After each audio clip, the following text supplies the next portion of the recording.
the or Hey, is anyone else having issues Oh, don't getting worry. in? Like, I keep getting a gray screen. I am having issues as well. Yes. God damn it! Okay. Oh wait, I know why it is. There's but I ran a bunch of updates again. Now. Maybe I should. I was logged in earlier, so let me reload. Okay. Make sure I'm not. I'm in sync. Yeah, because I only see one person in here. And... I mean, I saw I was in there with you, Crash, but I'm no, it's just me. Just me and Sibo. That's what it says. Okay, no, because I just restarted. I just refreshed now. Okay. I will refresh as well. So it might take a hot minute to load in because new mods. If time permits, Unlogged me in.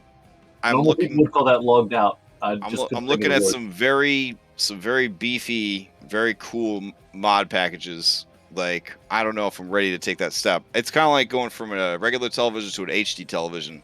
I will say, look at the mods and see which ones you'll actually want to use, because you might get them and just not use them. Because a lot of the paid ones, that I saw, like there's probably like 2 of them that like look really good, and the other ones seem like it's probably a lot of work just to set up first. Well, the ones I'm eyeballing are like the quality of life ones, where I can like set templates up and like favorites up. And yeah, so that was one mod that was like preset and configures, like you can but how do you know it's going to work with all the other shit? You know what I'm saying? Yeah, token mold going to come in and just shit all over anything you try to do. Yeah. Yeah. Yeah, and we can't not have token mold. How else are we gonna get funny adjectives in front of all the monsters? exactly. Yeah, that's like highlight of the game sometimes. Yeah. Man, yeah, the game earlier. Sometimes just the funny names of the minions just gets you through. Yeah, they do have a. I think, Crash, if you're in real quick, go to core settings in the things. I think 9 added a default token setup. Oh no, really? All right, let's see. We had a Carciphona zombie earlier today. No, we had Bland zombie who was murdering everybody. Yeah. Hand to token speaker. It's default like token settings. Okay. Yeah, they are. But isn't that just going to get overwritten by token mold? Well, it's not good. Token mold does not override your linked token. Okay. So we're always going to have hovered by anyone, and then we'll always make every token neutral. I prefer everything to be neutral because you know, especially the way my parties seem to go down. Like, I roll up with hostiles and then they end up on the fucking B team. I might as well just meet you halfway at that one. Let's see. Appreciate it. Sometimes it could be a situation where everything's hunky dory and then Julian shoots his mouth off. We will kill all of you. Oh my god. Well, let's see. I mean, tell me I'm wrong. I'm switching it back to hostile. All right. One thing we have to do is I have to set the token height for you guys because they updated wall height, so you can now peek over walls if you are tall enough. Oh, nice. Oh, snap. And climb over walls if you are tall enough. And it stacks with elevation. So if you are only flying 20 feet, but you are 6 feet tall, you can see and climb over a 25-foot high wall. It's pretty fucking cool. It also allows you now to basically like climb up onto a wall, and now you don't need the DM to move you on top of that wall because you can just climb up onto the wall. I still can't get in. That is quality of life. Yeah, I'm still loading as well. Yeah, I'm on a gray screen as well. God damn it! Just give some time, I guess. I mean, I could log out and then reset the server, but yes, sorry. All right. If you think it's best. All right, that was very bossy. Yes. No, it's all good. Oh, also, also one thing too. I remember just a reminder that I put the smite. I saw those. Those are nice. All right. Yeah, the smite bucket. I'm going back to Forge, and I'm gonna go ahead and I'm gonna kill everything. So those of you that were successfully in, tough titties. Here we go. All right. I'm gonna blow in the cartridge. Gross. Yeah. No, it's effective. Yeah, flip it upside down. Now you gotta get a Q-tip and put some alcohol on it. Tap it 3 times. Rub the All sweet right. spot. You were the kid that didn't blow on the cartridge because it says don't blow on the cartridge. weren't No, you? no, I blew on the cartridge. It's just that when that didn't work, then I went and got alcohol. And I keep Okay. Yeah, Dom is troubleshooting. a real world artificer. He believes in both science and magic in equal measures. See, the trick was I had alcohol before I needed to do that. Huh? You are unsupervised as a child. Well, I mean, for me, when you have Caribbean parents, like at 12 years old, you're like, hey, here's some, Rum. yeah, rum. Oh, Here's yeah. It's New Year's. Here, have this. Hopefully it's like Malibu and not like Captain Morgan or something, right? It was Wait, so what? weird growing up in Italy and then coming back to this, and then coming back to the States and just like, yeah, there's so many more rules. I often wonder how Italy is still alive.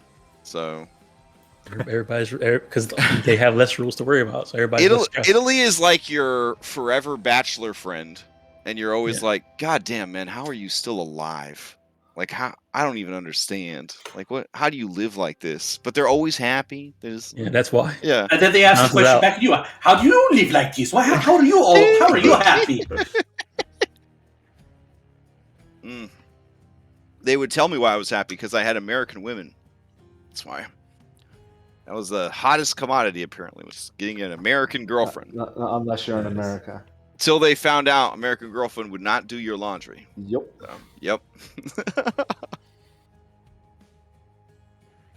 My coworker, when I was working there after high school, before being bullied into going to college, yeah, her Italian boyfriend came by her house at like 7 a.m. on a Saturday with all of his laundry on the back of his Vespa. And it's like, now that I have a girlfriend, my mama won't do my laundry anymore. Oh my It's god. just like, what the fuck am I going to do? There's like 3 sacks on the back of his Vespa of laundry. Does he always change clothes partway through the day? He's more of an evening Yeah, look. it's 2 months. It's probably 2 months worth of clothes right there. Definitely a dude with a lot of clothes. Now I can't get in either, so now we go over to the forge and we see if anybody's having any problems. Alright, let's see. Kakarota's talking to people. Nope, that was early in the day. Everyone says they're fine. Yeah, I'm not seeing anything right now. Yeah, no bug reports, no complaints. Help server. Nope. I don't know what's going on. Let me try and log into mine and see if it does anything. I'll also try to log into a different game. I'm in a different game right now as well, and I'm in that one fine. Yeah, didn't this happen like 2 weeks ago or something? I feel like it did. Yeah, but then I backed out and I shut the thing down and I started it again and it worked fine. So yeah. All right, I'm gonna try to jump into Red Hand, see if that works. I'm even having some issues getting into. Well, I mean, it's loading. It's just taking a long time.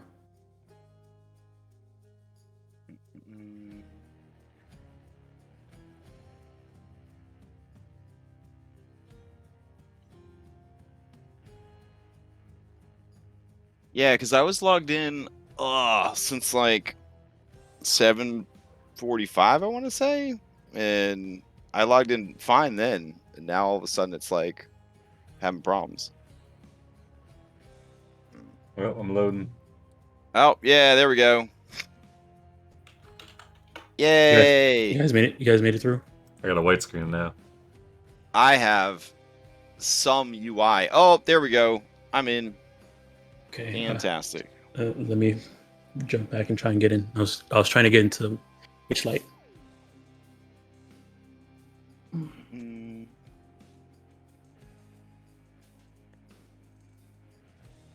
Yes, Cat. That is a mouse. Like a real mouse or a computer mouse? A computer mouse.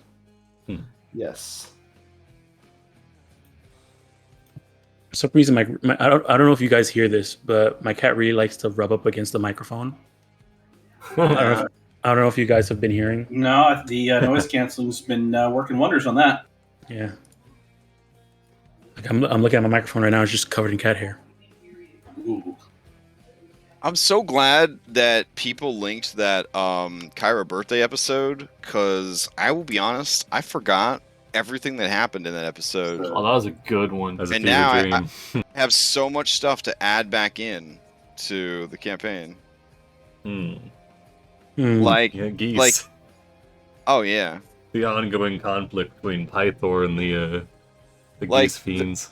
the back the overdue fees for Andronicus's medical bills are gonna be so extreme when people finally remember who he is. He's gonna be fucking bankrupt. It's gonna be amazing. Okay, yeah, I'm in now. Same. All right, cool. All right, I'm ready to host you, Major Schnood. I am streaming. Oh, you've been streaming the whole time? The people just No, listen to us yeah. complain No, about we only got Okay. like the last 10 minutes. only I- 10 minutes. Yeah, I cut the Hey. I cut the domestic violence out of there. Don't worry. All right. Anybody that's listening to this, the Forge VTT is an excellent hosting service. And if it was broken on my personal server, we would just cancel the game because I wouldn't want to bother fixing it. That's right. That's why they're better than hosting it yourself. Hashtag sponsored. Hashtag sponsored is all right. Cool. Oh yeah, I'm supposed to record locally too. Hold on. Are you gonna die on me, Streamlabs? Oh, so my Streamlabs thought it was a Windows 8 program. What? I don't know what the hell happened. So I just did a fresh install, and I haven't had any problems with Streamlabs since. So Oh. I don't know. And I guess anything with a brain gets confused. I mean, that's just how it is. So okay. So much I think has happened since last week. I can't actually remember, Foundry-wise, what has happened and what hasn't. So I'm gonna go over some stuff, and you tell me if we've already talked about it. I think we probably have. This shit at the bottom of the screen where you can see your pictures. We had that last week, right? Yeah. Okay, cool. All right, let me change that ambulance out because it was really bothering me. So now that I'm thinking about it. All right. And now I gotta remember how tall Maya is. I thought you said ambulance. I was like, what are you talking It about? is. It's a little ambulance Yeah, symbol little by your ambulance hit at the points. top. Yeah. What? Yeah, but now under it's a power thingy. There we It go. stresses me out seeing Wow, I didn't ambulances. even I'm like, know oh that. god. It's Okay, a lot of so money. if you need help adjusting your height, that's going to be under your prototype token is where you want to change it. So, but if you do need help, I can change it for you. But basically, you just go into your prototype, and it's on that first page under identity. It'll say token height, and then you put approximately how many feet you are. I would round up because being tall is better than being short when it comes to wall height. Oh. But those shorties in the party, those short stacks, you got to be honest, all right? So It's by token height, and it says grid. this game. So no. 45. It's token height. It should be right there. But it says grid unit. So do I put like if No, I'm just 5 put- feet? Put 10? I tested it. Just put 6. Okay. Wait, sorry, what do you want me to put this? What is that? was pink. Open your character sheet. Go to prototype token, and under identity, it will say token height, and What just is put prototype how many feet you Token are. up? Is that just the thing up top that says token? You gotta open it from the menu, otherwise. Well, you could open any way that you. Yeah. From your menu. Otherwise, if you open it from the token on the screen, it's just going to be the current token. Yeah, you got You you could do it from your character sheet. Oh shit! This is why all that. Okay. Yeah. So kind of like Where am I going now? Token when height. you change your token in the scene, you're only changing the token in the scene. When you change your token in the prototype, you're changing it every time it spawns. So am I 6 because I'm large? Is that what we decided? I mean, Wow. I mean, you're saying a lot of things. I mean, I assume you're 6 feet tall because most guys that play D&D and play a male character, they pretend they're 6 feet tall. So I'm assuming that's yeah. No, I'm making mine 5'11".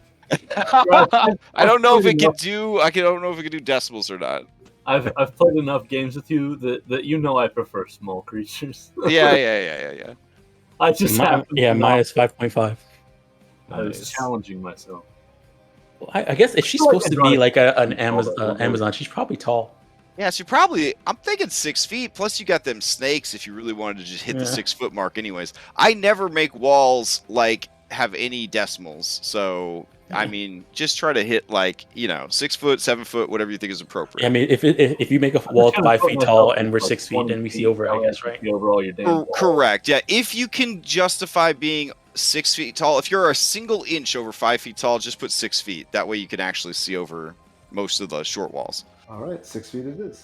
Well, No, wait. Chest high walls hate him. I'm gonna assume that's you standing like on your dick or something. I don't fucking know. That's not even how it works. I'm always on Nessa. What do you mean? he just turns into a Beyblade when he stands on his dick. Emphasis on the bay. Oh yeah, BAE blade. Oh Yeah. man, talk to me after the session. I think I got a good idea. Hold on. Anyways, all right. So, whew, it has been a less crazy week than last week because no one tried to die by bleeding out through their buttholes. So happy to report that. All right. This week's fan inspiration question is brought to you by D&D Speak and Orpheus Snacks, who is a great dungeon master, and I look up to him. Oh, All man, right. you should have heard what he was saying about you this morning. Oh, wow. Oh, you know what? I still stand by my statement. It's No, called it taking was the that- higher ground. It was that he loves you and he respects you as well. Okay, cool. Yeah. All right, this one's so easy. I'm basically giving away an inspiration die on this question. Okay. What colors are associated with your character? Want leather? Blue. All right, you know what? We're generating a new question. All right. Go ahead. Cue All that of you one have such song. great character art. It's too easy. All right. Can you guess what Maya's is? Green? Brown. Blue. Oh, I was gonna guess green. I mean, I know it's like blue and Yeah, red for 'cause your you got animal forms blue because you like Spider-Man, but Blue all and right. red. Yeah, all their animal forms are blue and red. But they're blue Um, and green. No. Yeah. Wait, is that really because blue- you like Spider-Man? You better hope you No. don't end up on No, it's another 'cause- Lotus Switch trivia show because it sounds pretty bad for you. All right, here's look the at her hair. real question. Here's the Yeah. real question for the week. I know you have That was, blue hair. that was a baby question. Here's the real question. What is your character's greatest fear? Deep? Irrational? Question mark? Oh man. That's a doozy. Okay. I got this one.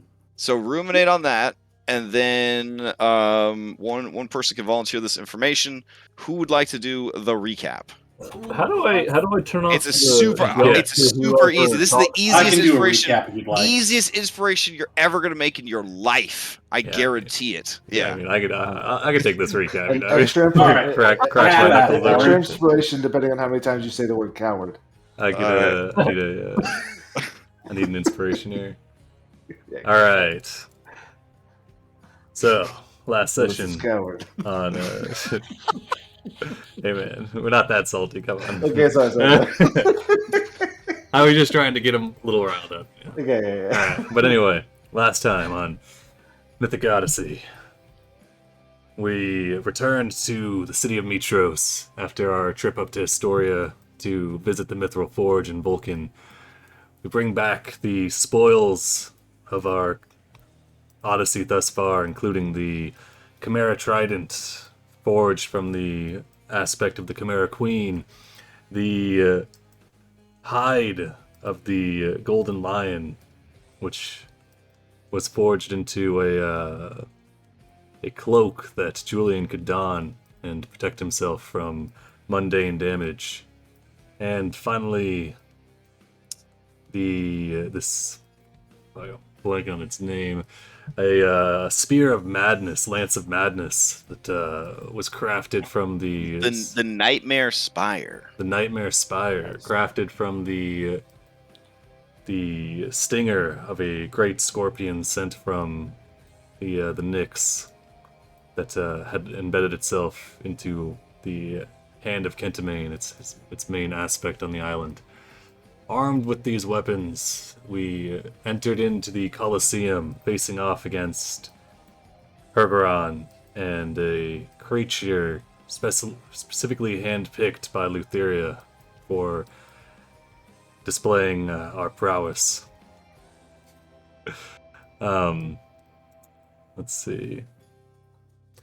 So, as we entered into the Colosseum, faced off against Hergeron, who was blessed by Lutheria, and she also called forth a massive hydra, a creature that we've come to know frequently, this one of the undead variety, that came forth spewing molten fireballs and cornering Andronicus and Orin alongside Julian against an ice wall spawned by Hergeron.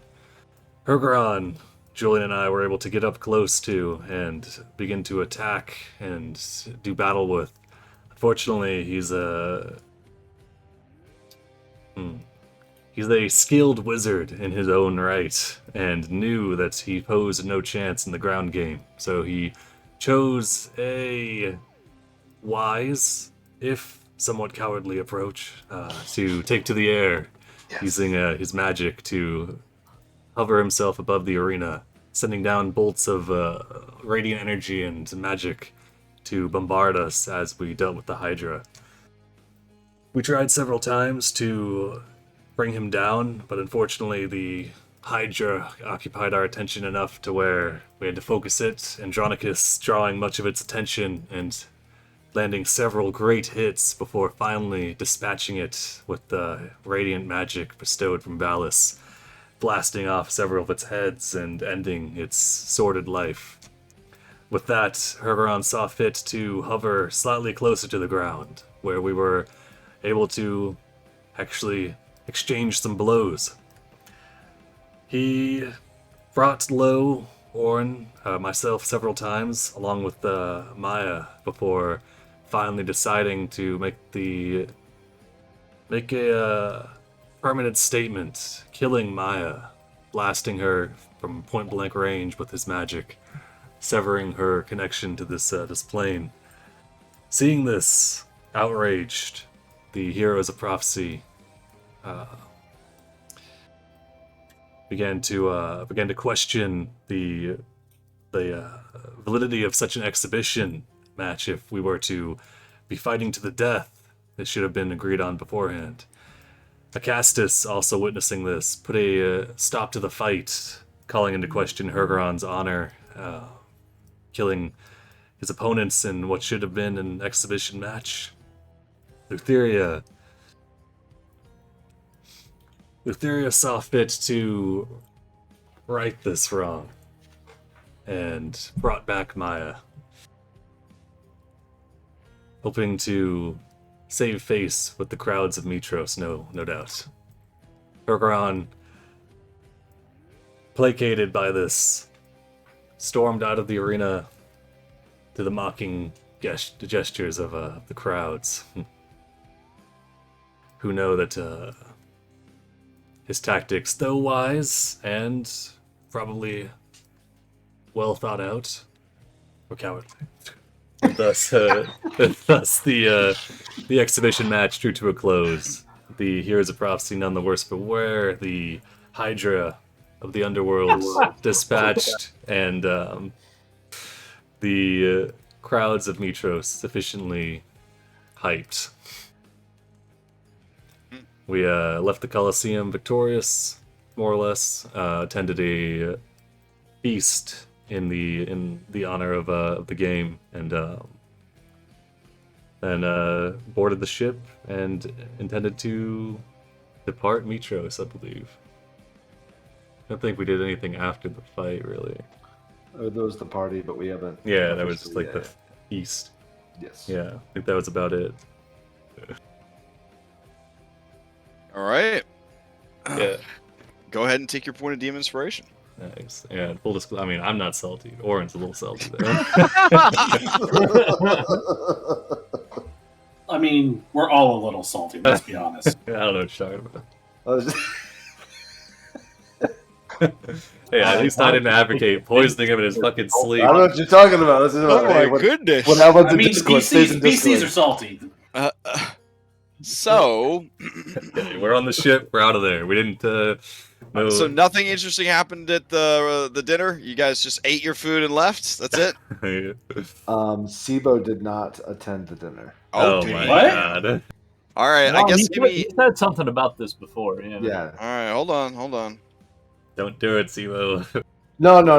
It's not worth that. it. No, not that. I'm looking for laxatives. I mean, yeah, you can go ahead and do that. That's all right. Yeah. All right. I'm gonna need. I'm gonna see what's going on here.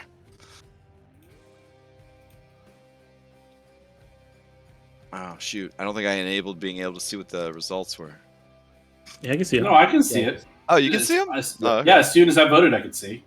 So it's Oh. 2-1 in favor at the moment. I mean, do we have? What do you mean in favor? It's a simple question. Did you attend the dinner or not? No, Yeah, I mean, it didn't. I mean, some people could go and some people could not, right?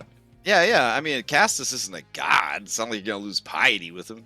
Yeah, I mean, Orin would go, but because I mean, Hergeron's probably gonna go, so. Oh yeah. Okay. We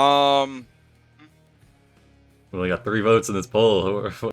Man, Yeah, you guys sorry really about that. undecided. Do you need the menu to know if you went or not? Like, Did they have chicken? Ooh, yeah. Okay, I'm gonna uncheck until you tell me the menu. If they serve only fish, I'm gonna be no, not really. no, it was definitely a surf and turf. It was definitely a surf and turf. Somebody Who hasn't voted? Andronicus only has fish on his plate. It's just like, Wait, Oh. you weren't gonna go if it was only fish. Fine. But then you only got fish when you went. no, I sit right next to Tycon. I have only steak. He has Okay. only fish. Yes, We just yes. put a Oh, okay. I mean, if you're a Triton, you're living in the sea. I'm pretty sure the only thing you really eat is fish. Right? Oh yeah, for sure. Like Yeah, sailors.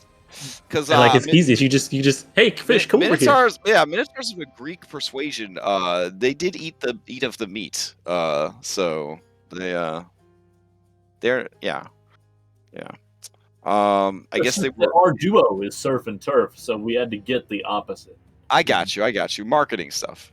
Yeah, yeah. Look at some of these minotaurs, man. They got to be eating protein. Like, Oh, yeah. You think this is like black beans and lentils over here? Like, look at this guy. He is protein. He is yeah, protein. jeez. Yeah. Gross. All right. Let's see. Okay. So my question for you guys is, you've been to Royal Dinner before at the palace. Do you want to just kind of gloss over it, or do you actually want to find out if anything interesting happened, or do you? I mean, I'm down for finding out if there's anything interesting happens, but that's just me. I'm Okay. good with gloss Yeah. over it. Yeah, I'm fine for knowing if anything happened, but I don't think we necessarily need to like. Fair. Or Okay. anything. the whole Yeah, thing. Orange's going to eat his food in silence, and stare at Hergeron, and then leave. Okay. Maybe put the casting call out for new sailors. All right. So for the most part, it is a very awkward affair. Hergeron attends. You could tell that he really doesn't like you guys, or Orin especially. And he does sit up at the the elevated like platform, the royal table, along with all the important people. Valis does ask you guys beforehand if you would like to sit at the royal table, but she looks like she doesn't want to ask you that. Do you know what I'm saying? Like, she's like, I did not ask you this before because it was the celebratory dinner for the Great Games, and I didn't want you to appear favored above all others in front of all the world's champions. But in this particular instance, the dinner is in your honor. Would you like to sit at the royal table? And her face is a stoic mask of marble. No emotions. Valis, I appreciate the offer, but I will take my supper with the people of Mytros. Okay. She nods. And then her eyes slowly drift to the to Andronikos. Do it in Johnny's power move. I would rather spend time with those I invited along with me, Helise and Tyken. I am honored by the invitation, however, Your Majesty. Okay. Then her eyes travel to Julian. Is Hilgeron going to be at the Of course, same yes. table? Okay. Yeah. Well, he might be floating above it. I don't know. Even Queen Valis laughs at that one. So I appreciate the offer, Auntie Valis, but I honestly I don't trust myself around him right now. I will take my repast among the people. okay. Her eyes shift over to Maya. If you'll have me. Certainly. And then her eyes shift down to Sibo. Sibo is not there. Okay. There's just a question mark. It's like the beginning of the fucking Little Mermaid. Yeah. Did Sibo tell anybody he was fucking off, or wouldn't you say? Or is he just disappeared? No. She gasps at the spot where Sibo is supposed to be, and it's blank, and then the camera cuts to Sibo in his secret study alcove in the Academy Library, singing Disney songs to himself with his fuzzy little feet kicked up behind him. Sophia's singing along with him. Oh yeah, is he coming out his beard with a fork and calls it a digglehopper? Who has everything? All right, she actually seems extremely relieved. And then she says, "Well, all right then. Because you guys left some empty seats, Kyra brings Telemachus to sit at the royal table as her date." Yes. Oh, sheesh. Plan went to perfection. That's what I was hoping. And Vulcan is there, and Pythor is there. So like this is, you got all four of the four living five gods at the table. So it's a pretty premier event. There are people there. What we'll do is we'll just run this as a quick skill challenge with potential gains. So I will take 3 checks, and you may bullshit why the check is something that you would use at this affair. This represents the entire 3-hour dinner, so you will not be able to guide yourself, and you guys are operating independently. So I need 3 people to volunteer straight rolls for a skill challenge. For each success, you will be able to ask the party, right, that you attended, 3 questions. And based on what people attending this party might know, you can get information. Yeah, this could be a one thing I want to do. Opportunity to learn about Yonder. I got something. My highest is 18 for strength or charisma. Oh my god, speaking of questions, we never answered the question about what somebody fears the most. Oh yeah. Yeah, Faxpiration. Who's going to answer? What is it your character... I could do it. Okay. Yeah, go for it. Maya's greatest fear is this might be a little too easy. Maya's greatest fear is accidentally what you call it, petrifying. Not herself. The people she cares about. People she cares about. Damn. Nice. Okay. You may ask of one NPC the same question. Sidon. Really hates snakes.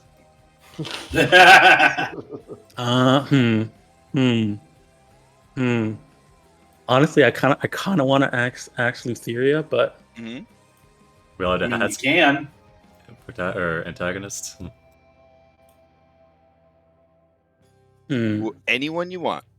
Oh, Yeah, Crash didn't specify. He just said NPC. Like that gives away a lot. I'm curious about Lutheria. Okay. Greatest fear. Lutheria's greatest fear Insomnia. is losing her mind. Oh. Okay. All right. So, back to this. What are the 3 skills that you're going to roll for this So is it dinner party skill challenge? So it's, as a party, we have 3 checks. Yes. Okay. You may volunteer 3 checks and bullshit why that check was made, but it can't benefit from guidance. It can't benefit from advantage, from helping each other because you're independent. So if you could seriously bullshit why you would have advantage to it, maybe. Well, Julian, between you and me, we do want to. Who wants to do insight? Well, why are you asking me that? You should do it because I'm not dealing with any gods directly. I mean, there's 5 gods. There's 5 gods and a Titanborn around here. Right, so but I mean, most of the party, most of who's the 5th god? Oh yeah, no, I'm sorry. Wait, is Lutheria here? No, she had to go back to work. Okay.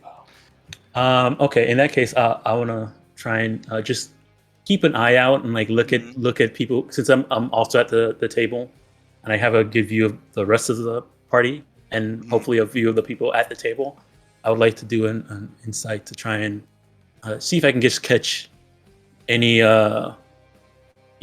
weird glances or anything like that between people walking at this party.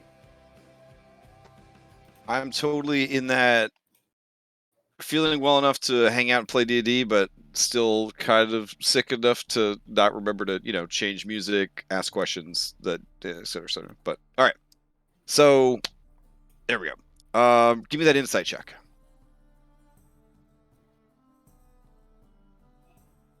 Okay. Yeah, that meets the DC that I had for you, so that is 1 success.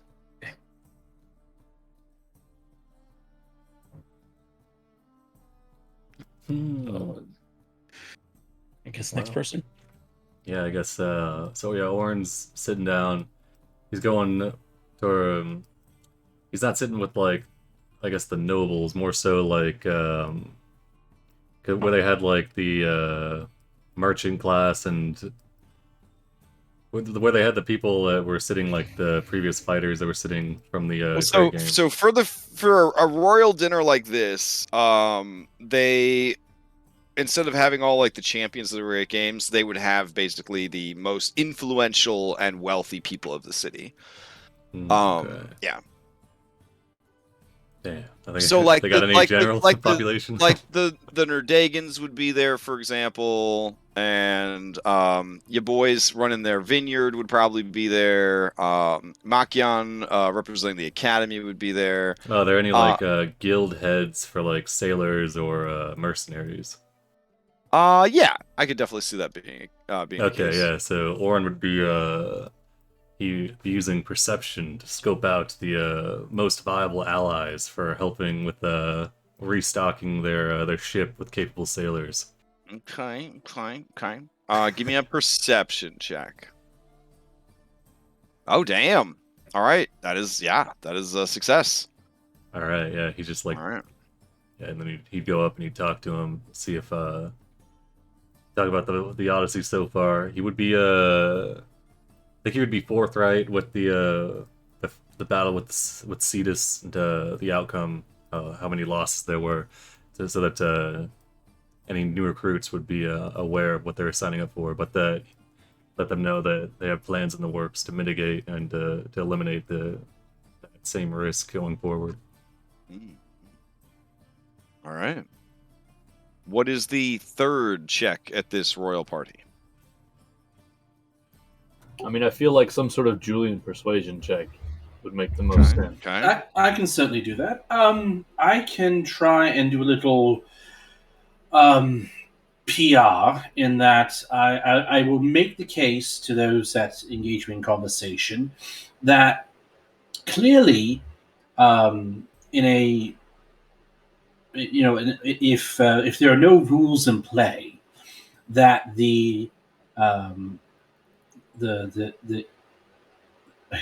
okay, yes, I'll say the spawn of Sidon, the spawn of Sidon and Lutheria will just run rampant. Clearly, the actions that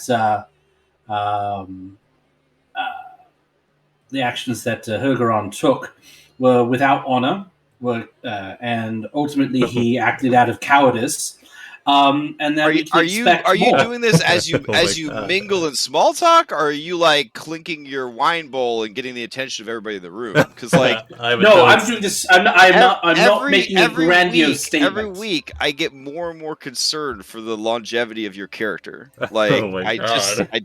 don't know what to that do is about fair. it anymore. Like, okay, That is fair. No. I'm not making grandiose statements. But okay. that is a fair question. So you're just You're just shit talking to anybody I'm that'll listen. shit talking to those that will engage me in conversation because I'm moody because of what happened with Maya. I got my hood up.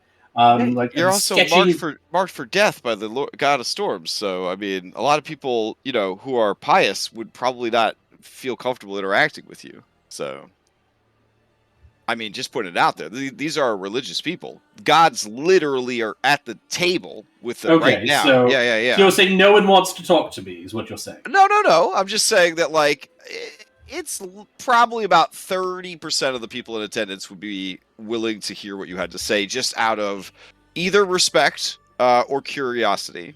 Okay. Well, do I need it? Well, in that case, I'll tone down the shit talking. So I'll just say, okay, based off of Hugeron's performance, we can probably assume similar attitudes and behaviors, going forward. So if they're going to act like this in a questionable fashion, in what's supposed to be a fair fight, in just straight up murdering Maya, our beloved druid, what can we expect from the children of Sidon and Sidon himself once things advance?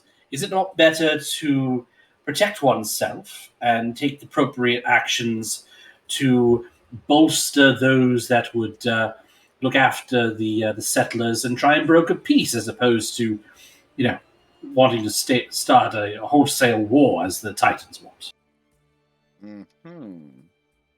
Okay. Go ahead and give me a persuasion check.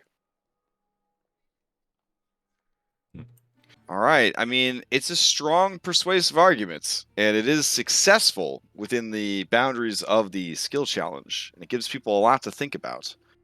But no one visibly kind of gives you any positive feedback for what you're saying. You know what I'm saying? Julie's just speaking his mind. I mean, like you went to a Trump rally and started talking about science and socialism and just all sorts of disgusting things, and the people fair play. You don't really need the Second Amendment. The people you could see the words were getting through to them, but they didn't like it. They stare at you, kind of nodding their head, and then as soon as you finish, 5 or 6 seconds later, they slap their knees and they stand up at the table and walk away. But later that night, they're gonna wake up unable to sleep, haunted by your words. But for now, they're just Okay. You walked in. How are y'all racists doing? Yeah. Oh, jeez. All right. And this is fine with Julie because he's just sort of speaking his mind and sort of half paying attention to the conversation. He's also sketching out something on the tablecloth with charcoal, and he's clearly into his cups and his hood is up, and it's sort of a weird interaction, and everyone's like, "Is this really the great Julian Mickschl? I thought he was sort of a happy guy." Mm-hmm. Yeah, I don't know if I'd be throwing around that G word. Yeah, guy. Yeah. So great. You may ask 3 questions of the party in general. 3 questions. While you're ruminating on that, did I show you guys the thing that we're using to track faxpirations? Is that? I don't think so. Do you guys have one? Hold on. Well, let me go check while you guys do this. It's probably on the dashboard, maybe. Yeah, let me check. I know we haven't started on the dashboard in a while.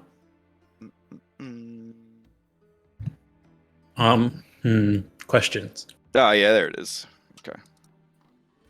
Basically, there's something called a fanspo bot.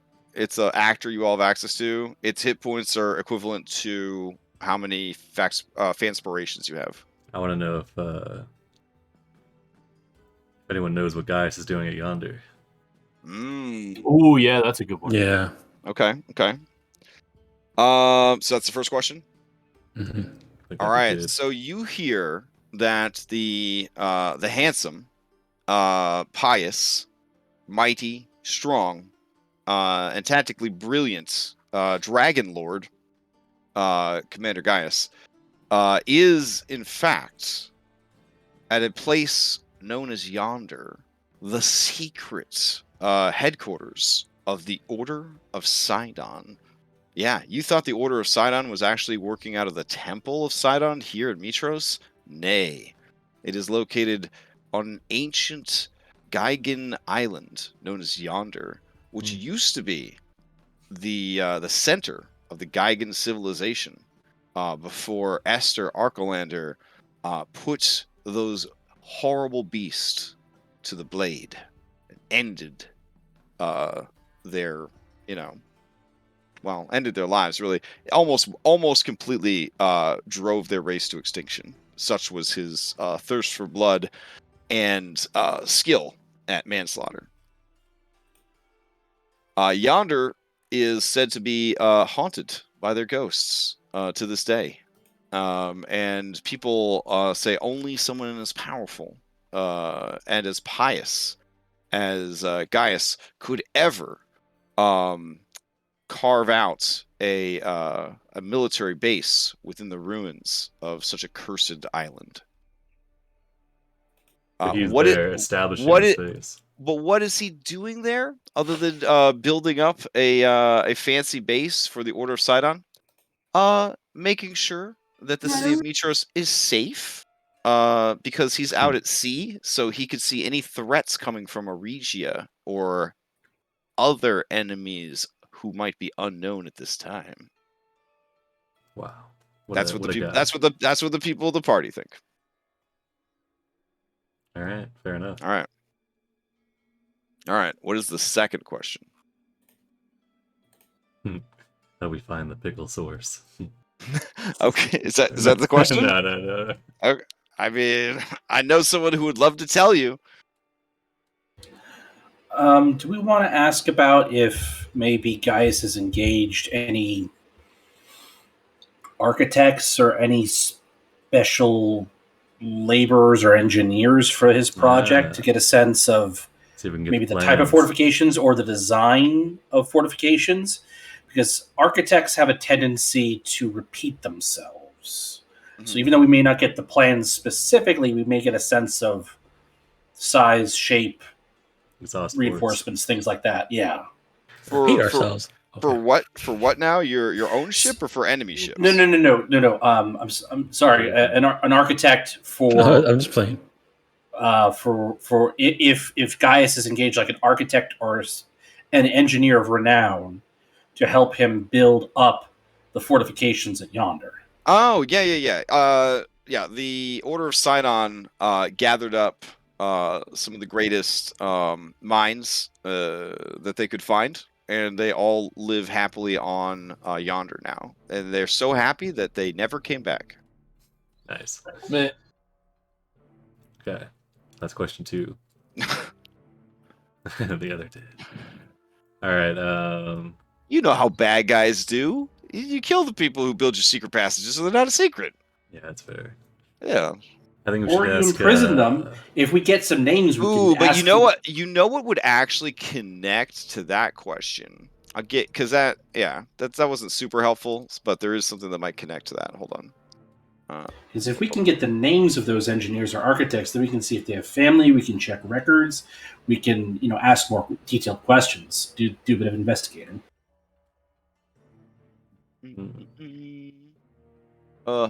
Why everything loads so slow? I guess I'll have to do some optimization this week. All right. Let's see. You heard that Chandris, former advisor to the king, favored of Lutheria, and member of the Order of Sidon, stepped down from his position as king's advisor and left the ranks of the Order of Sidon to travel with the Heroes of Prophecy. Ooh. His position was filled by another Stygian born individual by the name of Crisa, the Grand Arcane Researcher. Crisa was employed at the Academy of Mytros, and she was brought on board to sort of replace Chandris as kind of their head intelligence officer. Nice. Yeah. That's Crisa, the Grand Arcane. What now? Researcher. Grand Arcane Researcher. Yep. All right. Are they at the party? Oh no, they're at yonder. Oh, okay. So they headed out Yeah, there. Okay. Back to Chandris. See if I don't know. I wonder if Chandris knows this person since they took his spot. Chandris knows her quite well, and he says, there's not that many Stygians about, so it's very strange that they perhaps it's just a coincidence, but I feel that perhaps they were looking for a very specific type of person for the work that they needed done. She also favored by Lutheria. A bit. You see Warren has a highlighter. He highlights that name in his little notebook. Okay. That's going on my list. All right, last question. Pirate Orange just came out of nowhere. Eye patch. Right. Yeah. Okay. Is it a purple highlighter? It is. All right. Anyway, I feel like we should probably get some info on either Indigo Isles or Fire Island. Yeah, that's probably a good call. Considering those are likely our next destination. I don't know if we want to try and determine which would be more prudent to visit first. I don't know what we'd. Why don't we ask about the barbarians? I don't think we've done a lot of checking up on them. Okay. And then maybe ask if anyone's been there or what stories are from when they refer to them as barbarians. I think it's just because in like Greece, anyone who didn't speak the language was just referred to as a barbarian. So they're not like it's not like a whole tribe of like actual barbarians. It's like just non-settler races that settled in the Isles, right? They're calling them savages, yeah. Yeah, basically the tribes that make up the Indigo Islands are people who did not want to lose their cultural identity to magic Greece flavoring, essentially. They looked around, they saw the pillars, they saw like the gods walking the streets, they saw the togas, they were just drinking out of bowls, sandals. They were just like, nah, and they got back in their boats and they sailed out of Mytros, basically. So they're all settlers who have come from other worlds than these, but they could not find a way to integrate into the Thylean settler society, essentially, and they were not accepted by the native races either. Over time, those tribes have sort of taken in members of other races and cultures who identify culturally with what they represent. So it's not 100% like a species thing. It's very A5e, I guess. Culture versus species kind of situation. Yeah. The Amazons used to be one of the tribes from the Indigo Islands. But during the war, shit didn't go very well. They started blaming all the men. That was obviously the men's fault. They either enslaved the men or kicked the men out, and then they were like, you know what, screw it, we're leaving, and they went and found a huge island full of deadly monsters, and they have claimed that for themselves, leaving the tribes at the Indigo Islands to sort of sort their own shit out, essentially. Are you asking about the Indigo Islands? Is that what's going on here? Is that the third question? Would be which of the tribes holds the most influence, and which ones are the most amenable to maybe working with the settlers, working with the traditional settlers, I guess. Okay. What do you guys think? Give us some more intel on the Isles themselves. That actually makes a good bit of sense. Okay. I don't think we really know anything about the tribes themselves. All right. So there are several tribes that are sort of the dominant tribes of the Indigo Islands. There is the Dolphin tribe, which are blue-skinned elves who are obsessed with magic. Yeah, they use magic for everything. Magic to solve all the problems. Wonder if they've discovered 6th-tier magic there. Yeah. There is the let's see, the Shark tribe. They are a bunch of turtle people. They are obsessed with surfing and and meditation. Nice. There is the Eel tribe. They're made up of a race called Gerblins, which are sort of like halflings and gnomes, but if their head was a sideways watermelon with a mouth that made up like 40 to 50% of their head. Oh God. They're Pathfinder goblins. Yes, they are Pathfinder goblins. They are motivated by hunger and freedom. They are considered very dangerous and very chaotic. Because they're so chaotic, they are probably the weakest of the tribes.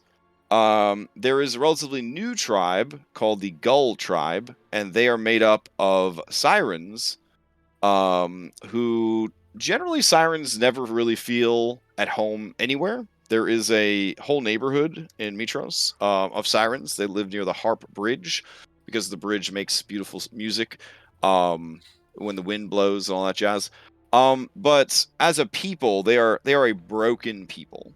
The history of their race was they were basically angels, like perfect celestial beings. And then they pissed off Sidon and Lutheria. They were horribly cursed and deformed, and made into bird people essentially. And then Lutheria liked her work so much that that became like a curse for some people who were too arrogant and vain.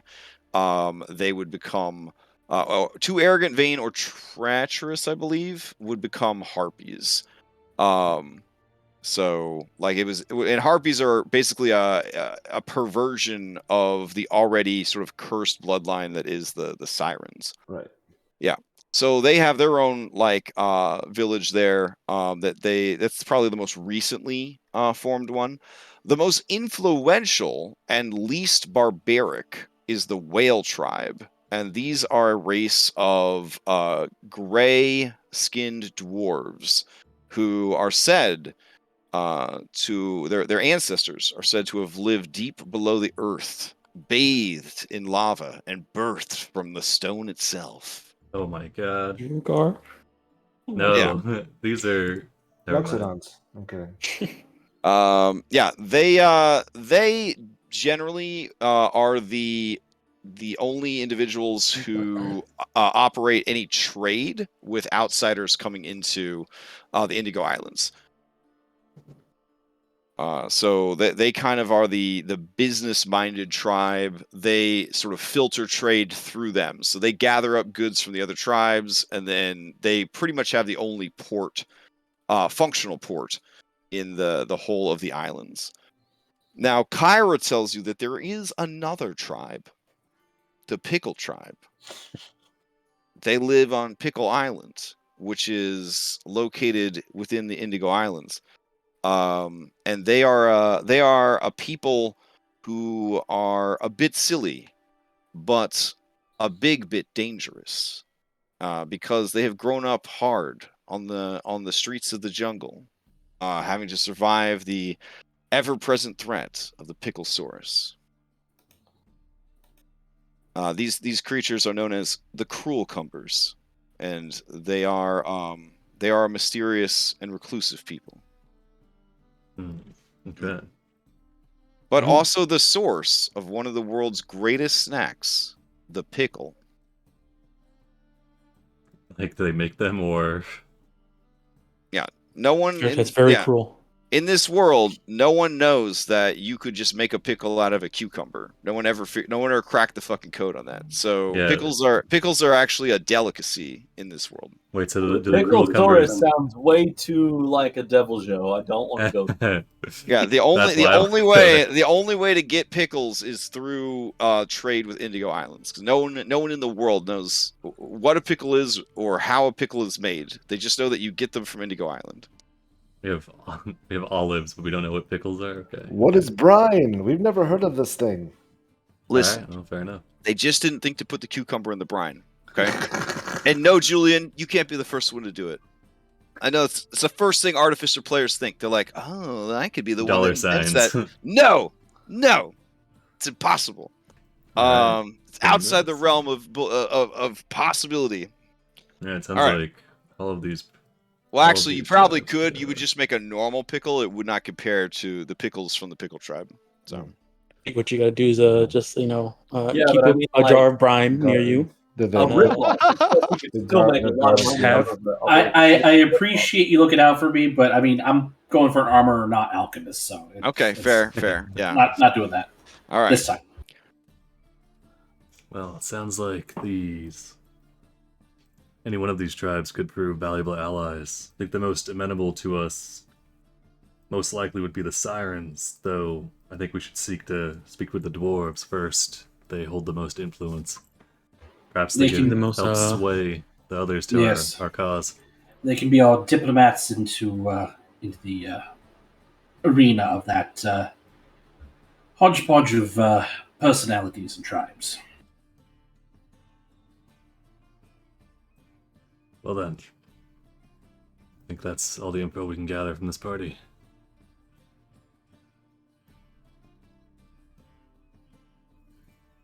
All right. Warren's gonna do some shopping. That's allowed. Just want to buy some health potions. Yeah, go for it. Nice. All right. I feel like we should probably stock up on potions if we're heading out. So, Crash, question. With Julian trying to basically make a Batman-esque grapple gun for Orin, my thinking is I'm combining basically a hand crossbow with the +2 rope, and then sort of creating like a threaded eyebolt at the end where we can swap out the head attachments depending on the scenario. Is that something that I could put together within a few days? Would it take I would longer say than a week? I'd say you could modify a crossbow to perform that functionality. Okay, would it have to be a crossbow or could it be a hand crossbow? It would be limited by the range of whatever the base crossbow was. Okay. Also keep in mind it will count as an item as far as using item interaction. It would not chain with like multi-attack. So if you fire it, you're basically using the use object like interaction to use object makes it sound like I'm talking about a door. It would be like activating a magical item to make it work. That would be the action economy for it. Yeah, that's fine. I don't have crossbows for it anyway. Yeah. Are greater healing potions available for purchase? Greater healing potions? Yeah, one step up from the normal. Let me check. Yeah, it's something I wanted to buy too before we headed out. What is it here? Hold on. An object with an image of a dragon engraved on it worth 500 GP.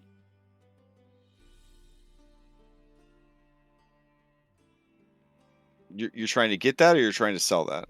Get that. I'm assuming you started looking for it when you first got back. I would say you'd be able to find that. Okay.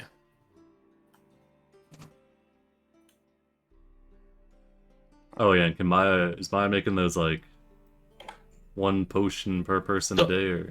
Yeah, so I can make 4 per day, so per long rest. All so right. If we've taken a long rest, you have they last for 24 hours, but I'll do them. Kind of like whenever we're passing around water breathing and water walking.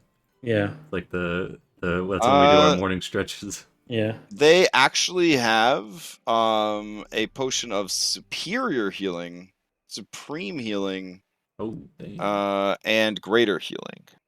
So the greater 150, superior is what, 300, 500? Well, these are the hard times, Orin, and most of their stuff was bought out by the Order of Sidon. So these would be at a markup. Potions of greater healing is 180. Potion of superior healing is 540, and potion of supreme healing is 1620. I remember we processed those fruits. We processed our loot. Yeah, the fruit that we got from the island, from Thylea's heart island. Nice. If I remember what we. Okay, and normal ones are 60. Are they? What's the supply like on these? There's one of each. That is all that's left. Dang, even the normal, even the BBs. Well, no, the normal. This is a big ass city. Plus, you traveled up to Mythical Forge. And you built a lab for what's his nuts. So yeah, really, yeah, with Bicycles, I would say that if you want, you could be purchasing one per day from him. Gotcha. Okay. Yeah. At the normal cost of 50 gold. I was about to say, don't we get the friends of family rate? Friends of family. Yeah, of course. But it takes even though you built this amazing lab for him, it takes a lot of money to keep he's the a lab hustler, going. so he's going to still make the same argument. My friends, these trying times. I mean, I have to give fair market value. Exactly. You have this horrible markup on the mainland. I can give you a discount at the sea rate. Yeah, exactly. So he sells them for 50, still makes a 25 gold profit because he's an NPC merchant, and then he has the money to keep the lab operational. It works for me. And live comfortably. I think so. Just to make sure we're on the superior and greater. Sorry, go ahead. To make sure we're on the same page about the fruit, right? We were able to turn the apples into 5 ciders, which are supposed to be superior healing. Yeah. Yep. Which also and it says advantage against fear for 1 hour. Do we all just have one of those? But they're also No. That's the pomegranates. We got apples, pomegranates, and oranges. They all have and some good halfling weed. So every single one of them gives advantage on fear, though. Oh, the only one that doesn't is the orange. That was a universal thing. Okay. The only thing that didn't do it is the oranges. Because alcohol. Cure disease. I'll do that. So we have 5 superior healing. So each of us have 1, I guess. Yeah, sounds good. And then we have 5 of the pomegranate juice. So that's 1 exhaustion, 1 hit dice. So each of us have 1 of that. And then the herb. I think we should for sure at least buy 5 of these marked up healing potions, just so we each have 2. Yep. So that'd be the 4 that I can make a day. I don't keep 1. I give them all to you guys. So because I only can make 4. Gotcha. Okay. I said we. Is that based off of wisdom or? No, it's my thing that I get for Thylea. So I can either make 4 potions of healing, or I can make a blessed oil. Gotcha. Yeah, say we just go ahead and buy the this greater and the superior. Pass on the supreme, probably 1600's kind of steep. I don't think we need with hit die healing. I don't think we need that much healing at the moment. No, but I mean, the pomegranates would be nice because that parlays with my bloodwell vial. No, yeah, we're definitely refining all those. Yeah, we can just refine those at the lab. I'm just talking like for the stock at Mytros, we should probably buy these like the greater and the superior. Yeah, just buy these 2. Gotcha. So we have them on hand. That makes sense. And then I put down we bought 5 BB at the markup, so total of 1,020 drachmae on potions from Mytros.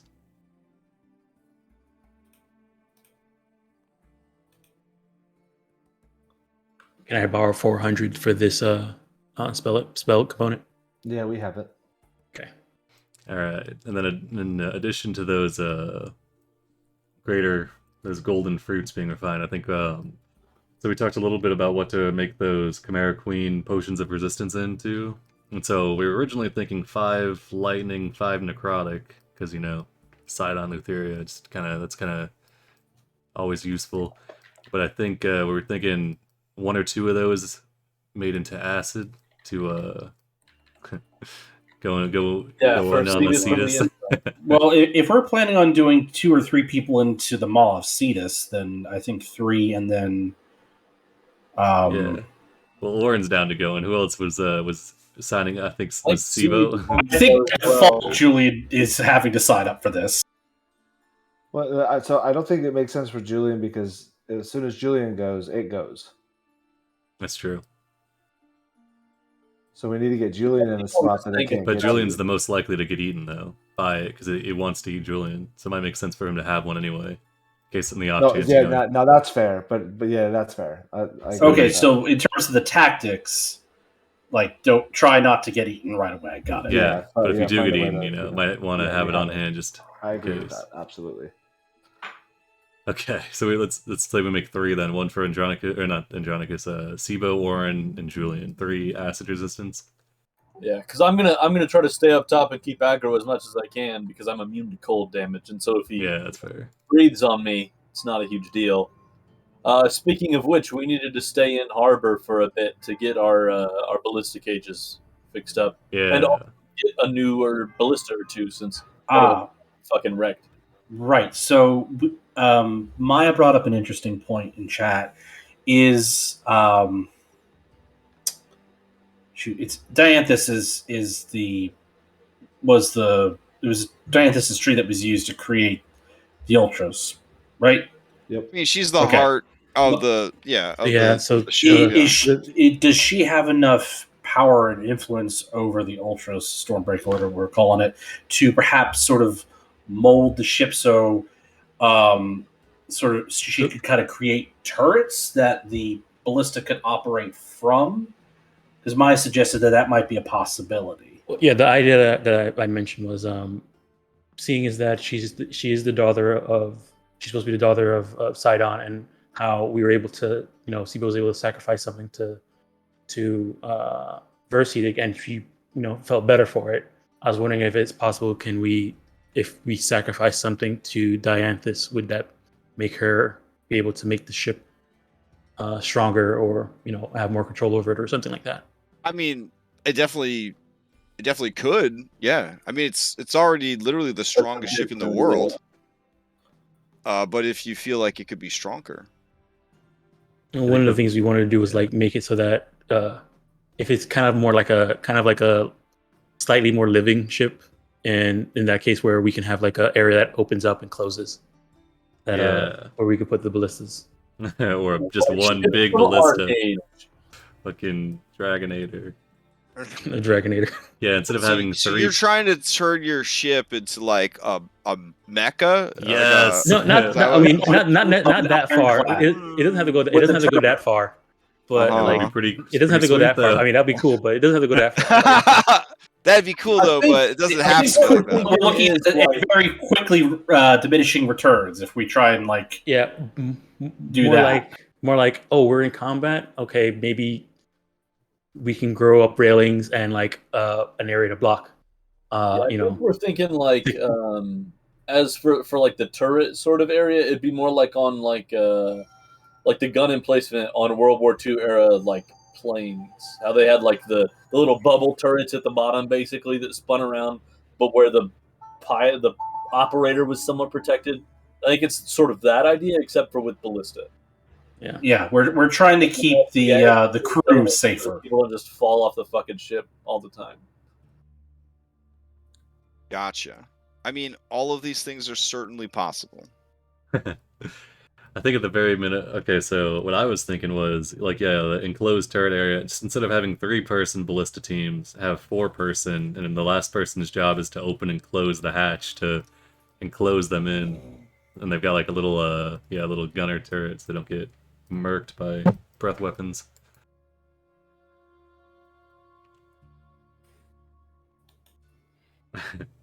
What's the biggest ballista we can buy? Hold on. We want one that can shoot like basically big columns. One that shoots halberds, basically. Yeah. Let's see.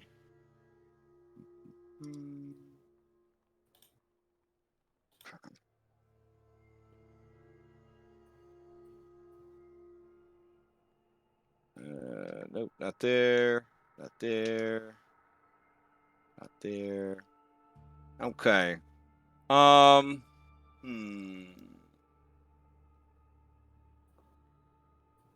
Nope, that's not where it's listed.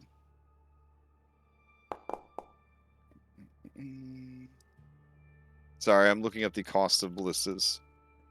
No worries.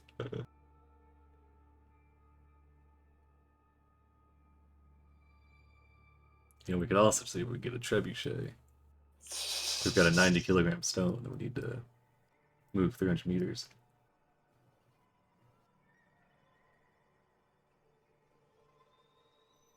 You'd want a catapult or a onager. You wouldn't want a trebuchet. That's too much siege weapon.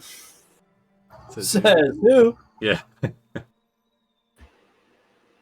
Do you want me to go into the differences between a trebuchet and a catapult?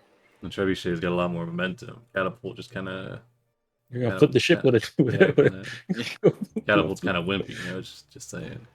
No, we're talking about size and range. Trebuchet is meant to attack a fixed position from yards and yards and yards and yards away. It's very imprecise. Yeah, I mean, if you're a poor shot... Unless we're planning on using the trebuchet to lay siege to yonder's fortifications, which I think is going to be a lot more efficacious to see if we can poison the water supply or, bombard them with fire in some way, shape, or form. Yeah, using a trebuchet. I don't have too much stock in the game for the trebuchet. I do want a ballista though. The ballista makes sense. The trebuchet, we'll back burner that. We'll circle back around. Okay. If we could just take 3 ballista, or what is this? 3 ballista and kind of stick them all together. I don't know what's going on with this thing. All right, what do we got here?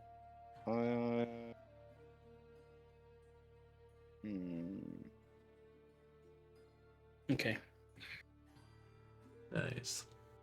What do you summon with that? There's a new summoning spell coming up soon. Ooh, nice. It's probably in here. Actually, I probably should ask this, Crash. I don't know if this is okay. There's another summoning spell. It's Draconic Spirit. I know with this game how rare dragons are. I don't know if that would be an issue. I don't see a problem with it. I mean, a lot of these summons are really just kind of following the familiar rules. Like they're just a manifestation of your magical will. Yeah. So I'll let you for this one. It's when you summon it, you can either have it be metallic, chromatic, or gem. So I don't know if gem exists in this setting. In this setting, dragons follow like the My Little Pony rules. So their coloration and typing has nothing to do with lineage. It's all based on personality. Okay. Yep. So like a chromatic dragon in another setting could be born, like a gold dragon could have a red dragon kid, and then they're going to be like, oh no, this is going to be trouble. Kind of deal. Okay. Yeah. Like their coloration is kind of like their baseline cutie mark. I wonder what personality gem dragons probably like posh, ritzy. All right, I have the information. It took me a little while to find my 290-page advanced equipment book, but I have it. So, a ballista. 15 armor class, 50 hit points, takes 4 people to crew, cost 1,000 drachmae. Weak. More A heavy ballista is a huge item. It has 15 armor class, 100 hit points, requires a crew of 6, and it'll cost you 1,750 drachmae. That's weak. 3,000 or bust. What do we got here? I don't know. Do we have that? Do we have that money? That's it. They haven't invented anything better than that. The biggest. Okay. And I just can't wait to update the piety document when somebody decides to bitch about Vulcan, the god of craft, not inventing a better ballista. Oh my god! I mean, he's starting. I mean, he was starting. Right. I wasn't gonna bitch about that. Yeah. So listen, we've got a heavy ballista has a 150/600 foot range. It's got a +6 to hit if you a basic bitch. And then it is an intelligence-based weapon, which is important to note. It does not go off of your dexterity. I see siege weapons use intelligence for their operation and firing. But makes sense. The bonus can't go lower than a +6 as long as you got the crew there to do it. But even a heavy ballista is only at 4d10 piercing damage. You're basically spending another 750 and 2 extra crew to get 1 extra d10 and a bit more range. That's the difference between a heavy, and double the hit points. I mean, it's obviously worth the money, but I say we do it, and then I say we just go with 1 heavy and then just. Now I heard someone talk about the trebuchet. Yes. Is that a thing? The trebuchet? Yeah. How much for one of those? Good lord. Are we putting a trebuchet on a boat? You're gonna flip the. Oh, siege guns. They don't want any of that. Let me scroll back up. It couldn't Siege flip guns. this boat. What? Hold on. Oh man, a claw arm, so you could have a grappler ship, outlaw star style. No, Ooh. keep going. What do you mean? Nope. That sounds really fucking cool. Have you seen Outlaw Star? It's fucking amazing. Yes! Fucking roping Cetus. Yeah, it's Fuck roping Cetus. It picks Cetus up and puts it down hard on the water repeatedly. How much was the small one? Outlaw How much was the Star small is ballista again? anime Star Wars, and I will die on that hill. How much was the small ballista again? Small ballista was 1,000. 1,000, and then it's 1,700 for the heavy, right? Yeah. Yeah, it's even got. This thing has everything. It even has the cost for making an alchemy lab. Wow, he definitely overcharged you guys. Anyways, let's see. We owed him some. You see, that is because it was portable. It was on a boat, which increased all of the costs by at least 3 times. Fish. And it also included herbalism lab. So, yeah. Anyways, let's see. Ship components. I have an herbalism lab in my extended key. Oh, here you go. Concealed weapon ports. There you go. Oh, yes. That's what you guys are after, right? Some concealed weapon ports. Sounds like it. All right. Oh my God. The cost is 5% of the base cost of your ship. Well, since your ship is worth 1,000,000 drachmae, that's going to be kind of expensive.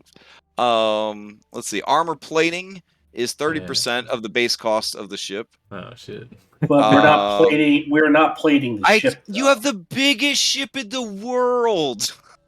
It has 1,000 hit points. Yeah, we're trying to protect the crew members operating weapons. The crew members themselves. Gotcha. Yeah, all right. That's the main point of all this. Is all right, just to so protect you can crew. install more crew space. Let's see, broader rudder. That's nice. Let's see, Corvus instead of ramps. Lower the ship. Actually, I just got an idea. You want any weenies? They just gotta climb onto the boat.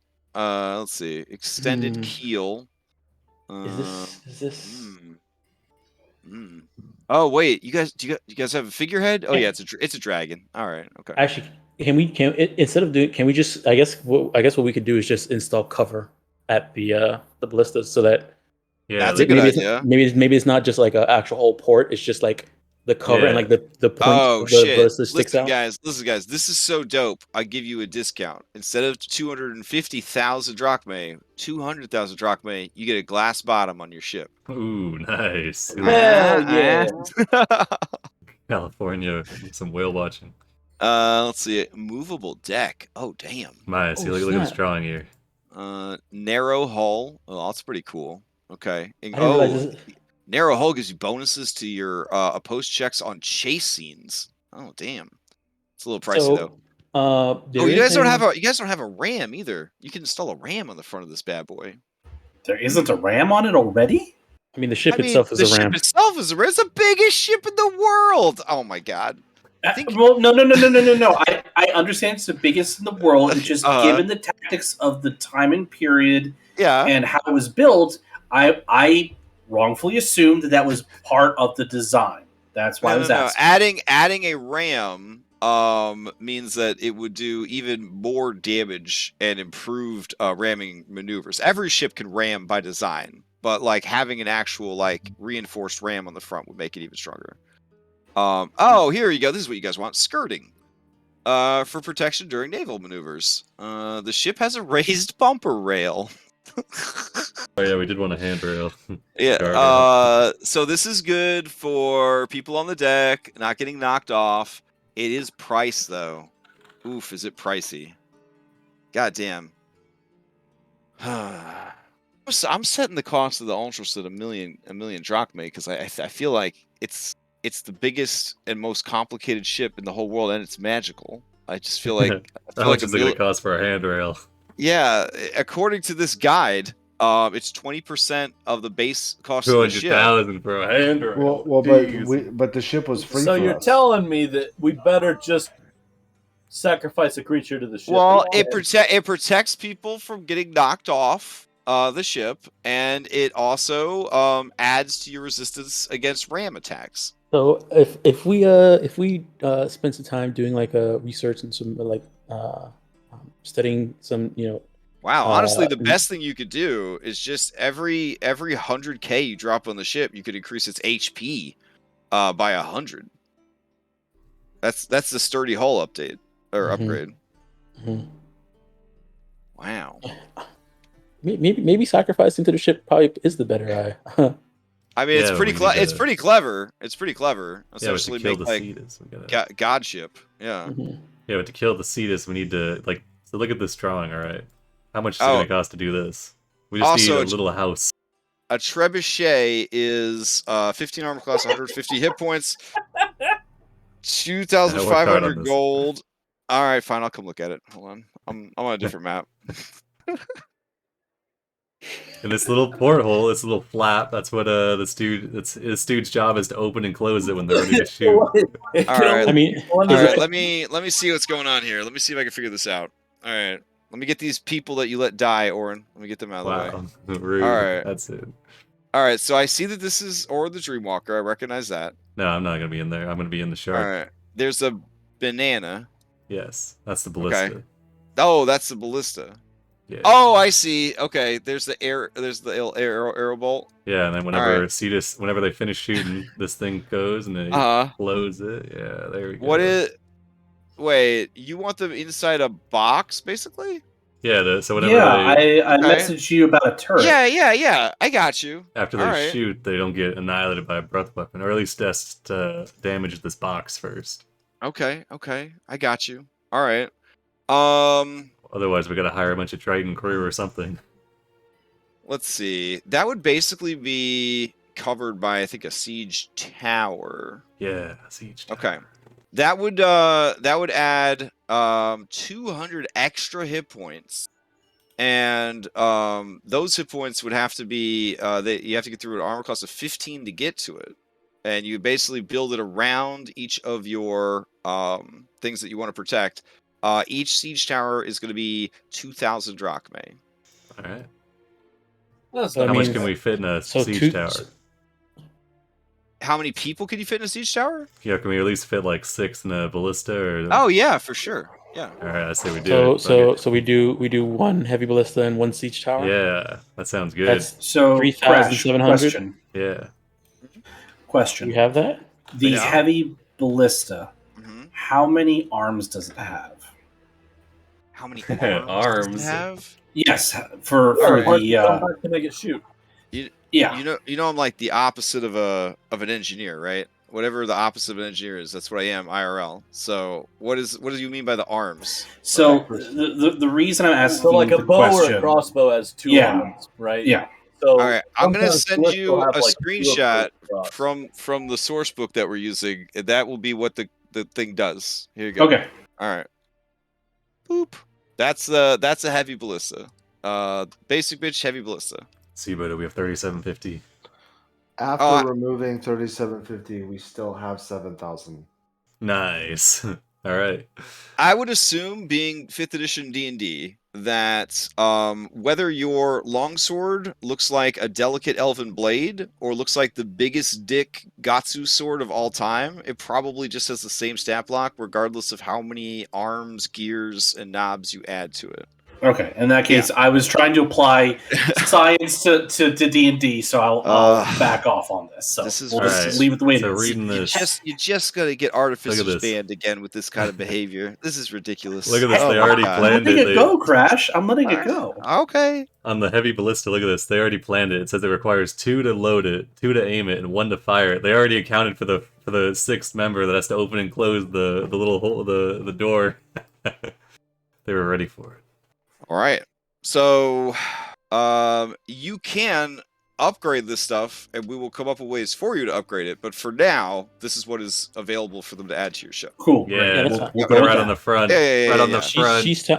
Sheath tower and a heavy ballista. Yes, this is gonna be rad. Okay. So we're putting that on the front. Do we want to get a pair of them, one up front, one in the back, or are we just going with one for now? That's true. We could afford it actually, but there might be some rad stuff to buy in Indigo Isles if we head there, though. Okay, then we'll just go with one. That probably takes enough time as it is. Each grappler arm is only $27.50, but it does require a crew of 8 to operate.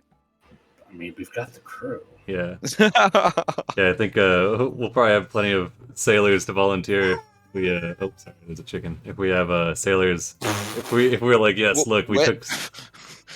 Well, we'll probably have some volunteers to actually fire this if they see that there's an enclosure and they won't get spit roasted by the next breath weapon that comes along.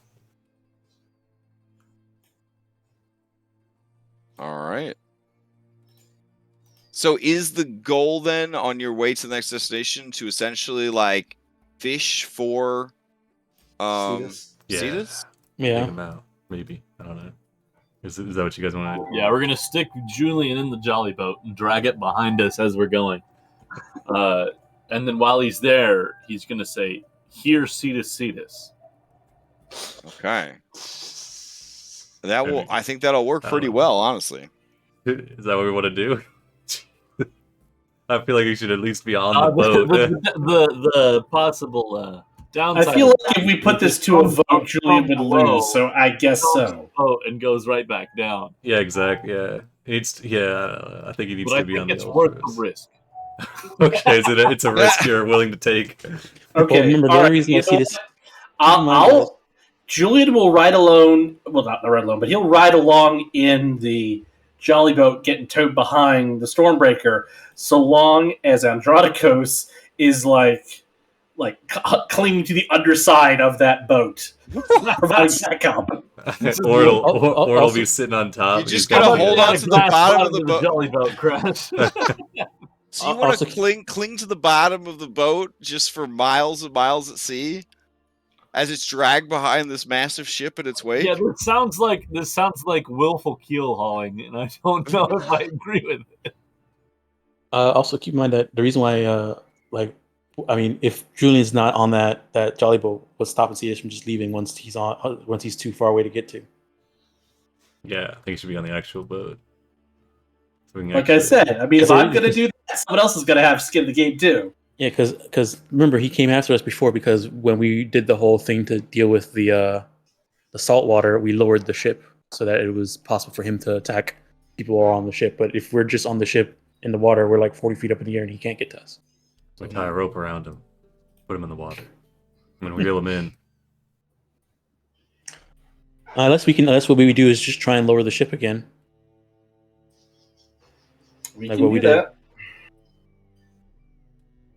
We did it once before. We can do it again. Just adjust the bilge or the ballasts or whatever, so we sit lower. Okay. Basically, just a bucket brigade, putting more water in the bilge, and then we just bucket brigade it out once we're done. Was there anything else we need to attend to in Mytros, or are we good to just head out? I don't know. I feel like Julian needs to engage a barrister, write his last will and testament the way we're carrying on. Also, don't you have to visit your wife? wife? Did I get married when I was looking? Oh, Antonia, dude. No, fiance, Antonio's sister. Yeah. Oh yeah, you didn't want to. Antonia's on board. Yeah, she's the crazy sister. one, Chloe. Mm-hmm. I assumed you just sat with them at dinner, but it was very tense because of the radical ideology you were spreading. It's very tense. Yeah, like both women all three women just kind of had like very like somber faces as you were talking, sipping a lot of wine. I wonder if their mom has met Julian's dad yet.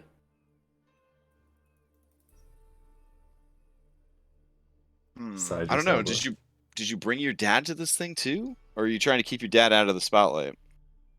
I mean, he came to the parade. He was at the parade, and he met Chloe and Antonia. Mm-hmm. Well, I just meant now that you have angered most of the gods in the campaign setting.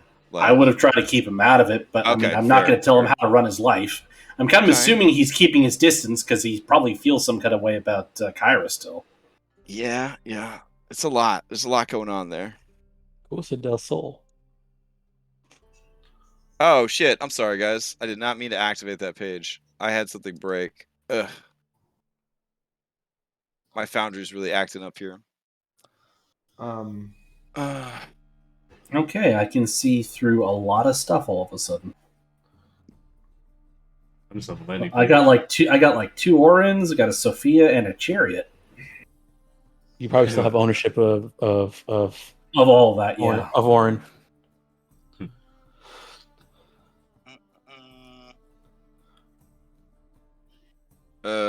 Okay.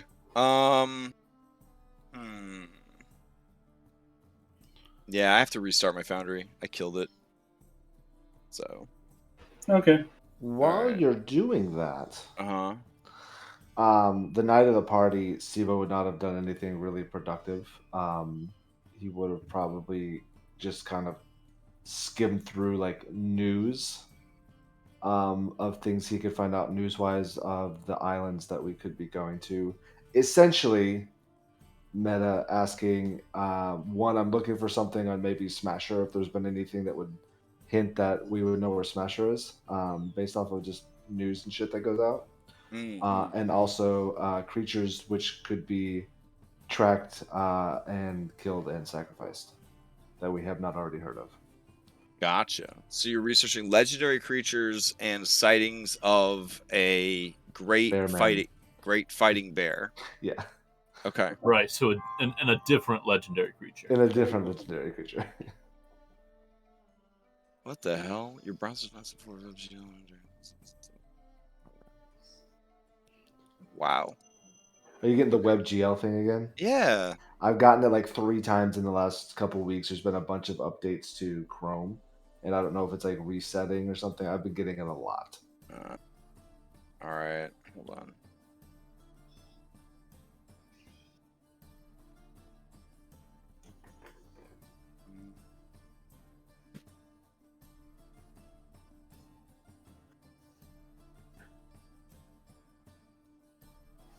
Yeah, basically I went to check out the Indigo Island maps, forgetting that they are from before we went to Foundry 9, so they have like old weather effects on them, and oh no, they all broke my Foundry.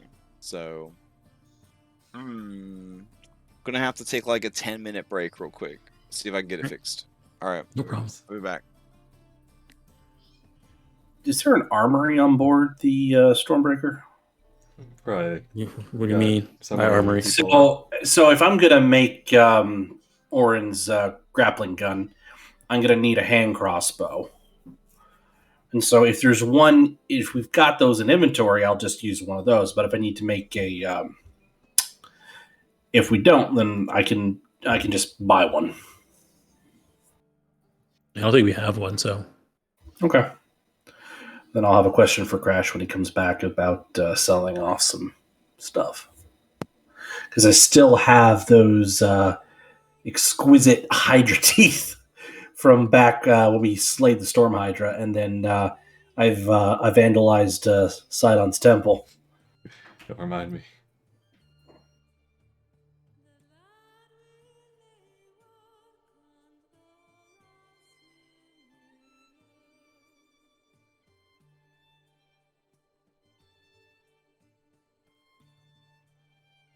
Let's see. At this point, I wonder if it makes sense in selling some of these old spell components I'm not using anymore. Like I haven't used my elephant in a while. If we got 7K in the bank, probably better just to hold on to that stuff. I don't think we're really exactly hurting for money, I still might use it, Maya, for seed bow. Didn't we get a second one for? Oh no, we didn't. No, we still share that one. Yeah. All right, then you just have it then. Okay. Maya, last time you used your elephant was when we were going up against the Giraffalisk. Yeah, because I didn't want to spend all my 4 slots.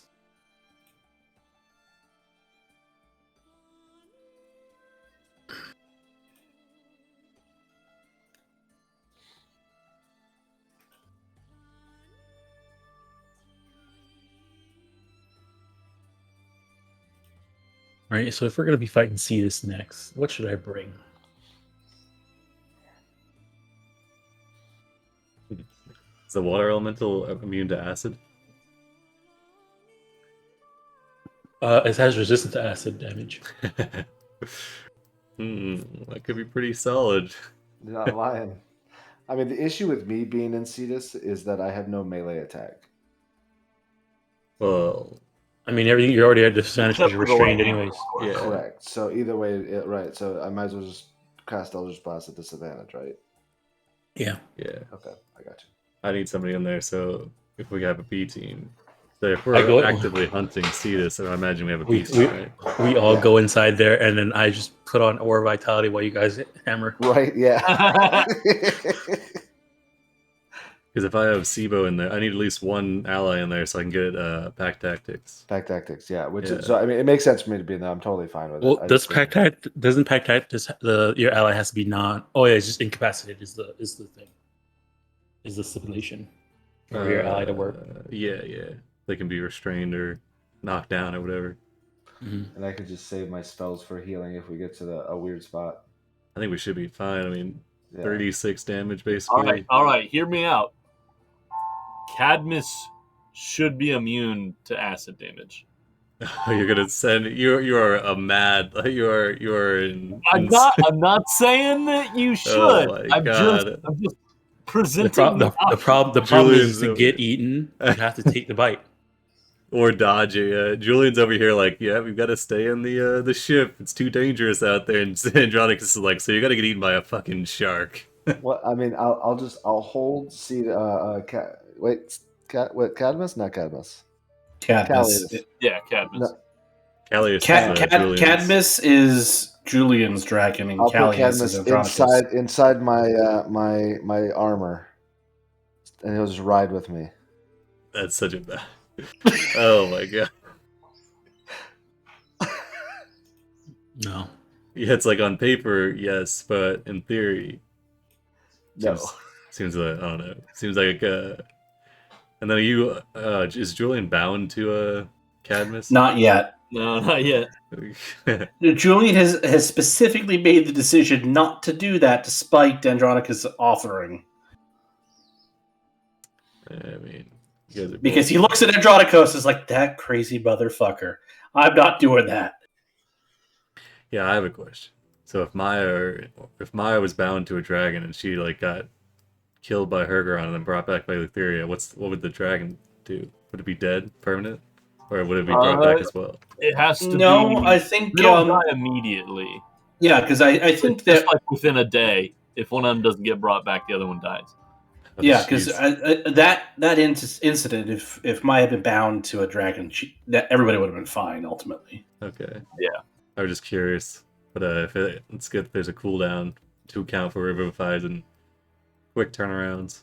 But considering the death's head on Julian's back, yeah, no, I'm not gonna put Cadmus through that. And also keep in mind that the like we already know like just because we have the material, then I can try and revive you. But Yeah. So the theory can just say no. Exact wording: if your bonded dragon dies, you will also die within 24 hours, unless the dragon is returned to life. You cannot be raised from the dead unless your bonded dragon is alive. The same is true for your dragon. So if you after 24 hours pass, if you've got a dead dragon and a dead Andronicus, whenever you go to raise dead, do you have to you have to raise them both at the same time. At the same exact time within the. Yeah. Oh man. Okay. That's rough. Tall order. I was just thinking that too. What this means? If there's if what do you call it?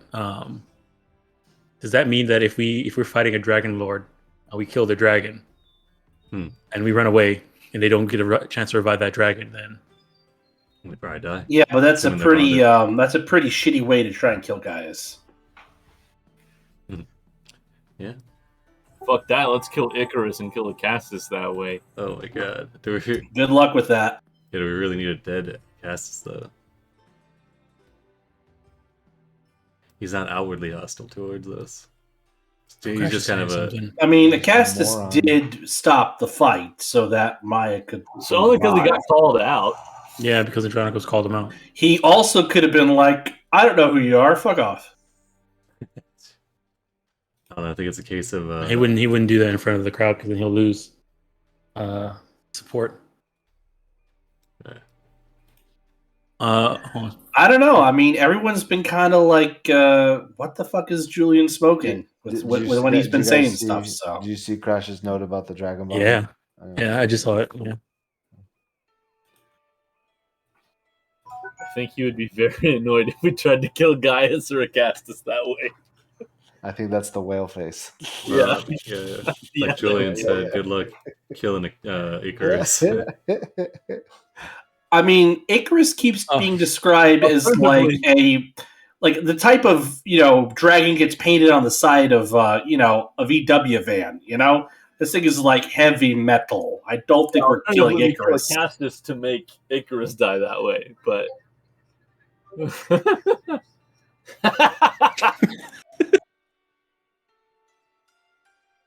I picture Dragonlord.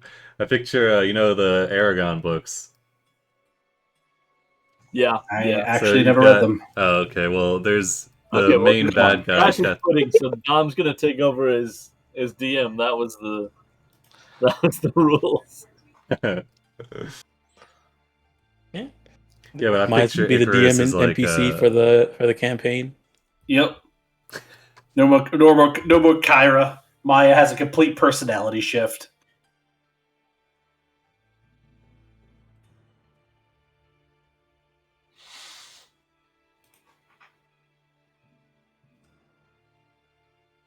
I don't know whether Crash is quitting over my comment or whether he's having too many issues with software. Both. Yeah, I think it's just a yes. Great. All right, let's see.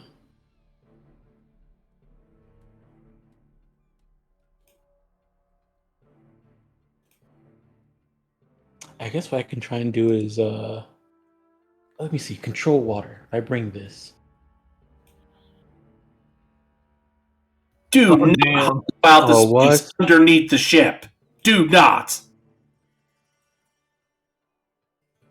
Well, I mean, one thing I can use control water to make it so that we lower the ship easier. But like if Cetus shows up, maybe I can use control water to stop him from getting away. Possibly, but do not hollow out the space underneath the ship. Siva knows what I'm talking about. I heard that was a really good idea, though. No, stop! Please stop. Okay. I'm back in. I'm using Edge browser, which actually runs really, really smooth for Foundry. So living on the edge. Yeah. No one would have ever known that. Yeah. Well, Remy's been using it for months now. For Odyssey Prime. I mean, it's another Chromium browser, so it's all Chromium now. But it's a lot less Google, so it doesn't, use all of its resources tracking everything you do. So I don't know.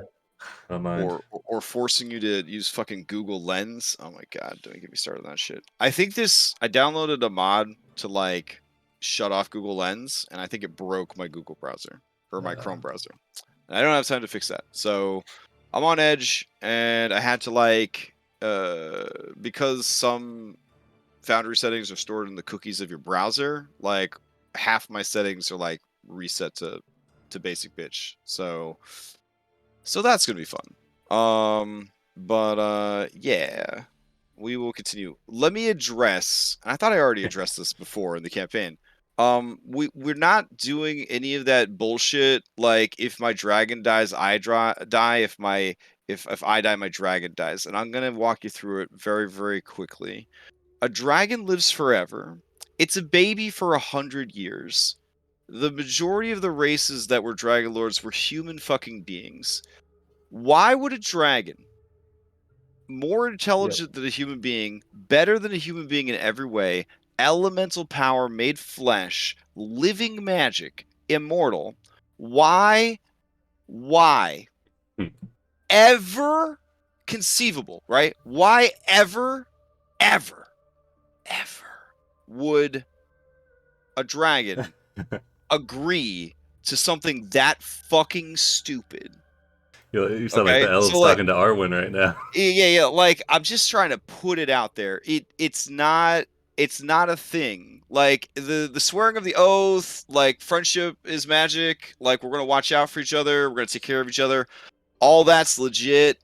But the whole, like, if they die, like, the other one dies, it just doesn't happen. There's like a number of examples in the history of the world and the actual adventure of like one or the other dying, and the oath doesn't kill the other person.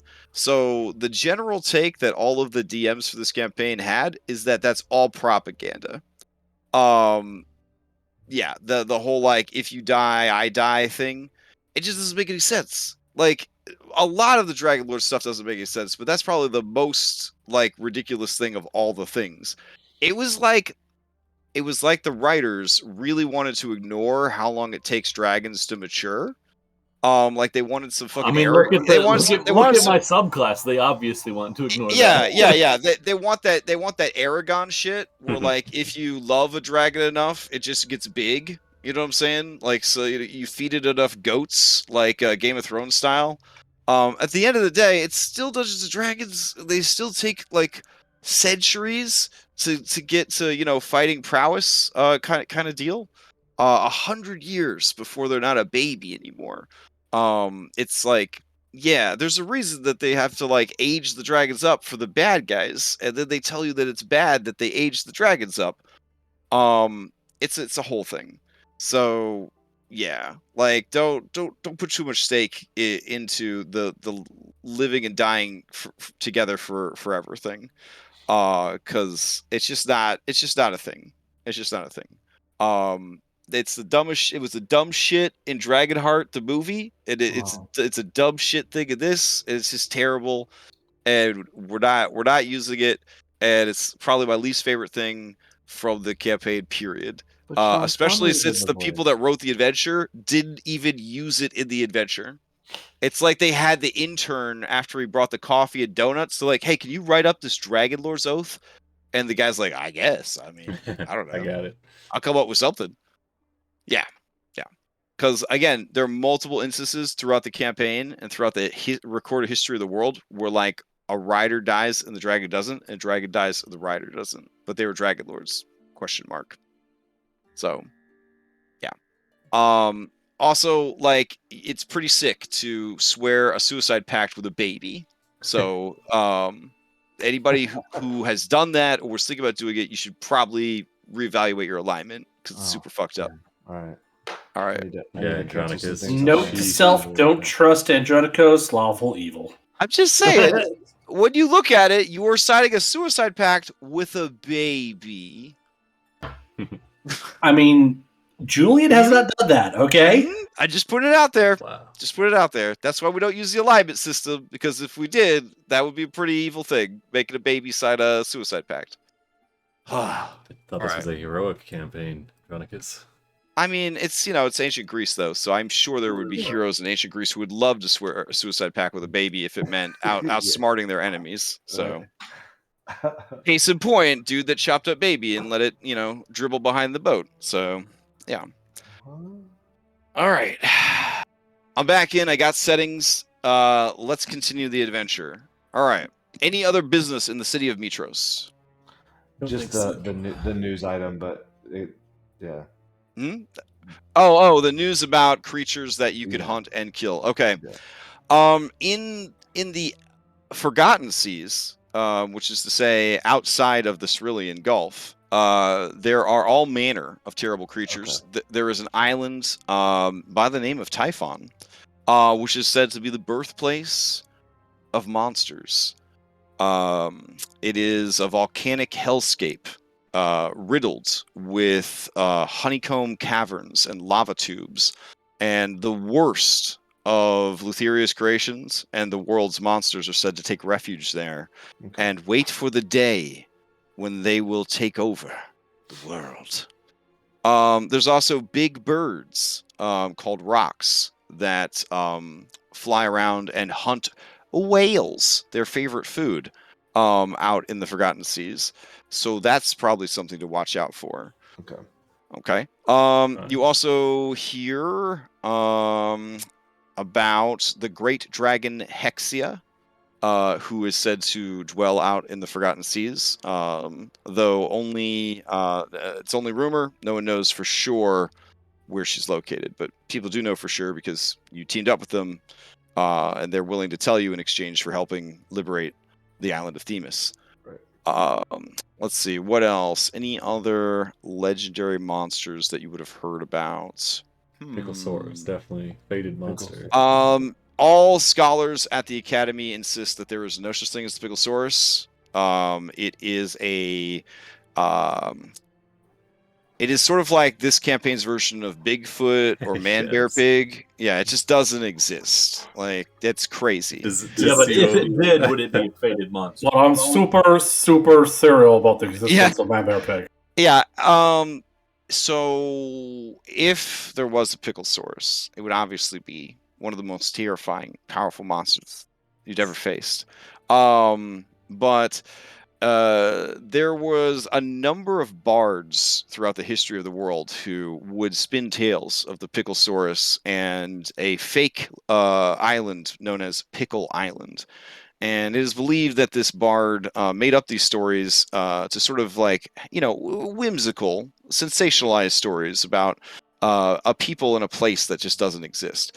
There have, however, been sightings of cruel cumbers in the world, which are a plant-like race of people. That does lend some credibility to it. So Picklesaurus fans and Picklesaurus enthusiasts do point to those sightings as evidence that there might actually be a Pickle Island. And if there is a Pickle Island, well, basically the argument is if there's cruel cumbers, then there's probably a Pickle Island. And if there is a Pickle Island, then there's obviously a Picklesaurus. Right. Yeah. Okay. All right.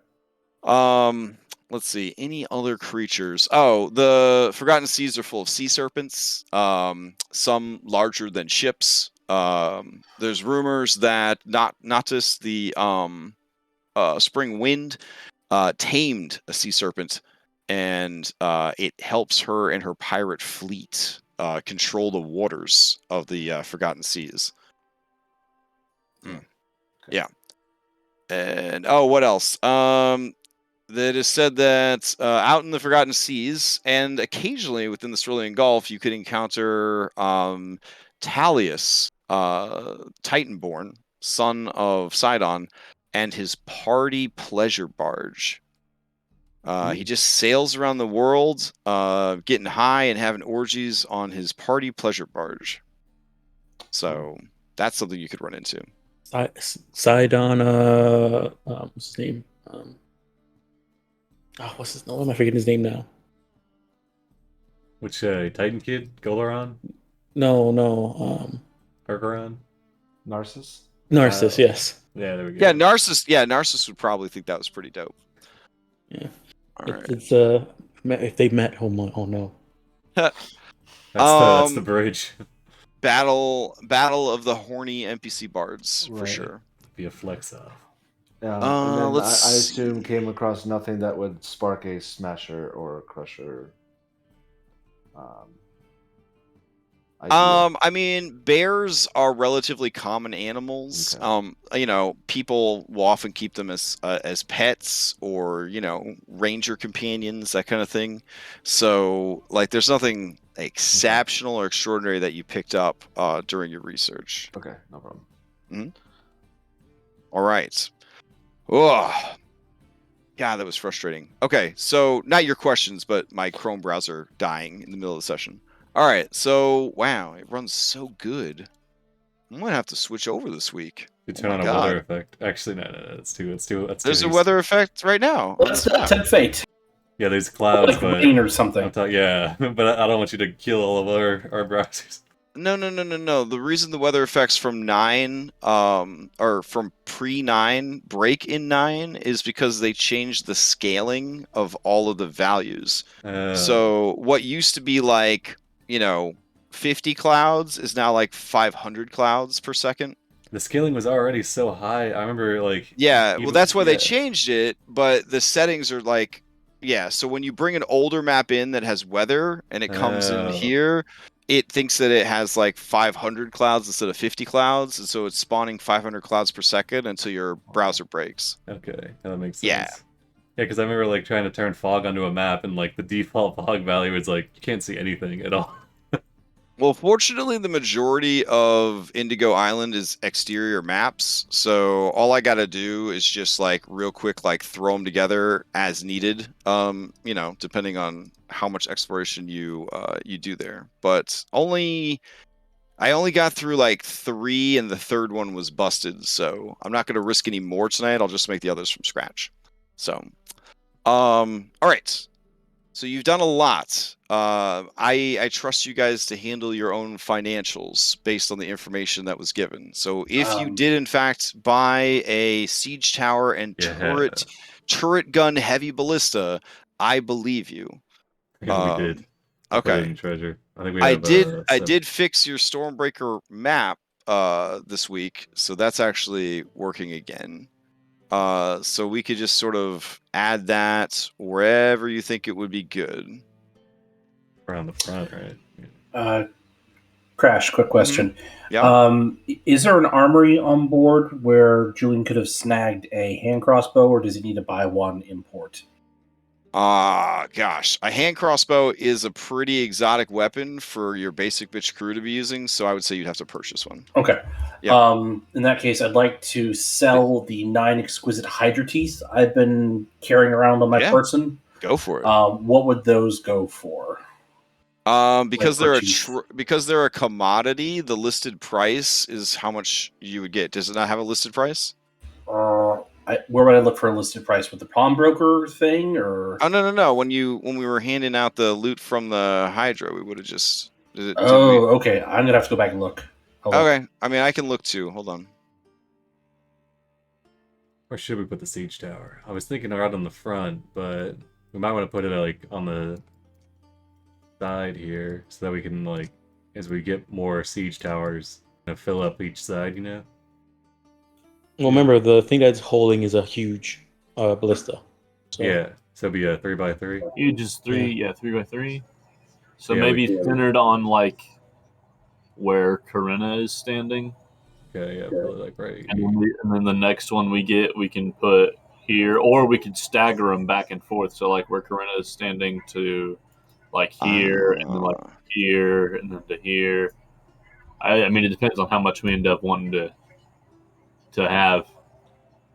But yeah, I mean, I don't think we can fit it up front. Oh, okay. The reason that they didn't have a price is the Hydra teeth are generally used for arrows or spearheads, and are quite abundant when they drop from a Hydra. So you probably get a gold a piece for them. Shit. Okay. Yeah. In that case, I hate to do this, but I'd have to pull 75 drachmae from the party funds to get that crossbow. These assholes just spent almost 4,000 gold on a gun. It's a really nice gun. They're gonna give Julian shit about it, like, oh, you're an artifice guy. I feel like you're the science department, and you're showing up, and the military department has just dropped all of the budget on a new gun, and they're looking at you, and they're like, you want how much money? For a what now? Yeah, like... And then that's too reasonable. That makes too much sense. Get the fuck out of here. The magic department just borrowed 400 to get a gem with a picture of a dragon on it. Yeah. It's like, yeah, this is nice. I mean, if you're excited about like tracking things, every ballista bolt costs 1 gold. That stuff is expensive. You're firing money at the enemy. Yeah, exactly. Julian's taking your budget for ballista bolts now. This is crazy. No, I think you guys probably have enough money that Julian should be able to buy this item he needs. We only have 50. We only have 50 drachmae available now. Oh, really? No. We have it. We have plenty. Oh, okay. No, he's busting my chops. Oh, okay. Yeah, we're fine. I got you. I was like, what the hell did you guys spend your money on besides a giant gun? Hookers to blow. Yeah, that'll do it. There needs to be a table called like the hookers and blow table. So like when you do spend it on hookers and blow, you at least get to roll on a table for something. Isn't that the crazy carousing one? Yeah, that's right. I do have a carousing table. Never mind. Yeah, sweet. I feel like that. Just there's like, just watch Wolf of Wall Street. That'll give you plenty of ideas for carousing. I remember there was this this play that was about this crew of sailors that got caught up in like a dispute between a royal family or something like that. Are you talking about the one where the guy had a bomb stuffed up his ass and he was killed? Yeah, that one. Yeah, that was pretty rough. Yeah. Another famous carousing one was a guy had his arm chopped off by a hook horror, and then they had to go on a quest to find the arm. Yeah, good old carousal table. Boy. Gonna be our ballista.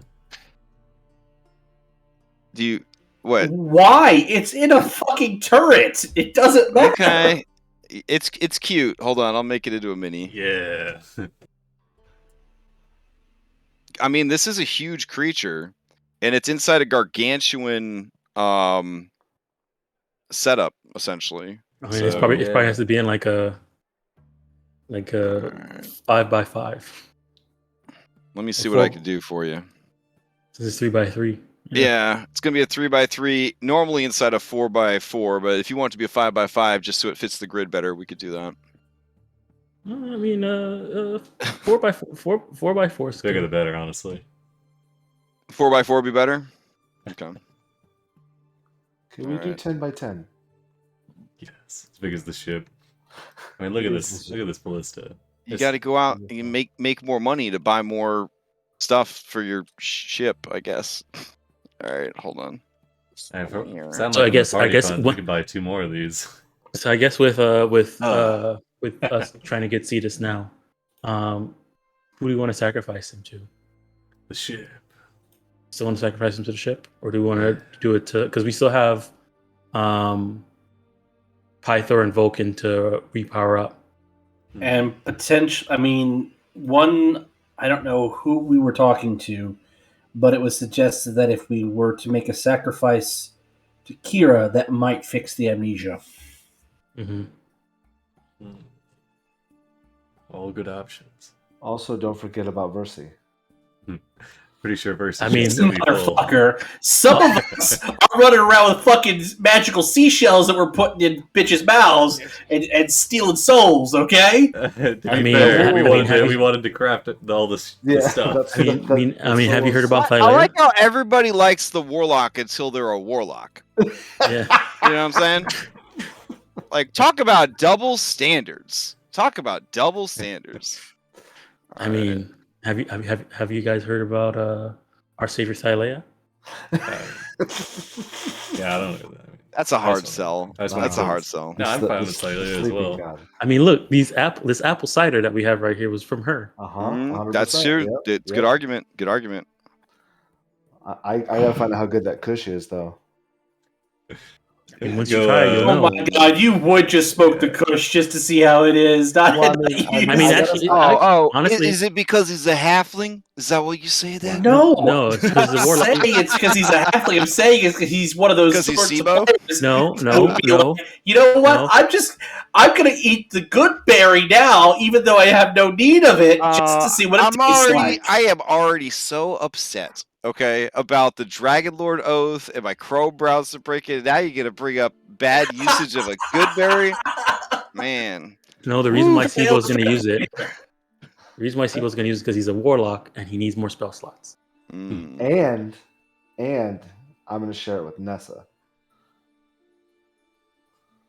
Makes sense. Oh yeah, I mean she'd really appreciate that. Yeah. But I do need more spell slots. Yes.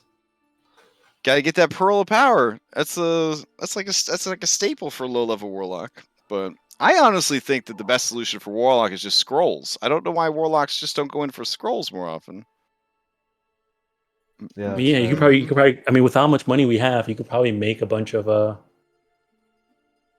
Yeah, you're in good with the Academy. Like you could just probably just ask for scrolls, and they can have them mailed to you with the Celadone. All right, I'll do that. I'll do that between sessions. It's actually not a bad idea. Yeah, never actually occurred.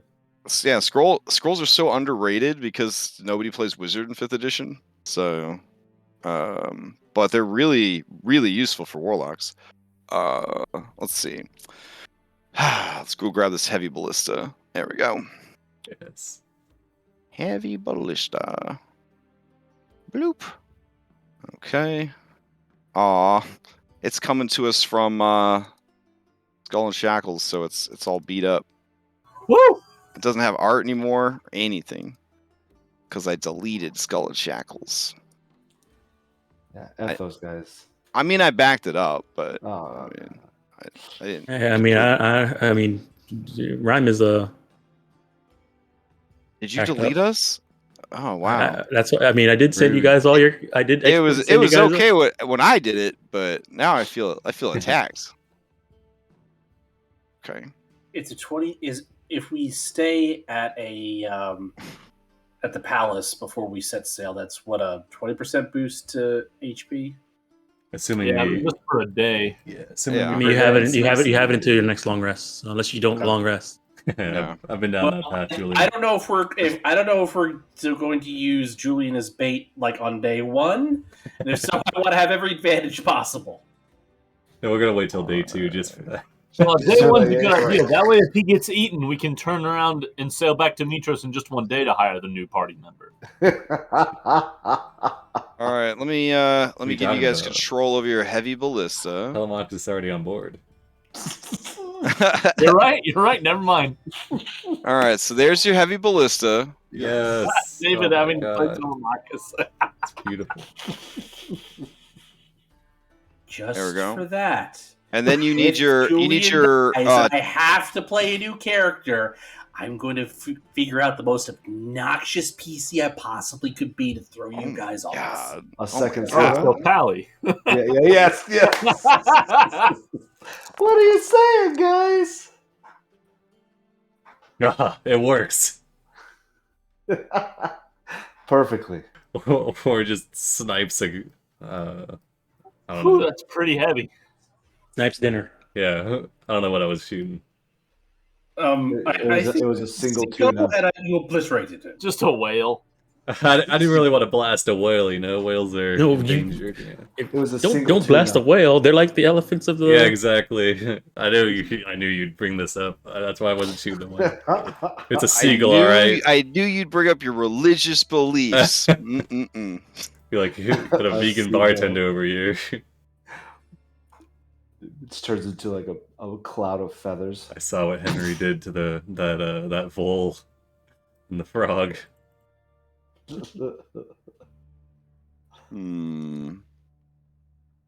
There we go. And let's see. None. Goddamn. All right. Always on for owner. Good. So is it pretty? Is it? Yeah, it says it's pretty heavy. Yeah, pretty heavy. It is pretty heavy. Let's see. Here's a siege tower. Nope. We're gonna have to make that bigger. Hold on. You are a gargantuan. And let's see. Link it. 4x4. No, you want it to be 5x5. Okay.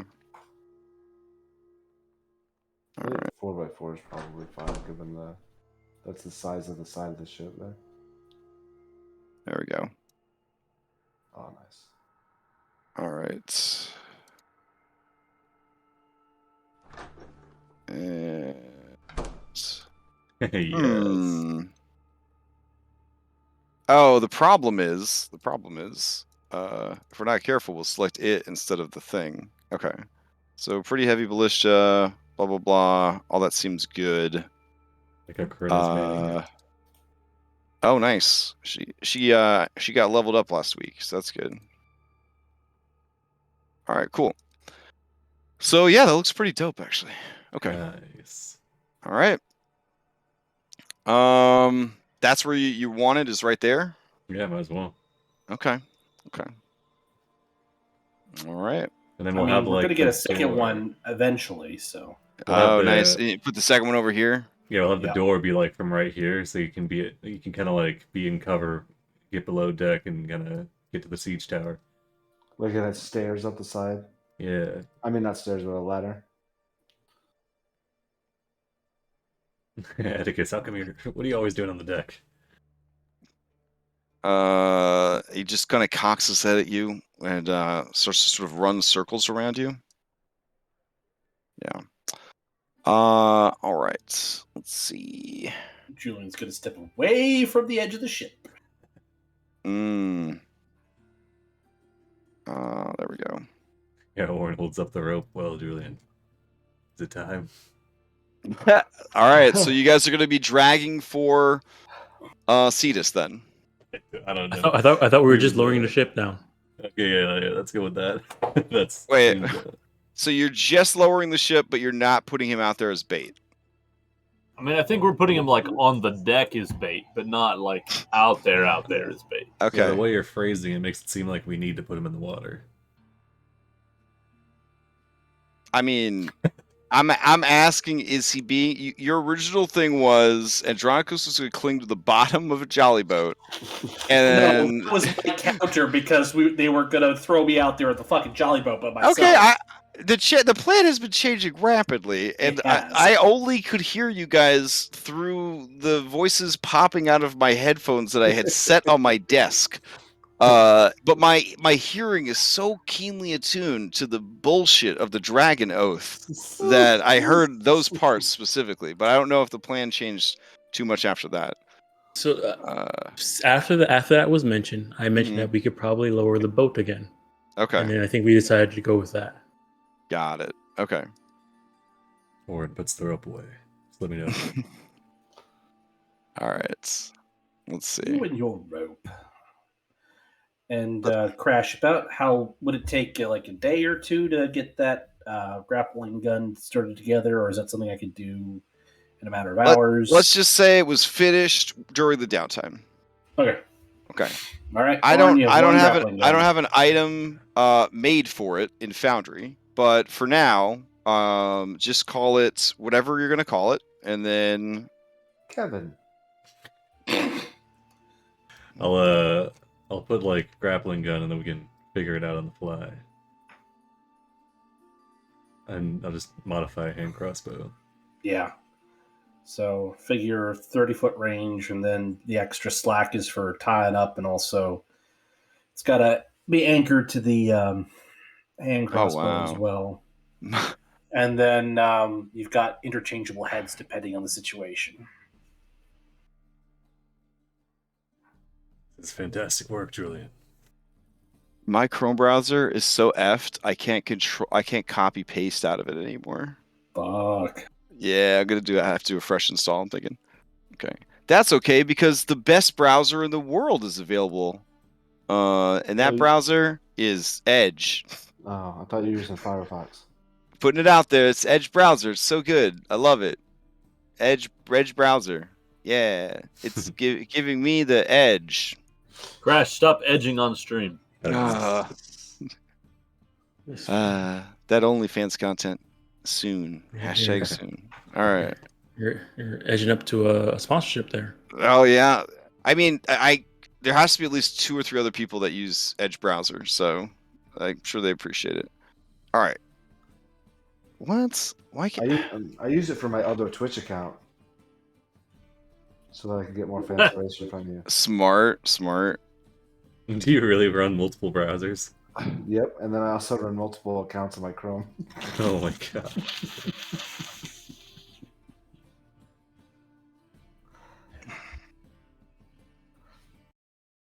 All right, let's see. Let's get you guys sailing. There we go. All right. Well, if we're fishing for Cetus right now, I'm gonna cast False Life on myself in preparation. Okay. All right. I'm gonna leave it up to the random encounter table if Cetus shows up or not. So he is populated a bit more, because he loved Julian so much. You'd be a lot more popular if you were in the water. Let's see. I mean, it's up to Julian if he wants to do that. No, I think it's a bad idea. I think that could go wrong pretty quick.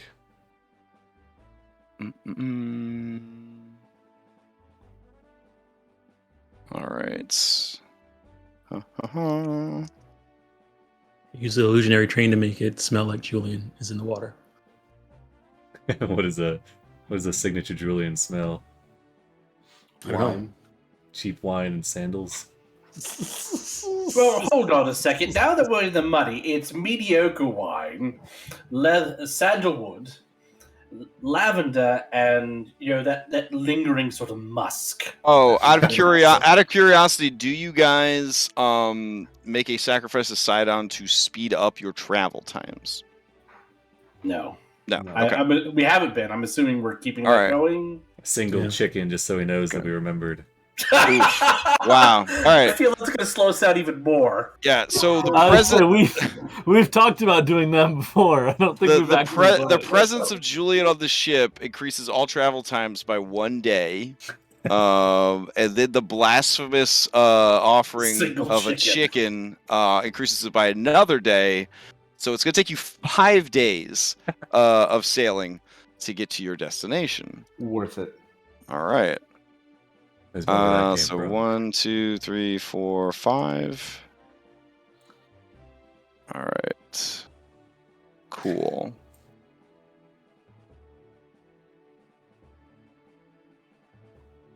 All right.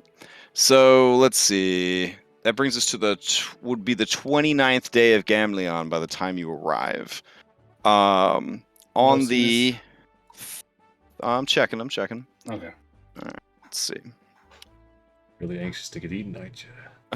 On the 5th day of travel, as you are approaching the Indigo Islands, you do in fact see the telltale fin of Cetus, and it is following the ship. Yes. You guys had instructed your crew to always be on lookout for this guy. He is following the ship. What do you want to do? Alright. Julian will cast False Life on himself and say, Okay. Oren, I think it might be time for some rope just to get him in a little closer. You want to go overboard? Do you have any other ideas to speed up the process? I mean, I don't know how much of a hurry we're in. If you really want to, I mean, I'll tie you up, but you want arms free? Particularly, yes. Okay. Kind of have to be able to cast spells at a moment's notice. Legs free? Yes, I was thinking you loop something around the waist. All right. Or harness. I mean, remember, you do have your water walking, so it's true. All right, yeah, I guess. I think I'm going to leave that in place for now. Now, I have to ask. Did you leave the shattered remains of the previous ballistas here, or when the ship was cleaned and repaired, did you have those removed? Probably just get rid of those, right?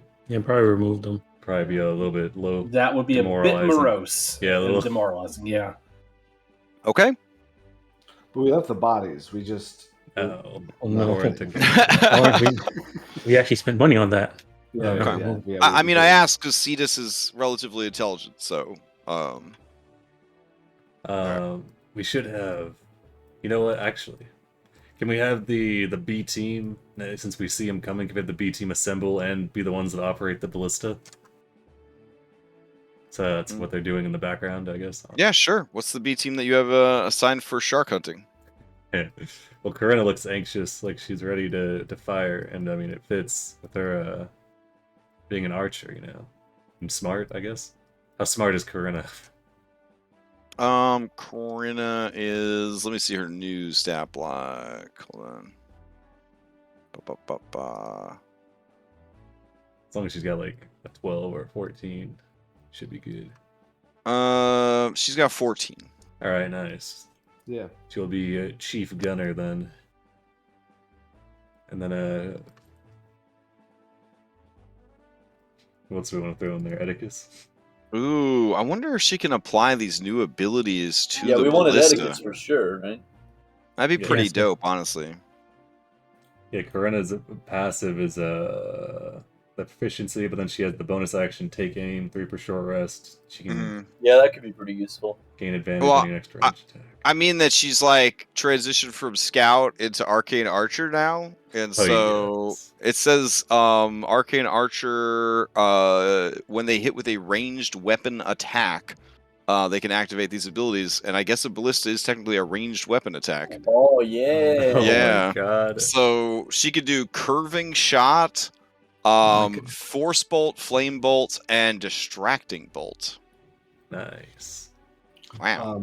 And what was That's awesome. Telemachus's upgrades? Because I know. Also, she's got braces of archery.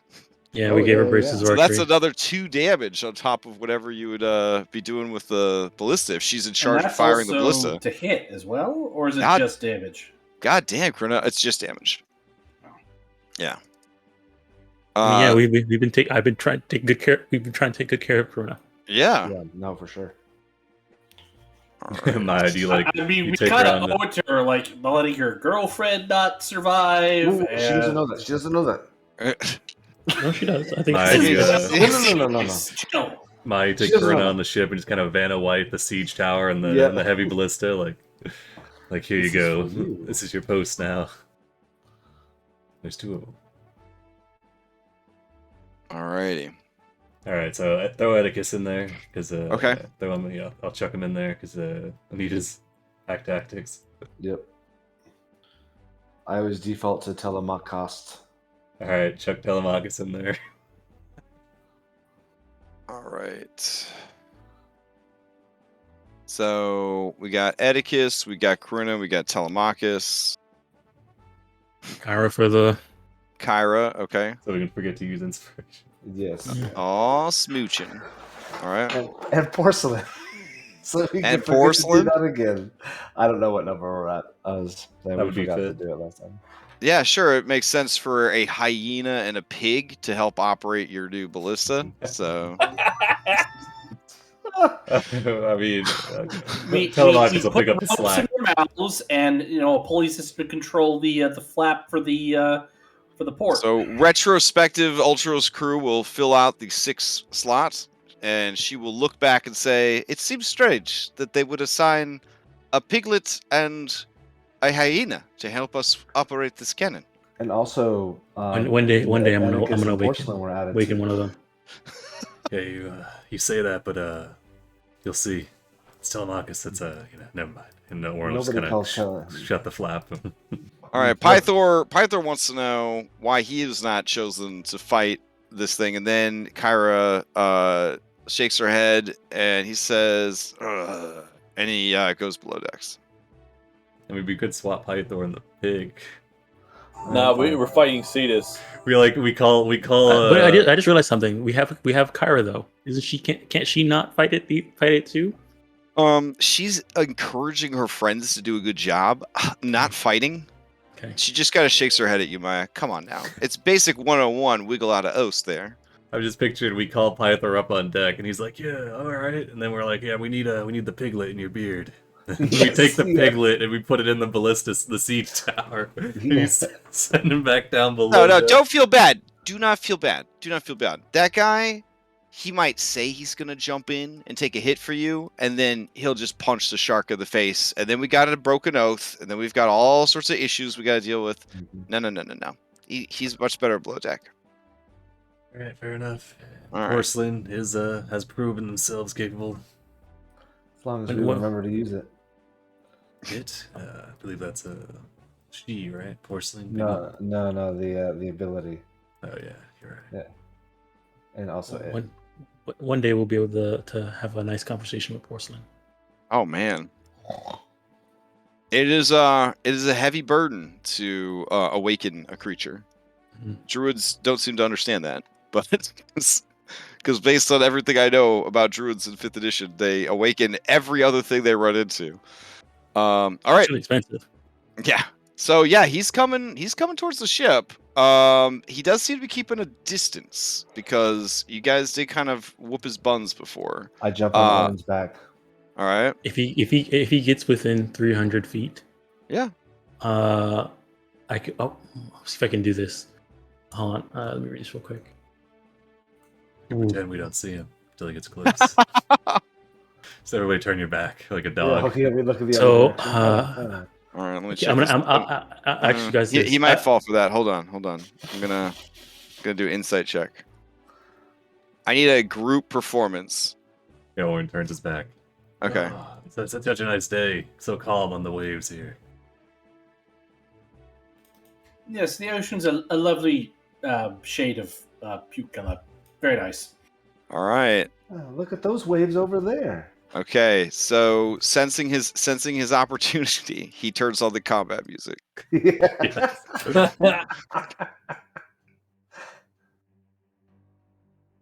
So one of the things I was thinking of doing is, we probably talked about this beforehand, was I can use control water, and I can cause the flow of water to change. So maybe we can probably use that as a way to stop him from leaving. Oh, make him swim against the current, kind of. Yeah. How fast is the opposite water? It just says.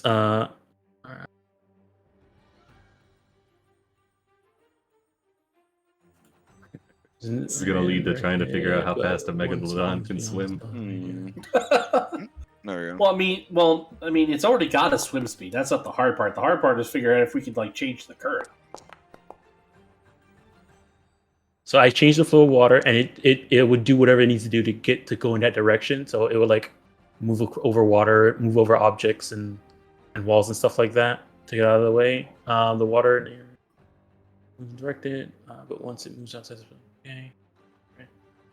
Yes, Julian, you remember what spellcasters do with control water? Oh no. The fun times. Yeah, we were just talking about We talked about that. And I kept insisting, do not hollow out the space below the ship. Till the spawns control freestanding water. I guess the ocean's freestanding water. Yeah. A cube up to 100 feet on a side. Choose the following effects. Redirect flow is what you're hoping for? Yeah, so either redirect flow, but I'm looking at it now. I think Whirlpool it actually has mechanics for stopping, for pulling people in. So maybe that one. Okay. Because Whirlpool says they have to make a athletics check to not be pulled in by the Whirlpool.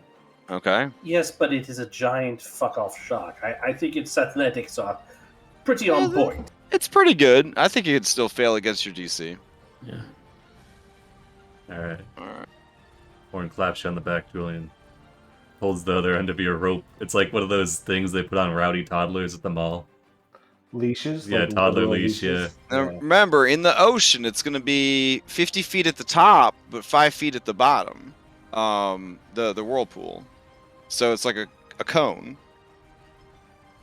So if the creature makes the save, I mean, it's a creature that lives in the ocean and deals with whirlpools. So yeah, it's going to be a one attempt thing. If it seizes a whirlpool, it's just going to go around the whirlpool because it's a big ass ocean. Swimming creatures are basically flying in the reverse y-axis or whatever, or z-axis, depending on how you do your world. But he's ready for it. All right, everybody roll initiative. He did terrible. Oh, I didn't roll. Hold on.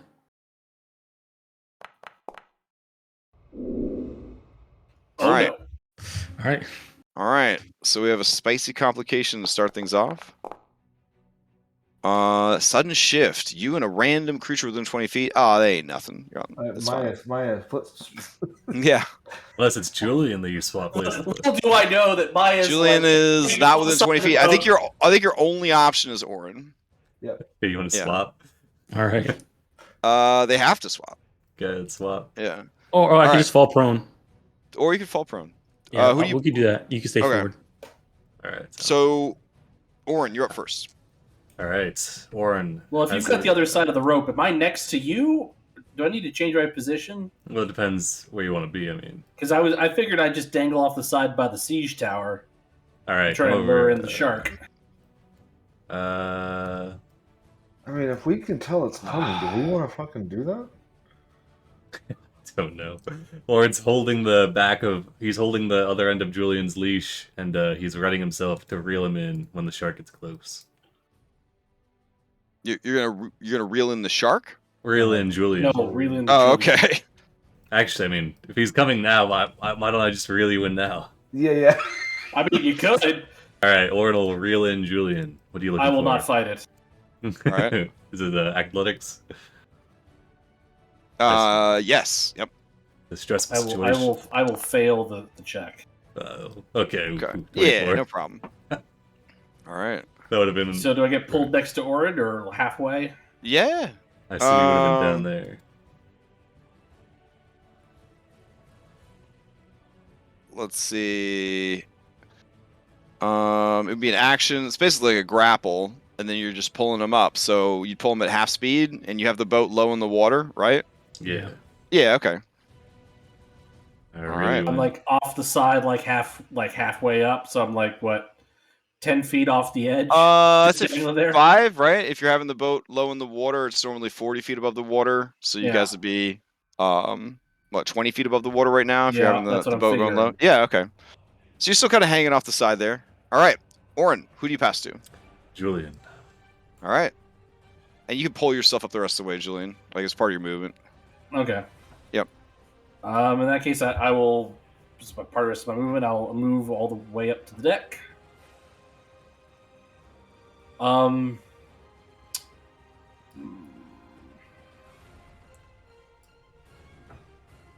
And hold on. Oh, we got some epic music going on. Was this Castlevania? It is. It is the sea monster battle music from Castlevania. Okay. Yep. Okay. And how far away is Cetus? That's got to be over 120 feet. 210. You know it's Castlevania because they got a guitar. So. Yep. That's fair. I will hold a firebolt when it gets within range. Okay. Oh, yeah, he is currently submerged for sure. You can just see his little fin poking out of the water. His katana. Yeah. There we go. All right. Who do you pass to, Julian? If we kill him and there's not a katana in the loot. Oh, man. Does it have to be a real katana, or could I just do the it's a longsword, deal with it 5th edition thing? You found out that I have a 290-page book of special equipment, so you probably want the real katana. Katana. All right. If you kill him today, you could have a real katana. All right. I will pass to Andronicos. All right. Stakes are up now. Stakes? Oh, also, we're just doing like version 3 Giphy Paragon stuff, which I think they just go after every person now. There's no right? Is that how it's working, Tom? So the way Paragons work now is that the only stipulation is that it's after another creature's turn. So when a creature ends their turn, they can do a Paragon. Okay. They still have the budget. They have to spend and all that jazz. Yep. Yeah, they still have the budget. The only stipulations now is they can't do it after their turn. Well, the other stipulation is the very, in my opinion, very complicated to understand, but very easy once you understand it. Movement limitations. Yeah. Yeah. So, but it's fine. All right. It would have been nice to not have V3 movement limitations on this fight because he's got a long way to swim. But okay. So you pass Andronicos. What is Andronicos doing? I'm gonna start off strong with a guided missile on myself. Okay. Wait, fuck! This is different. How do I do this now?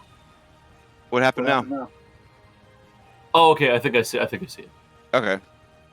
They changed the way that it pops up and asks what spell level you want to use. Oh, I'm concentrating very hard. Oh yeah, there should be buttons now instead of drop-down menus. I don't know. If you guys don't like that, I can get rid of it. But no, that's fine. No, it's just different. You know, the triple concentration. I'm not sure why I'm like triple/quadruple concentrating. Probably that button thing. I'm thinking.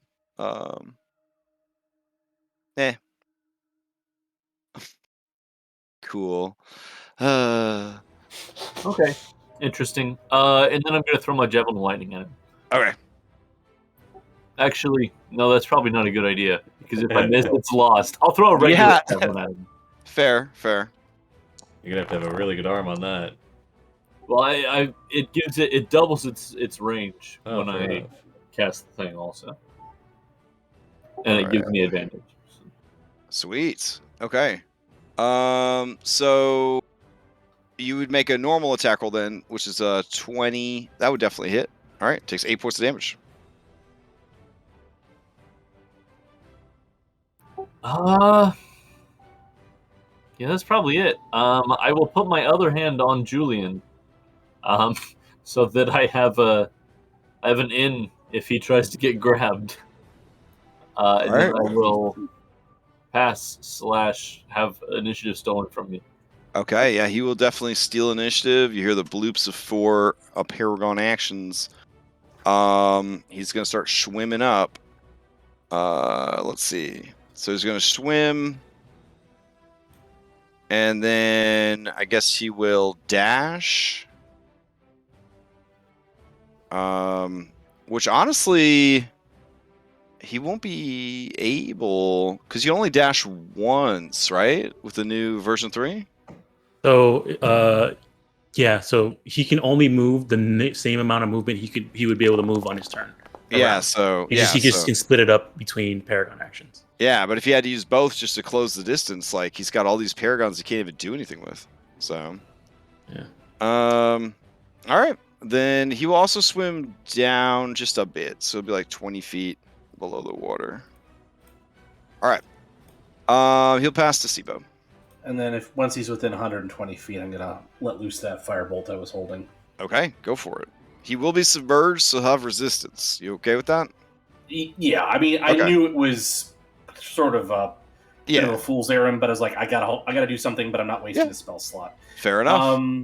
I guess 16. Does that hit even with cover? 16 hits. Okay. In this instance, he's big enough that even with him being down, like that'll hit. Okay, does some damage. Cool. All right. Sibo will jump on Orin's back because. Okay. Going in. In its mouth, you can. And I'll just shoot an Eldritch Blast like from right over his ear. Okay. And so same thing, resistance, I assume. Nope. It only has resistance to fire underwater. Okay. All right. Yep. That's gonna hit for 12. And then number 2. Yeah. Oh, I think we can. Oh, nice. I think we can see the Cetus's health bar for some reason. Oh yes. Oh, damn. Okay. I didn't even realize. It's like I've never used Foundry before in my entire life. This is amazing. All right. Cool. We couldn't see it last time. So No, we could at the start though. Oh. Yeah, we could at one point. Not in the last fight though. Yeah. All right. All right. That's what I'll do. Just hang on Orin's back and pass to Maya. Okay. I guess the creature, with its new restrictions on movement, is just going to take the dodge action. Yeah. All right. Maya, it's you. All right, stand up. Hmm.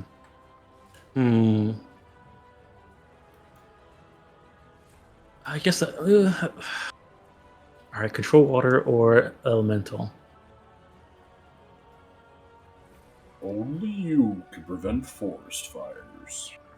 All right, I guess I'll go ahead and summon a water elemental. Okay. Some spell slot. Oh boy. Oh, that's a lot of. Yeah, it's got to be that new spell button mod that's causing the. It gave me 4, so I'm thinking it's because it's like 4th level. I don't know. Yeah, it's giving you concentration per level. Well, I cast the spell at first, and it gave me 4 also. Yeah, I'll uninstall it before next time. So. All right, so let me 1 concentration. All right, and then let me drag them out. My companions are gone. What? Okay. Yeah, my I don't have any of. Okay, hold on 1 second. Okay. Okay, so let me just drag them out normally then.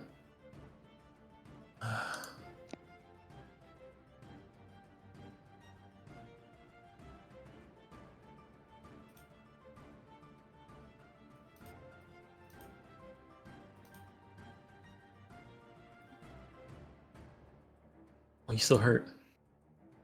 You gotta give that boy a rest. Yeah.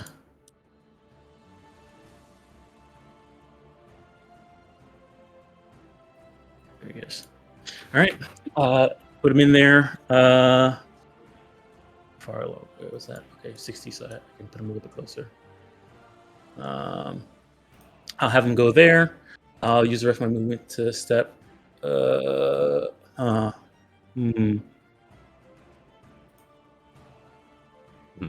You on the siege tower, huh? I'll back up over here. All right, and then I'll have water elemental. I'll have water elemental swim down to Cetus and just smack him once.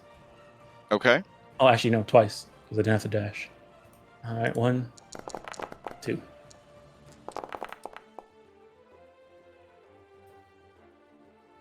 $11 and 22. All right, 11's not gonna hit. 22 is gonna hit. Okay, that's it. All right, 15 damage. Nice. All right.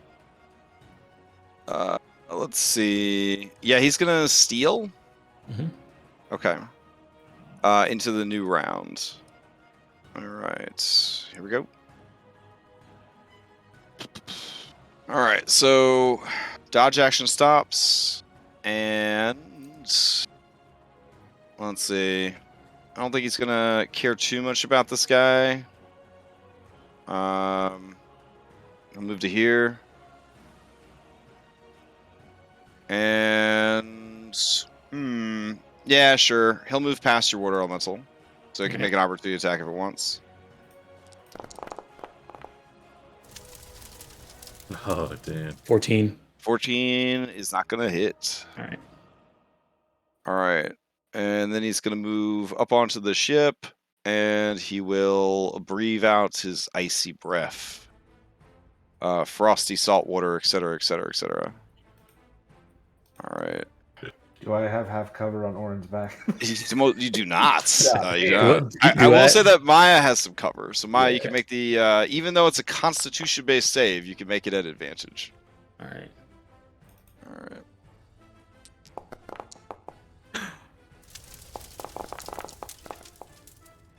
Hot damn.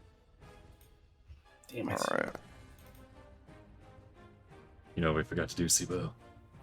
Take our potion. Oh yeah, we should. Okay.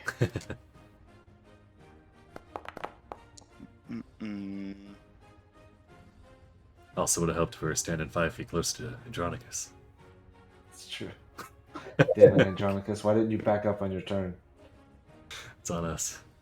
No, I'm on your back. It can't be your fault. You're right. I'll tell you, there's a paladin on Friday nights who would not have made that mistake. All right. You even have an aura on Friday nights? I do now. Oh, okay. All right, let's see what we got here. All right, Orin. That is not enough. Maya, here's your boon. Can I succeed at a cost? It is outside the realm of succeeding. Oh no! I'll just take the damage. Okay. I'll take the inspiration. Stay in the tower, Telemachus. Nice. God notices your achievement. So Julian, Sibo, and Andronikos. Andronikos, you resist cold, so you'll be fine. Reaction, I'll cast Absorb Elements. Okay, it's going to be 12d8 cold, and if you failed, you're pushed 20 feet away. All right. So 1, 2, 3, 4, 5, 6, 7, 8, 9, 10, 11, 12. Here we go. All right, so 56 points of icy seawater is blasted out of the creature's mouth. I'm gonna half that to all right. 28. Okay. Siva throws a little bit of blood up on your shoulder. Jesus Christ. And everybody who didn't make the save would be pushed back 20 feet. So, like so. I'll use my... Oh gosh, guys. I was moving you. So, I'll come back a little. Okay. I'll be right there, because we're at 15 feet from Andronicus. Alright. All of you took damage, so you could steal if you would like. Hold on. I'm going to use my... Otherwise, it's going to pass to Maya. 1d8. Hold on. Kyra's the Fanspiration we got is a d8, right? Not a Fanspiration, but Faxpiration? Yes. Okay. I'm using that right now. Okay. Still not enough.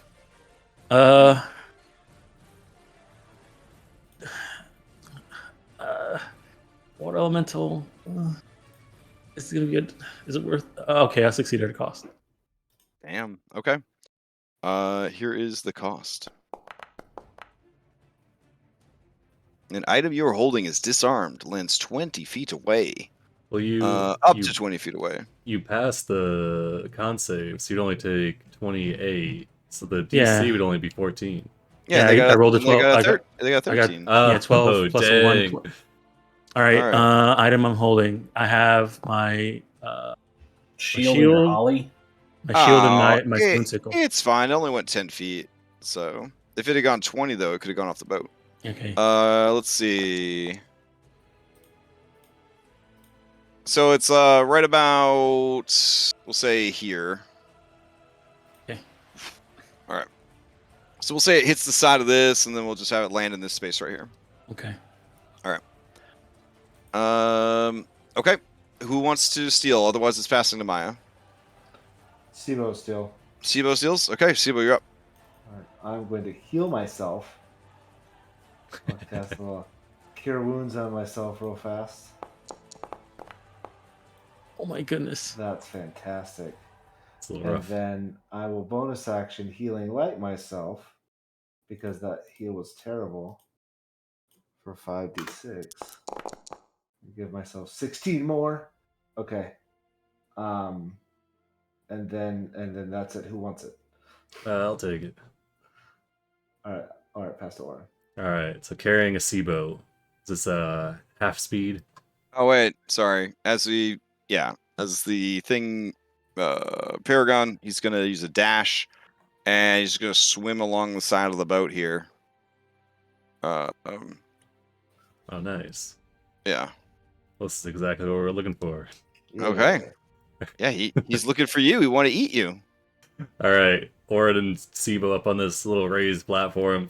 Uh-huh. He's got Sibo backpack.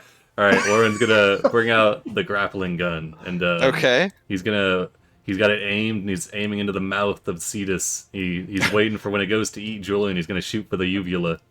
Yes. Okay. So you're readying an action to fire at its uvula. Got it. Well, is it actually Sharks trying have to? uvulas? Is it actively trying to eat Julian now? Like, or is there an opening No, now? no, Or is that ready? it had to dash. Okay. And when your turn is over, though, it will try to eat Julian. Yeah. All right, fair enough. Julian has reprogrammed the world with his actions. Okay. So. All right, I will ready my shot to shoot this uvula. All right. Let's see. Okay. Who are you gonna pass to then? Sorry. Bonus action. Chug a acidus potion. Bottoms up, Sibo, and then I'll pass to Julian.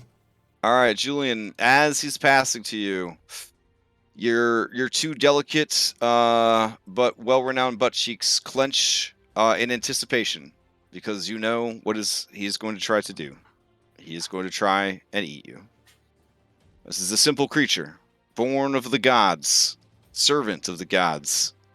He pulls out of his marsupial animal pouch that all animals in D&D games have, and you see a soggy post-it note.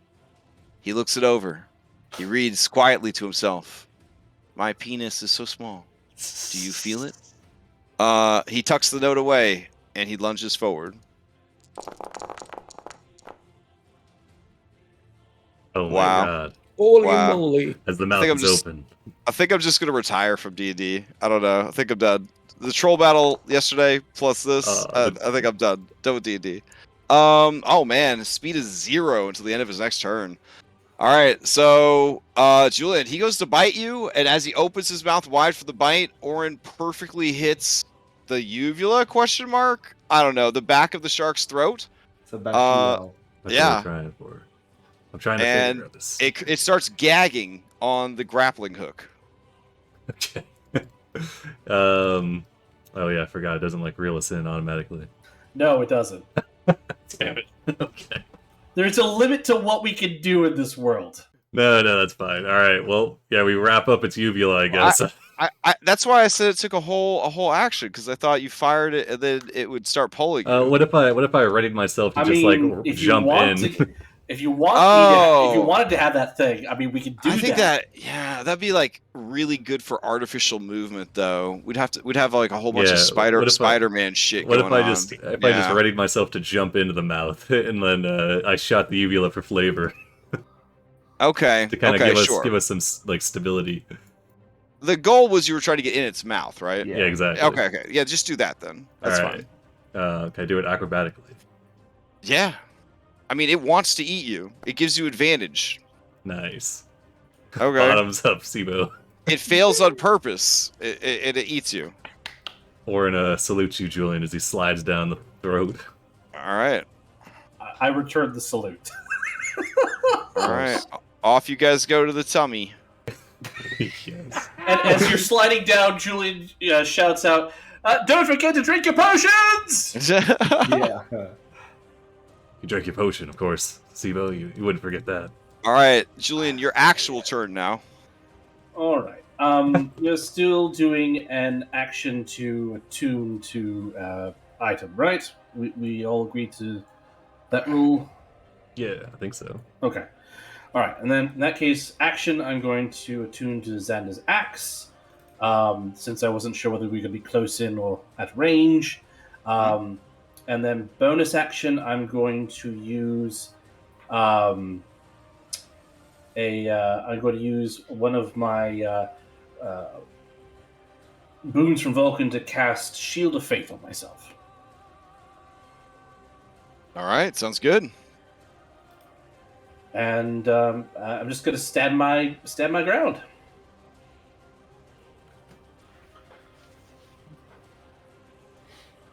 Okay. Is there a siege weapon in initiative? Sorry. Oh yeah, like we should probably be rolling Corinna into initiative. Derp. Yeah. All right, so we'll take. To be fair, this is like the first round that Cetus has been in a position where it can be shot. True. Yeah. Because he was under. Yeah, he was under the water before. All right. Yeah. So we'll just say that you're gonna pass to her next, and then and then we'll just kind of go from there. Okay. Julian will pass to Corinna. All right, and then it will try and bite you again, since it can't go anywhere. It's like caught up in the oars and shit. The people down there that are rowing are just screaming in terror. Got a really uncomfortable uvula. All right. Julian, have you taken any damage at all? I took damage from the breath Sweet. weapon. Well, hopefully it doesn't get 2 1s, because it does have advantage on the attack roll. Here we go. Okay. All right. Looks like you'll be joining your friends down below, unless you make the dexterity save. Or do you want to willingly get swallowed, or do you want to make the dex save? I want to make it work for it. I'll see. All right. Give me that dex save. Nice. Ooh, that's pretty good. What was the DC? That's 21. Oh. I will succeed at a cost. Oh, damn. Okay. Do you have a +2 because you're rolling from Sophia right now? Yeah, oh. Okay. Okay, so that puts you at 21. You still have to succeed, or a 20, so you still have to succeed at a cost, right? No. It rolled correctly. It's It's still an 18. So you got the same dex as Sophia. Yeah. Okay. All right. Anyways, here's your succeeded cost. Oh, actually, wait. I'm right next to Andronicus. It should be +6. Oh. Did I somehow break your? I think it's just because Sophia's not You just close. rolled from Sophia. Yeah, you rolled from Sophia, not from Julian. Yeah, I clicked my sheet. I'm rolling through Sophia for some reason. As long as she's still selected, it's gonna do that. All right. I guess fresh roll then. Here we go. No. It's fine. We'll use the. Okay. You rolled well enough to pass. It's fine. Okay. So you take a shitload of damage, and Ballista, go ahead and fire. Actually, Ryan, I do you wanna only do the take. honors? Is that mundane damage or is that magical damage? That is. He does not count as magical Then weapon. I only take half. Nice. All right. Maya, since Corinna's your pupil. Oh, no, I pressed it. My bad. Oh, you got it. Yeah, Hey, All right. 30 piercing damage. Oh Holy my shit. God. This thing's pays All for right. itself. All right. It's making shark noises, which I don't actually know what those sound like, but I'm assuming it's like a weird panting, growling kind of No, sound. I want to hear. I want to hear the It's Mythic Slugger's noise again. It's what you call it? It's Godzilla noises. Oh, is it? Yeah. Okay. Oh, I thought it'd be mac and cheese. No. It's a totally different monster. Oh, my bad. All right. What else? Who do you pass to? Corinna. They're gonna pass to Maya or Andronicus. Let's go Andronicus, see if we can help Julian out. All right, Andronicus. It's gonna try and bite. No, it's still gonna try to bite Julian. What am I saying? All right. Did I pass my save or no? Yeah. If you only took 20 damage, you only had to get a 10. Okay. Then. All right. Jesus Christ, these rolls. 19 Against Julian. No, that Julian. misses. All right. Andronicus, to you.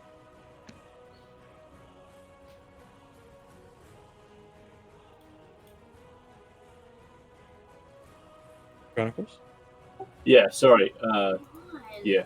Yeah, I Haley's was trying to unconcentrate because I realized that shouldn't be there anymore. Oh, yeah. All right, I am going to bonus action. Should I instant replay straight off the bat, or should I Hunter's Mark straight off the bat? He's right next I to don't you. know, Laura Bailey. You tell me. You're right. I should never cast Hunter's Mark until after the fight's over. Oh my God. Here it is, Hunter's Mark. Quadruple concentration. And then I'm gonna swing at it twice.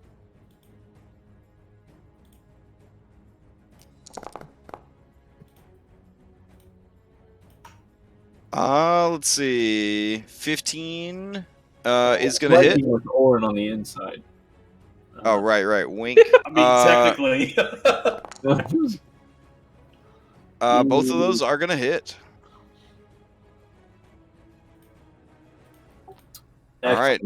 Any And smites since it's a or? giant shark?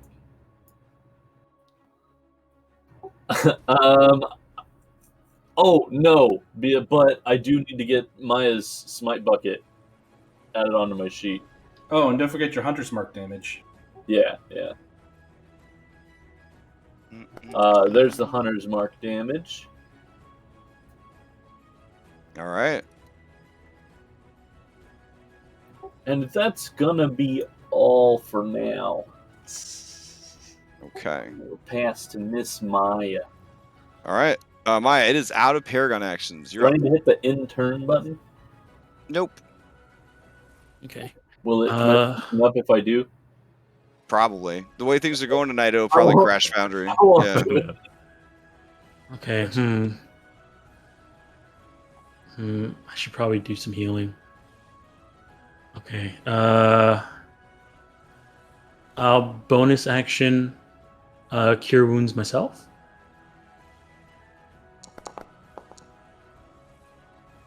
All right, 12 plus 3, and then I'll burn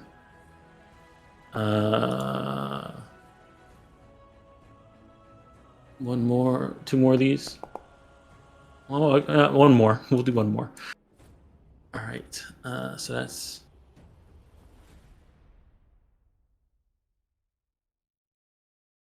And then plus 4. All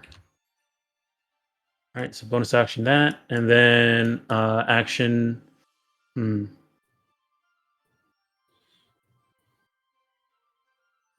she doesn't. Just in case that fails, she's not going to do that. She'll just throw a produce flame at it.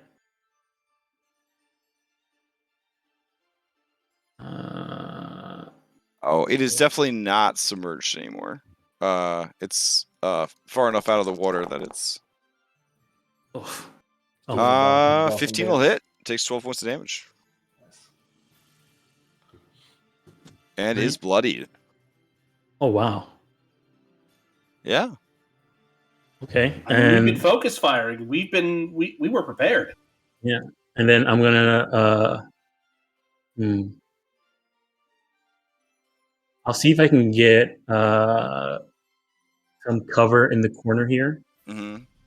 And then I'll tell my water elemental to swim and dash towards it. Okay. That's all it can do. All right. It's going to steal into the next round. You guys should steal from it if you have one, because it's going to get Paragons back. Yeah, I don't have any inspiration. Same, I'm all out. I can use one. I mean, I have one, but I would just be attacking it. That's true. Okay.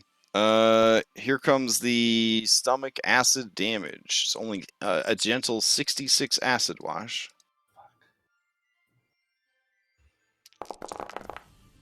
Holy wow, moly. that was gentle. Yeah, look at that. Was it 4 1s? Yeah. All right. And then the creature's going to try to get back its breath weapon. Needs a 5 or a 6. Does not. And let's see. It will, I guess, just continue to chomp on Julian. So, here is its bite attempt. With advantage. All right. So a 20 for 44. I will cast shield to avoid getting hit with that. All right. That's its turn. It will pass to Maya. Since I took damage from the acid, could I steal? Oh, yeah, you can steal if you'd like. All right. Maya, do you really want it? No, you can take it. I will bonus action drink my potion. Okay. And then I can't attack this time around because I need to heal myself, so I'm going to do that again as well. Okay. Can I drink a potion as an action instead of a bonus action? Does that matter? Yep. You can drink it as an action. I'll do that with a... Technically, you could take 2 potions in a turn if you needed to. Remember, you have the free potion of healing that I make once per day. Yeah, that's once per long rest. I'll use that to start with, and then I'll pass to Oren. Sorry, I'll pass to Julian. Well, just because he has his paragon. Yeah. All right. So as you go to pass to Julian, it's gonna just burn through these actions. Unreal. 17. Is it rolled above a 5? Holy moly! What's going on? I don't know. Again. It started yesterday morning and it's never stopped. It's incredible. All right, Julian, to you. All right. The fact that it's weathered a couple of hefty chomps, Julian's feeling pretty good about himself, but he's going to keep his mouth shut. But he is going to try and strike a blow with the axe of Xandon. Okay. What was that? Somebody was trying to say something. That doesn't seem in character to me. Well, I mean, that part. It's called growth. It's character growth. Yeah. Yeah. We're very proud of you. All right. You get a flank from the water elemental, so a 15 does hit. All right. And I'll bonus action drink a basic potion. Okay. I'll drink Maya's potion. So, and we're going off of highest hit die for that. Mm-hmm. Yep, 2d8 plus 2. I need to take a level in barbarian then. Yeah, for real. Oh yeah, because you're an artist. I was thinking of taking a level of monk. Mhm. Yeah, that's true. All right, Julian, who would be passing to? I'll pass to Andronicus. All right, He's right there. Andronicus. Before you could go, the creature's going to try and chomp on Julian again. I believe. It has to hit eventually, right? Oh, There we go. Oh my goodness. So there's I can't do a fucking thing about that. And I'm out. 78 halved. In a grave Oh, cleric. that's right. Yeah. Although, what does 78 have though? 39. 30. Yeah. Wait, why's it halved? He has Because of the- resistance. Oh, He has the My golden, golden the armor, golden bud. lion skin. Yeah. dang, that is paying off dividends. Yeah, for I sure. mean, I'm not out. All right, so give me a and dex then I save gotta- to see if he's scooping yeah. you up. It was all building up, all those 4s. Yes. They were Oh, adding. and It won't he's roll no up the thing. longer Hold on. immobilized either, so That's take that off. Oh my god. Oh, fuck. Here it Shit. comes. Good thing we gave you an Wow. acid resistance potion. All right, here's complication. Expose. The next attack against you is an advantage. I think it's about as good as it could have been, Julian. All right, so you are journeying down into the tummy with your allies. That's here, Julian. Or Andronicus, sorry. All right, so you pass to Andronicus. I passed to Andronicus okay, Andronicus. before I got nommed. All right, So do I still wait? No, I still don't have my Shield of Faith because that exceeds the yeah. There's damage. there's Yeah. no way you could have made the check. I still made it just because though. Like I still rolled it. Just Well, half of 39. No, yeah, you should be good. Yeah, you could try to make that. You got a well, I 22. did. But I did roll the con save of 22. Yeah. So yeah, you kept. It your was shit. 19. Oh, okay. It was 19. Yeah. The DC was 19. All right. So Andronicus, what are you doing? All right. Well,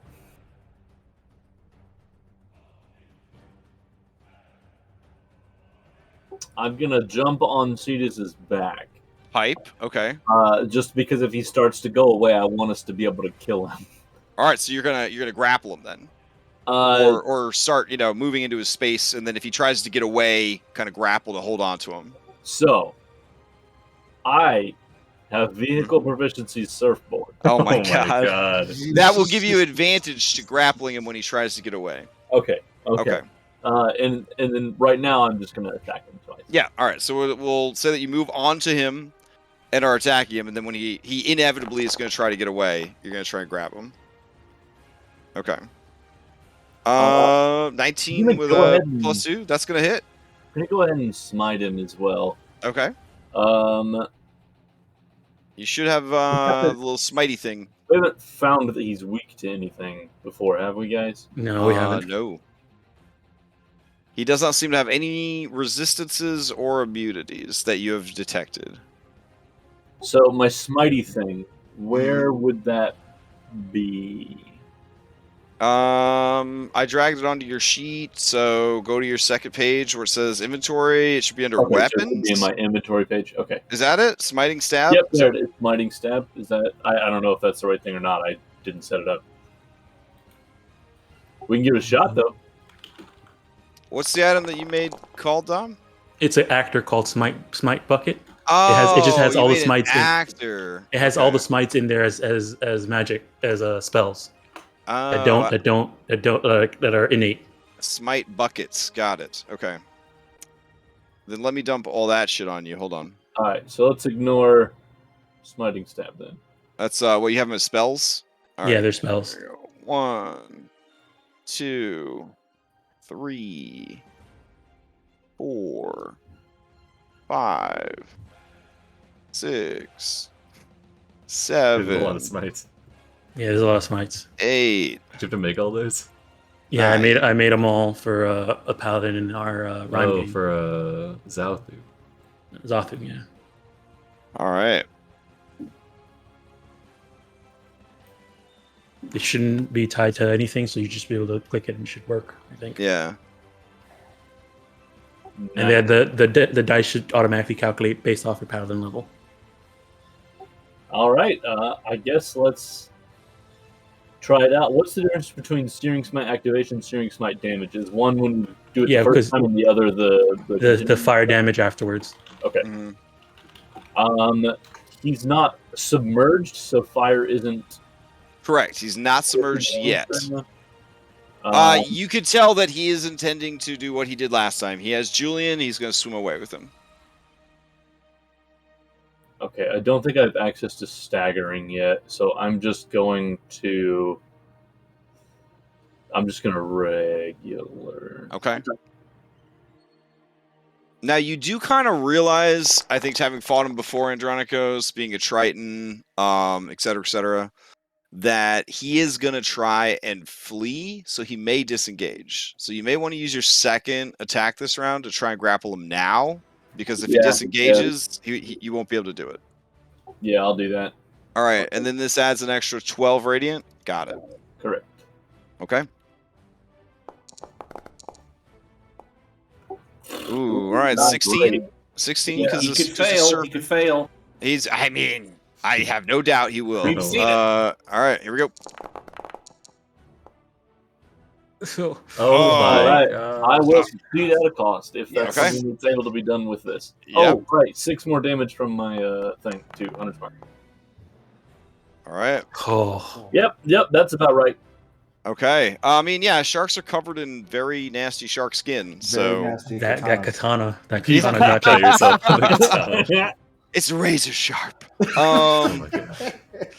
After all this time. The steel was folded 256 times on each side. All right. By a Scotsman. Yeah. Let's see. He's Okay. actually Egyptian somehow. It was the character from 13th Warrior who actually then became the character in the novel Shogun and then made the sword. That's where the sword Oh my god, legendary status. Yeah. Which, by the way, Shogun, a great book. All right, 5 more damage, and you are grappling him. Okay. All right. Let's see. Okay. Andronicus. I want to hit this fucking thing. Yeah, it's you.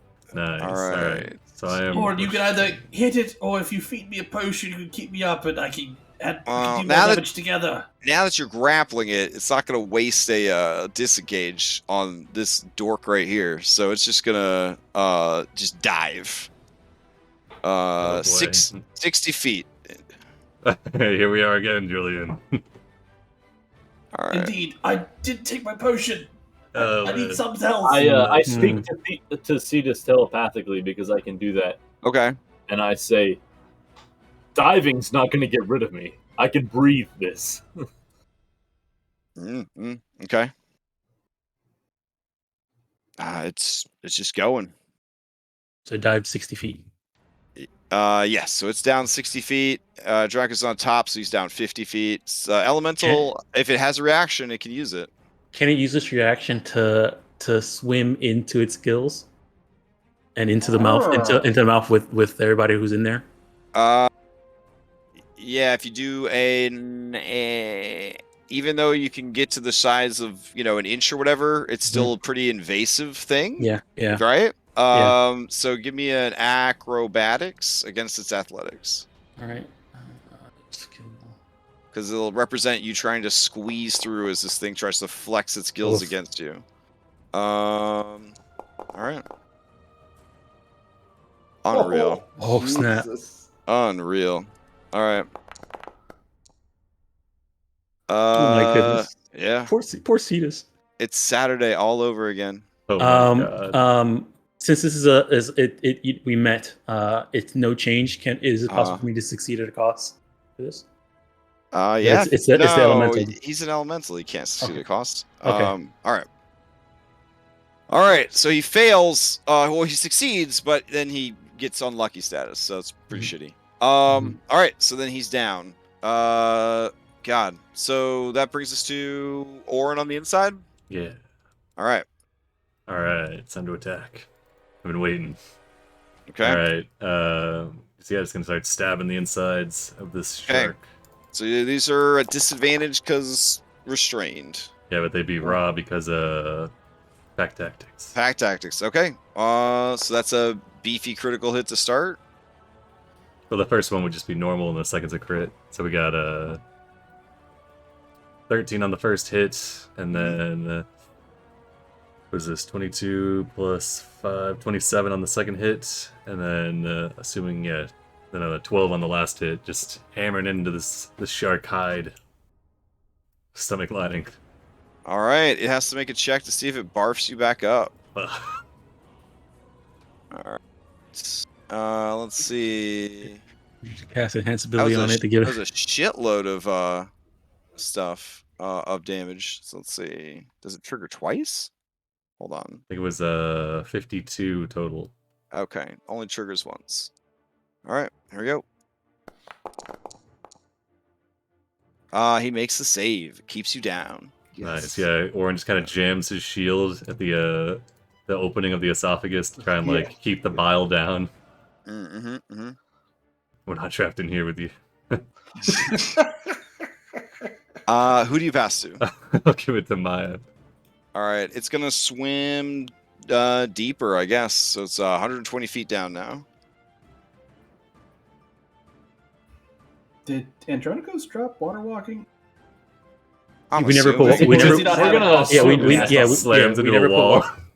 put water walking on Andronicos because he has a swim speed higher than his walking speed. Yeah. No. I just wanted to address that as well. I always put it on him, but he always immediately removes it. Yeah. I looked down at you. Thank you, Steve. And I immediately drop it in the middle of saying thank you. I want you to feel left out. Yeah. All right. I'll go ahead and run up to the edge of the thing. It's 120 feet. What's the length of the range on this? Might be right at 120 feet. Yeah, hold on. Because he's 120 feet down in the water, and I'm 20 feet up. So yeah, well, this is 140. I'm just trying to see what the range is this. Oh, 300 feet. Nice. That's 100 foot. Okay, so what I'm gonna do is use control water and place the 100 by 100 feet cube at Cetus and try and direct the water up. So you're trying to make the water currents of the ocean flow directly upwards towards inside that 100 by 100 feet cube. Okay. So the way it works is that if it leaves that cube, it goes back to normal. It's just inside that cube. It moves. Okay. So I'll go ahead and do that. All right. All right.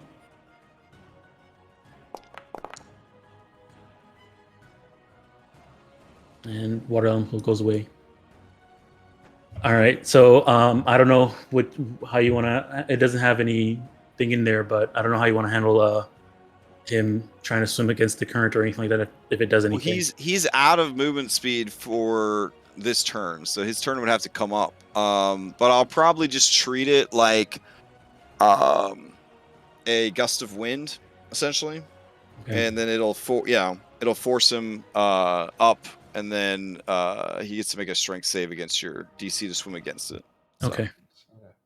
All right. So you pass to Corinna. There's no one to shoot. So I guess they're just going to ready in action. Mm-hmm. All right. Who do you want Corinna to pass to? Or Julian. Orin or Julian. Julian, do you want to go? Yes, that would that will literally save me. All right. All right. So who's going? Julian. Okay. All right. Bonus action, I'm going to drink that potion of acid resistance. Okay. So I am now officially out of freebies for drinking potions. And then I'm going to have to heal myself. Yeah, I don't want poison. I don't want toxicity. I'll cast I'll upcast Cure Wounds on myself. Okay. You don't need to see for Cure Wounds, right? As dumb as that sounds, but you guys are blind and restrained in the belly. A creature you touched? Nope. So you just touch yourself in the dock. I was. All right. Crazy.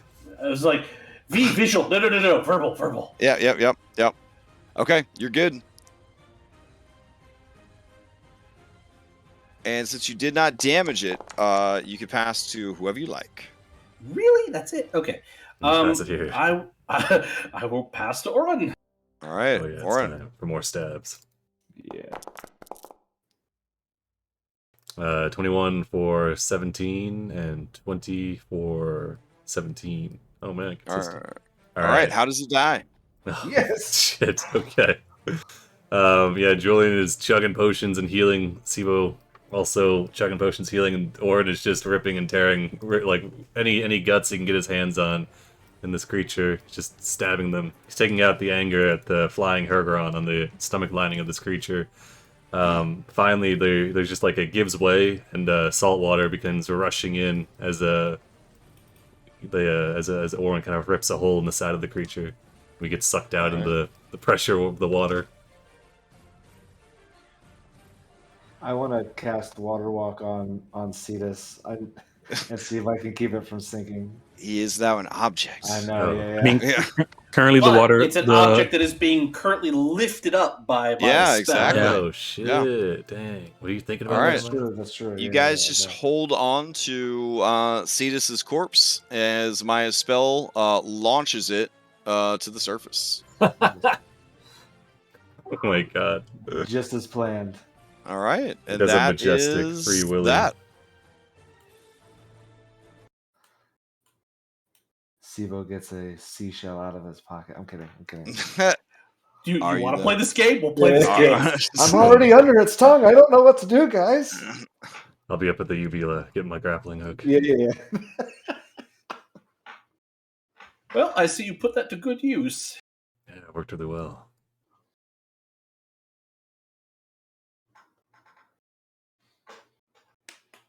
Nice. Poor Cetus, man. Jeez. You got one good crit, and the rest was just garbage. Rolls like fours, threes. There's at least 5 ones there. I mean, at least the good crit was on its intended target. That's true. If you didn't have that armor, you would have been smoked. Oh man. Yeah, Yep. definitely good But investment. that's why we did all this stuff.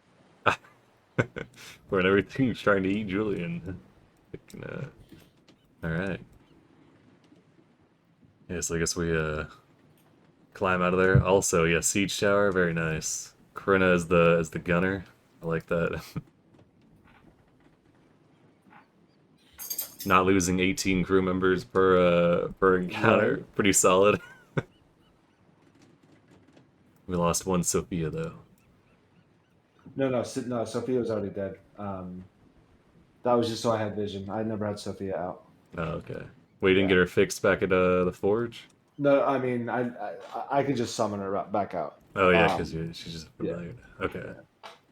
All right.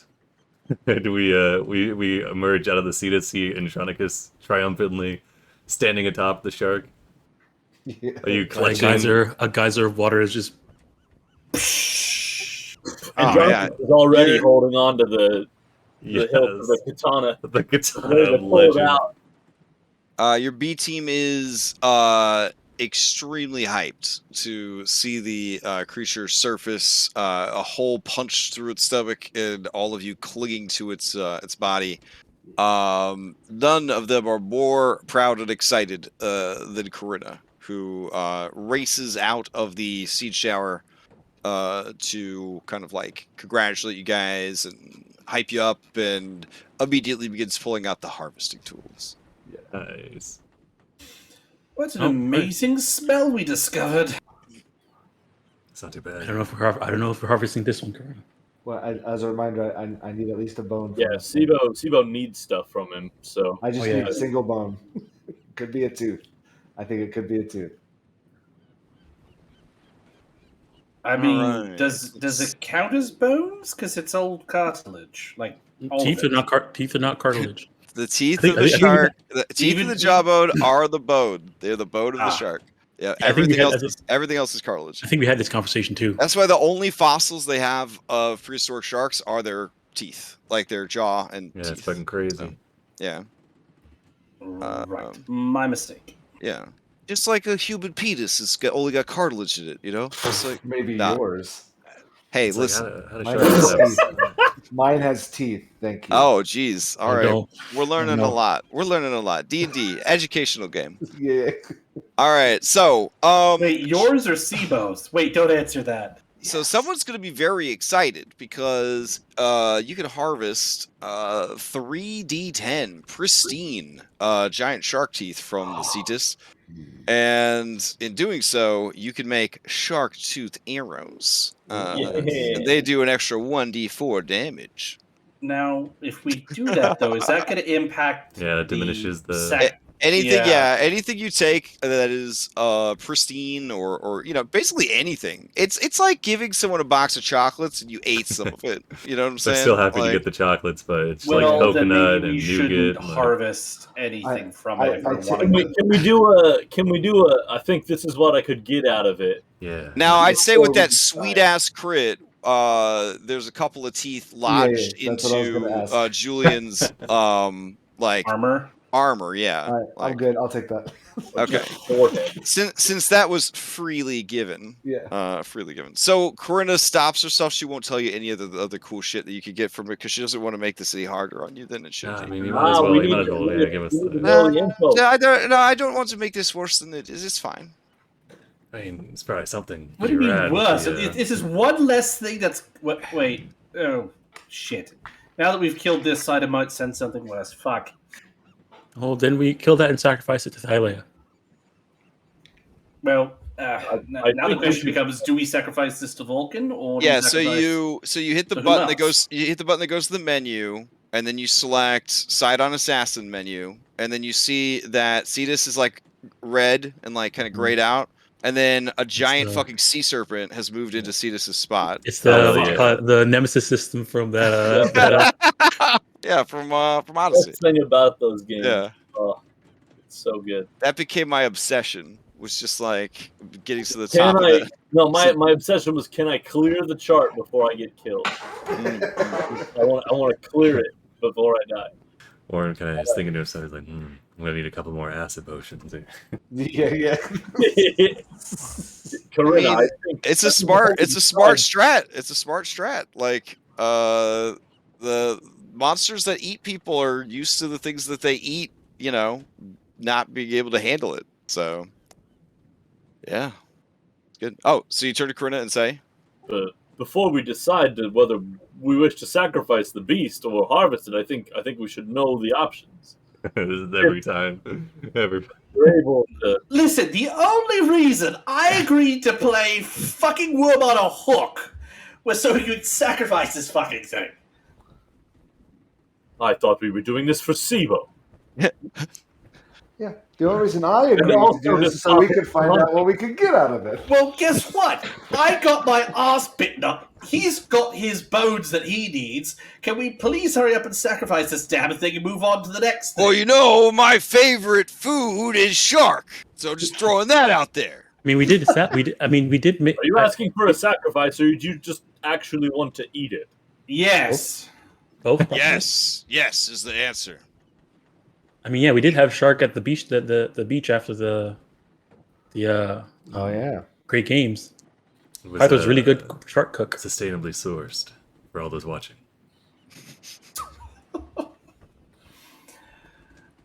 I think it only makes, well, not only makes sense, but it makes good sense strategically that we, get Pythor all the way back to full strength. and since he's here with us, and then we can figure out what we do next with the next thing that tries to come and kill me. Alternatively, we should Oh my we god. should get Vulcan up to full strength since he's not with us. Fucking weebs. Unbelievable. Sorry, I was looking for a magical katana for you. D&D wiki. Yeah, and they're all like artifacts. They're just all artifacts. No one could ever just make a normal fucking katana. Forget that shit. It's got to be artifact level. So angry. We have This +3 vorpal katana. So I play something with it. It powers up my waifu. I am so glad. I'm so glad people convinced me to take the rest of the week off from D&D. I am so furious. Oh my god. So not at you guys. I even said, and I quote, I don't want to cancel on Mythic because they're my best group. They're the chillest guys. I'm always up to play D&D with those guys. But I said, but yeah, I'll cancel the rest of the week though, because I'm at my wit's end on D&D over here. All right. So according to this lovely book called The Comprehensive Equipment Manual Revised, 290 pages of custom homebrew equipment, a katana costs 100 gold, and does 1d8 slashing and 1d10 versatile. Sounds like a pretty unique weapon to me. Wait, this sounds vaguely familiar. But it has one thing, that its cousin, the longsword, a sword that many people argue never actually existed historically, doesn't have, and that's the fine property. When you look at this weapon, you think to yourself, God damn. That's fine. God damn. And I'm saying that because I actually have to look up what fine does. So, hold on. It's fine, not finesse. No, yeah, it's fine. It's a fine weapon.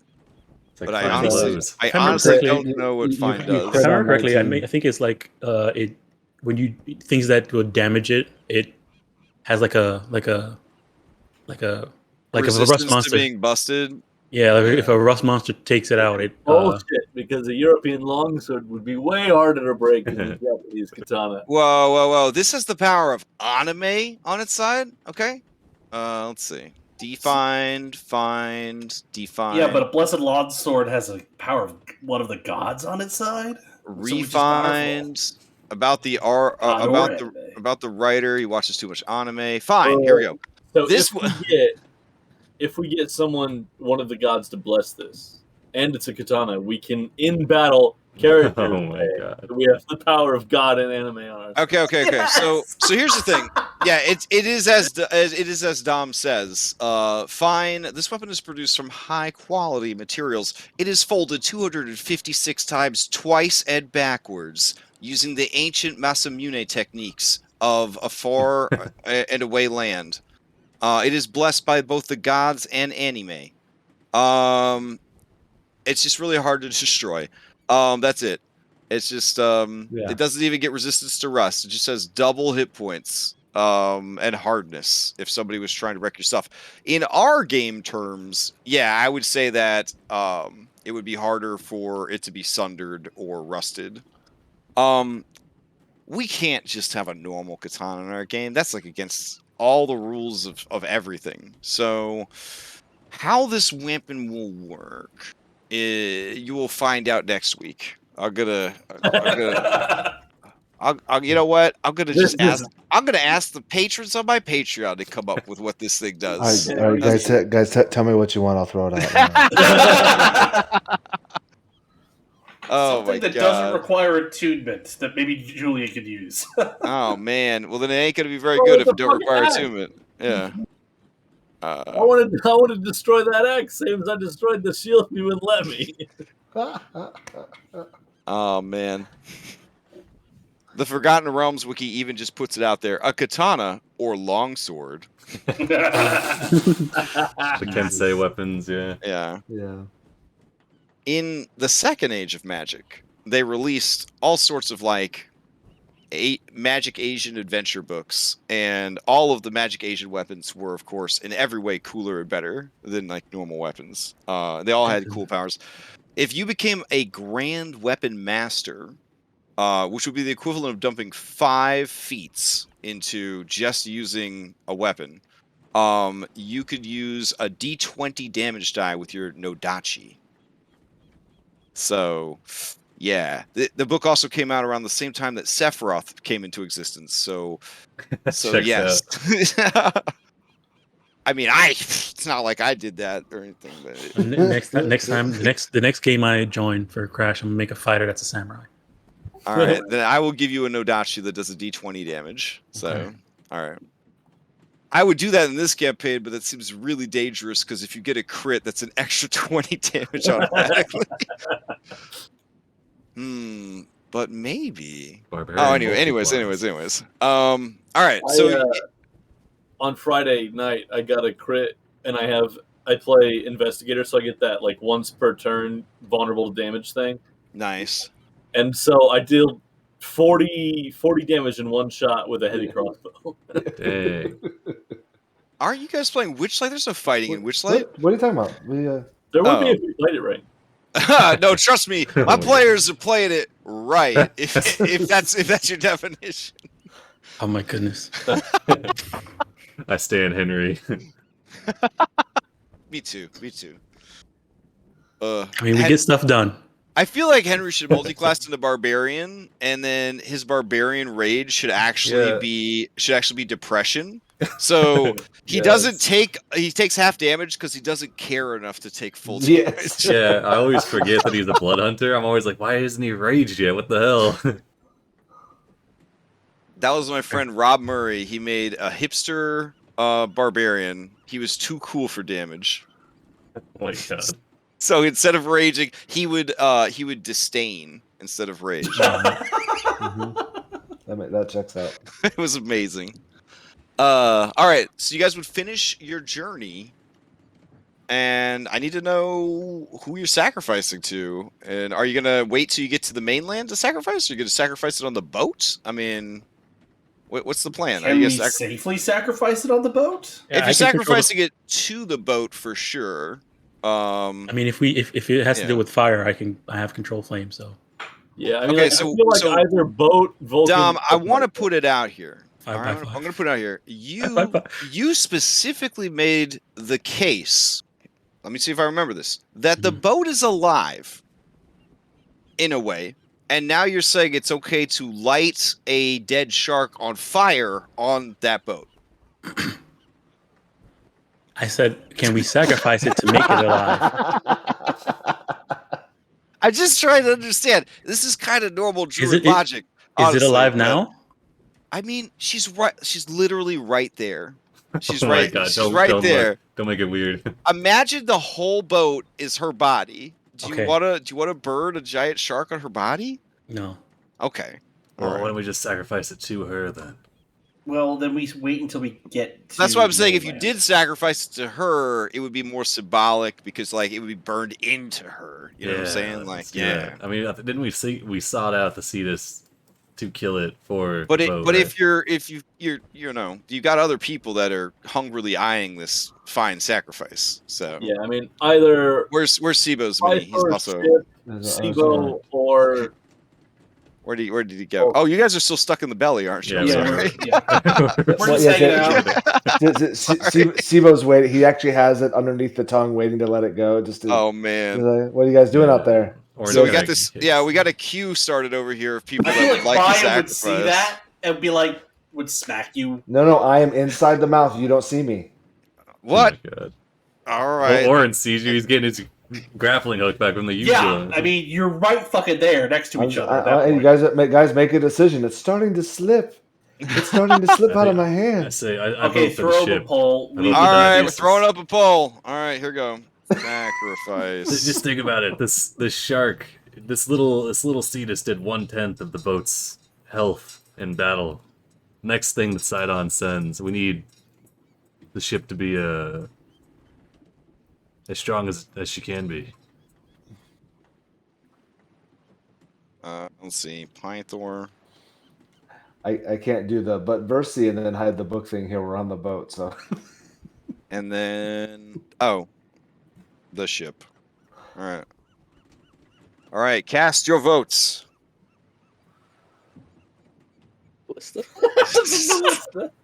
I'm sorry. Wait, what? Oren slipped that one in. I don't know. Oh well, I mean, I stepped away for a moment, but no, the ship. But it's, I mean, I could vote. Can you vote for? Oh man, if you make this ship like an awakened boat, like then in like a weird multiversal crossover Infinity War style campaign, it could like meet up with the ship from Skull and Shackles. Mm-hmm. Oh man, that's gonna be crazy. That's a little weird. Who voted for Versi? You guys, that's. All right, the ship has won the majority vote. So Maya, you set this thing up. You want to walk us through this? You got any flowers or flavor for this? Okay, let me see.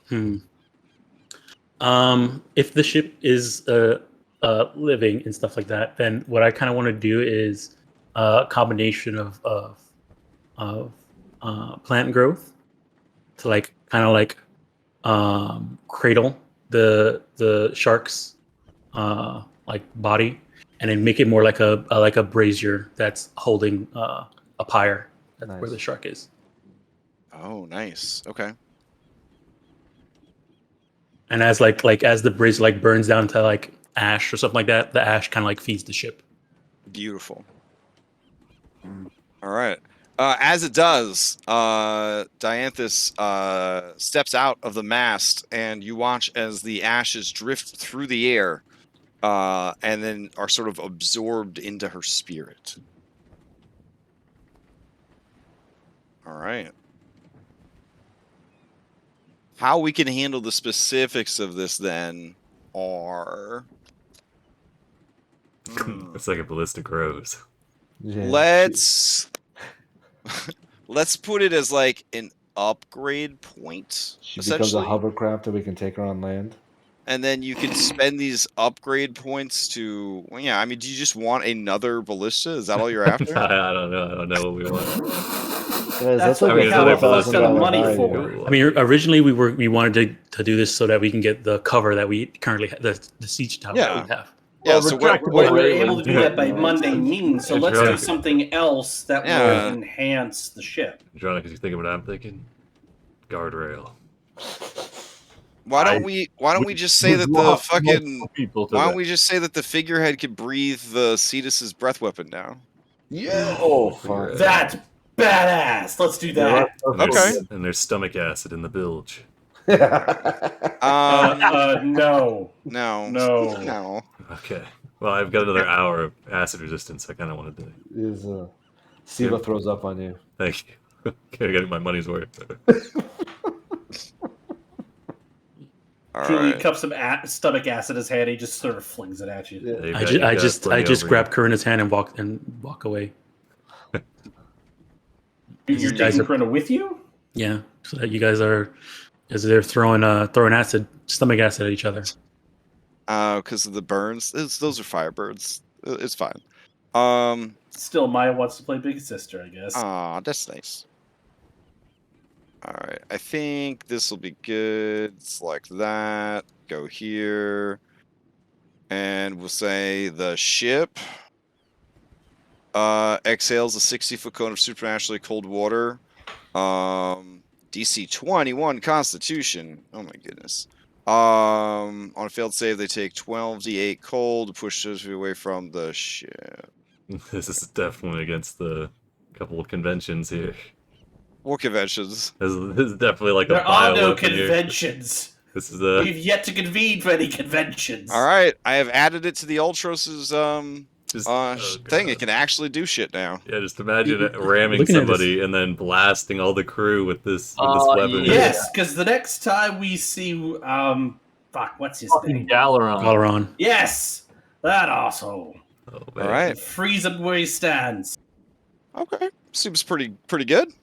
Not a bad use of a sacrifice. I will say that submerge plus fire is a really cool effect. Yeah, that did look super cool. Let's go over to the wider world. I do appreciate everybody's patience tonight with everything breaking. Like delays logging in, and then browser breaking. We got 2 different calendars on my end that are fighting for control over Foundry right now. We're casting 4 spells at once for concentration. It has been a very spicy evening for tech issues, but we persevered. So let me boot up Indigo Islands map for you guys, so you can get a sense of what's going on over there.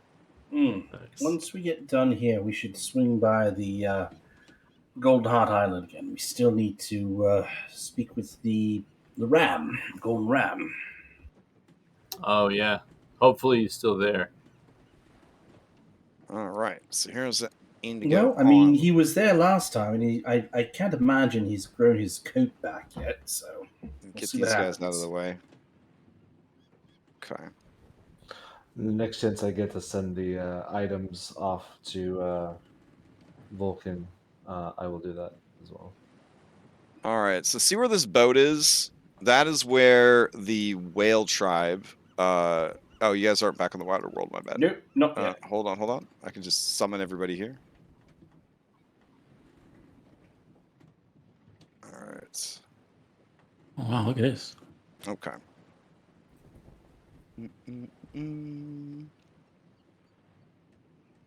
And let's see. We can just use this and this.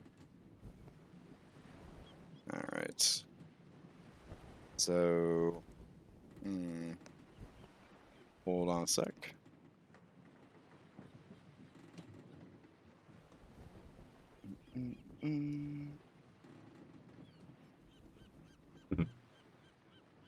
Good old alt codes. Really? I want to see the inside the siege tower. We've got Corona, probably the most. You've got Corona and the crewmate, probably the most competent, and then you've got Porcelain, Pig of Legend, Edicus, Kyra, and Telemachus all loading and aiming the crossbow with the ballista. What are you talking about? Kyra is just there giving moral support. But it takes five to do all the stuff. That's why that's why there was another crew member there. Yeah, it's just the other crew members doing all the stuff. Yeah, she was just hanging out. Fair enough. All right. Edicus and Porcelain have like their little their jumpsuits on for loading cannons. All right, so this is whale, and then let's see. This is trying to remember the different ones. We got gull. I was about to say there's 2 whale settlements. Nope, it's copy pasta. Yeah, I finally picked up on it. Yeah, and let's see, eel is somewhere around here.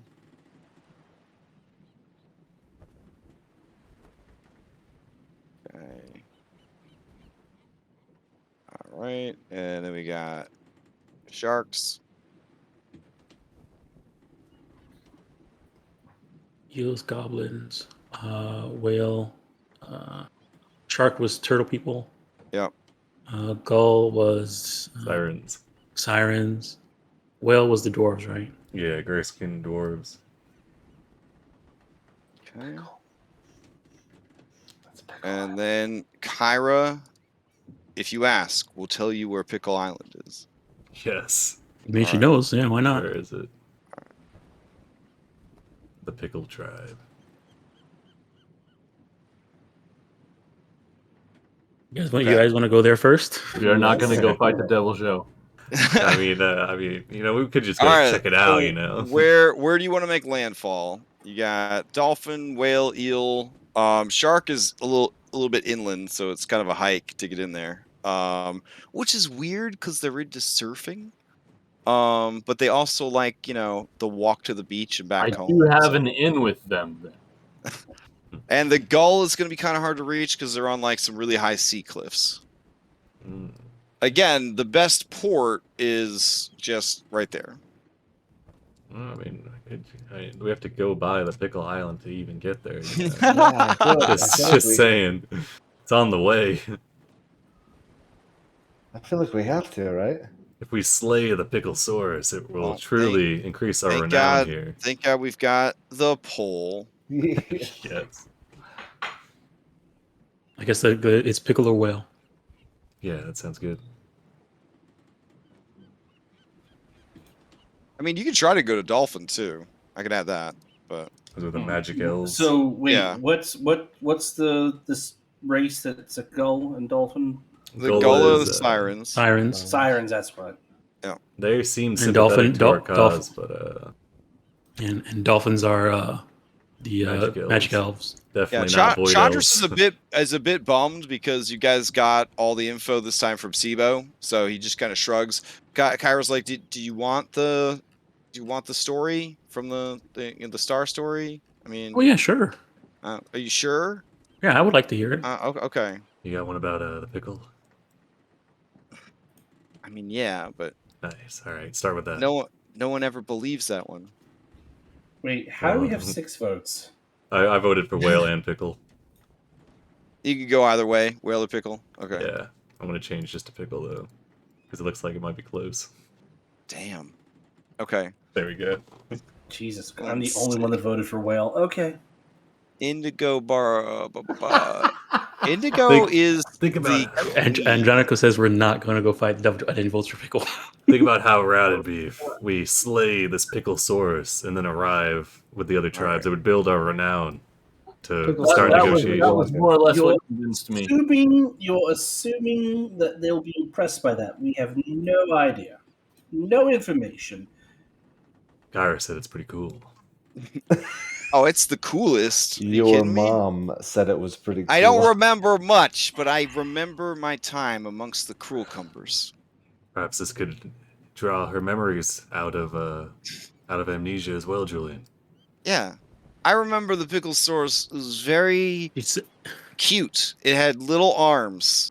Yeah. And then she makes like a T-Rex gesture. Nice. Also, if pickles were of delicacy and Kyra likes them, then sacrificing a pickle monster. Yeah, that's the good stuff right there.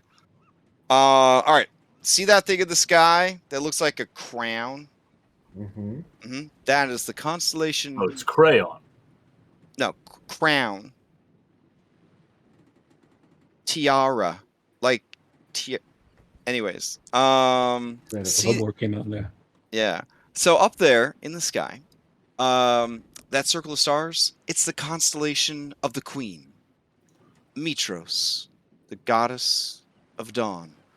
Some say those stars form a crown, signifying her status as queen of the 5 gods.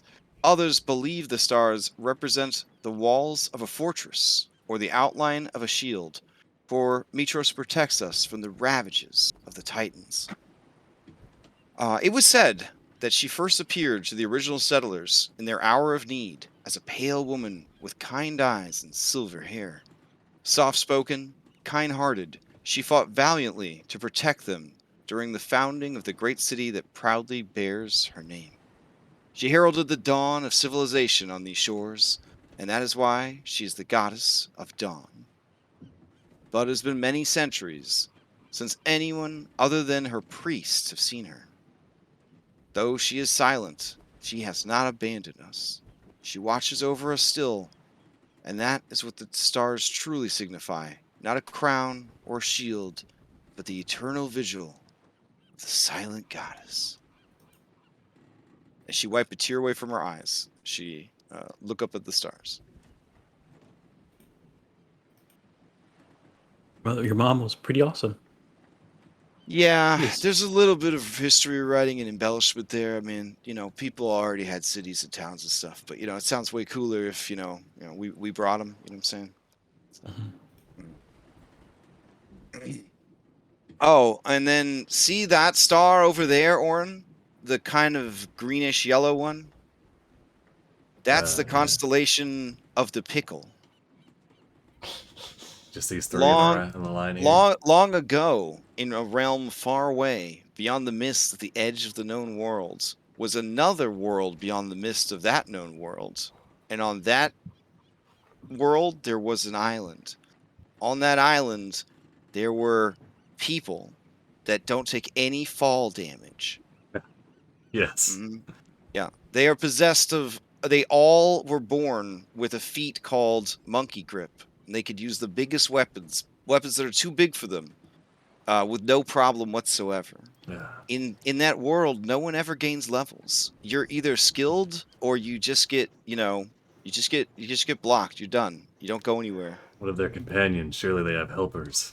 Yes. There are amongst their people a beautiful woman who wears glasses, and everyone loves her. And there is a less beautiful woman who calls everyone pard. She eats food all the time. She farts a lot. She always gets in trouble, and then she steals all the credit for the cool stuff that everyone else does. So from now on, The lesson is to always be the woman with the glasses and never be the woman that farts a lot. Or not, sagely. Mm-hmm. Right, from now on, all my Monster Hunter one shots are going to be part of that world, slightly adjacent to this one. Yeah, and Chandra stares at her from across the boat and says, "You continue to fill the world with propaganda. There is no such thing as a Picklesaurus. It has been disproved over and over and over again. Kyra, I want to believe you, but I can't. I've seen much in my travels. My life has been an exciting and dangerous whirlwind of supernatural events. But I can assure you, beyond any shadow of a doubt, that there is no Picklesaurus." Wait, hold on. As he says that, since you guys voted to sail to Pickle Island, off in the distance you hear the mighty roar of a Tyrannosaurus-like creature, and you see all the birds on the island kind of flying away in terror, and that's where we'll end it. Orn raises an eyebrow. He has his clipboard. He writes Chandris and Zamrox on the B team list. Oh damn! Yes. All right, so next week, Pickle Island. All right. Might as well get the spiciest content out of the way first. Right. It's gonna be good. Crash, on the 4 preceding days before the Cetus showed up, would it have been possible for Julian to try and work on his leather tools proficiency? For sure. What do you want me to roll for that? Dexterity, intelligence? I don't think we can argue charisma. No, I would say leatherworking is probably either dexterity or intelligence. Your choice. All right, I'll roll intelligence. Okay. Yes, I'll do some more. I would say that's a fail. Okay. I've wanted to go to this island for roughly 50 sessions now. I would also say that's a fail. All right, fair enough. And that's a success. Yeah. We've been saying the DC for this equal to, I believe it was what, 15? 10? Something like that. I don't know. A lot of it was based off of camping. Yeah. Previously, and you always had advantage because like Andronicus was teaching you. Right, but that was with the that was charisma and learning the battle axe. Yeah, this is basically I'm teaching myself off the materials. I would say that since there's no one to teach you, we'll set the DC at 15, and you can just kind of. So 1 success. All right. I'll do some more training with Moxena then. Sounds good. All right. 48 more successes to go. All right. So like learning something. Announcements. I am not going to be doing any scheduled streams this week, and there's going to be no Odyssey Prime, and there's going to be no Witchlight. Honestly, we probably weren't going to have Witchlight anyways, because RTK having a baby this week. Aww. So nice. Yeah. But let's see. Oh, and I'm not gonna have like a formally scheduled stream for Red Hand of Doom because waking up at 8 o'clock on a Saturday after you work all week just cause sucks. So that's just gonna be whenever I have time to stream some Red Hand of Doom prep. I'll stream it, but this is gonna be any official for that. Patron is pretty cool so far. We're going to make a video this month for Foundry stuff, which is part of why I've been kind of dicking around with Foundry and updating my mods and trying out new mods and stuff like that. Tonight definitely had the feel of you installed one mod too many on your Skyrim game. So I'm going to have to dial some of them back a little bit.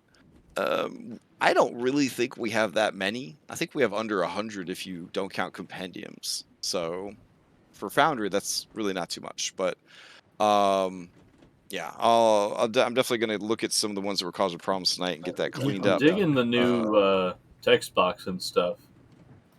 Oh man, yeah, the symbols that actually you can tell what they do. It's like, yeah, the Flex UI. Yeah, Lex recommended that. It's beautiful. There's actually 3 different styles you can have for your game. There's wood, stone, and then futuristic. So yeah. Also, there's a compendium tool now that no longer fights with. I believe it doesn't fight with.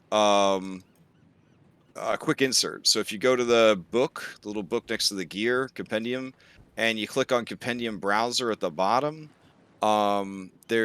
it's really, really powerful tool. I don't know if I have it completely enabled for everybody yet. Wasn't that though? We used to have that, and then didn't Cockroach said that he didn't want to have it on the Forge because it did a lot of resource gathering. Yeah, but this is like a newer version. Like they generally don't let things onto the Bazaar, I don't think, if they cause too much problems. Okay. Yeah, I mean, if it's on the Bazaar, then it's probably fine. Yeah, I've had this running the whole session, and I don't think the session itself was slow. I think it was just like certain mods were kind of fighting with other mods. Oh yeah, this is really good. Oh yeah. I think I have it enabled, so you guys should be able to access it. Yeah, I'm opening it. Yeah, I'm seeing it right now. Yeah. Okay, cool. Yeah, so I think that one's really cool, the compendium browser. For a DM, it's fantastic. Because you can access all sorts of goodies. Like if you need a specific monster of a specific like power level with specific like resistances, you can search for all that. If you're looking for spells, you can sort. I think it's better than the D&D Beyond spell sorting system. Yeah. And then it sorts all of our available compendiums, which is everything from D&D Beyond and a bunch of extra stuff. So yeah, it's pretty cool. So there's a lot of cool mods that were added. You guys can like turn on your own lights now. There is an ability to delete your miniatures and your summoned miniatures now. So on your so on your character sheet, when you select it, there should be something called dismiss. Let's see. Where would that be? Maybe I have to have it enabled. I have it on. I have like 4 games, and none of them seem to have the same settings. So I'll get that installed this week too. We had it working in Prime, I think. But basically, it adds a new option to your character sheet where you can just delete your character sheet, which is pretty cool. It doesn't delete your character sheet, but it deletes your miniature through your character sheet. So yeah, a lot of neat stuff going on with Foundry. I'm glad we switched to the program. I get a little sad every time I have to remake a map that I had working before 9 that's like basically like not working anymore. But just the cool shit that we could do in it is yeah, it's just left everything else in the dust at this point. I don't think there's anything that's even close to what Foundry's doing. So yeah. All right, anybody have any of their own announcements before we adjourn? I think so. All right. Oracle of War with Orpheus Snacks still going pretty much every other weekend. So running through the Eberron 3.5e adventure. Oh, very cool. Next one might be Friday. I believe, either this Friday. I think Lex was going to start a game like that too, right? The same campaign. Yeah, Yawning Portal. Oh, okay. I think he's adapting Tales to make it like a drop in, drop out. And yeah, I think he's starting soon. Either next week or a week after, I think. I think it's next weekend. Yeah. All right, great. Well, I hope everybody has a good week. And I will see you guys next week. If you have any questions for me, just hit me up on the Discord. All right, thanks for the game. All right. Thanks, Raj. I feel better, man. Yeah. Thanks for tuning in. Everybody have a good night. Yeah. See ya.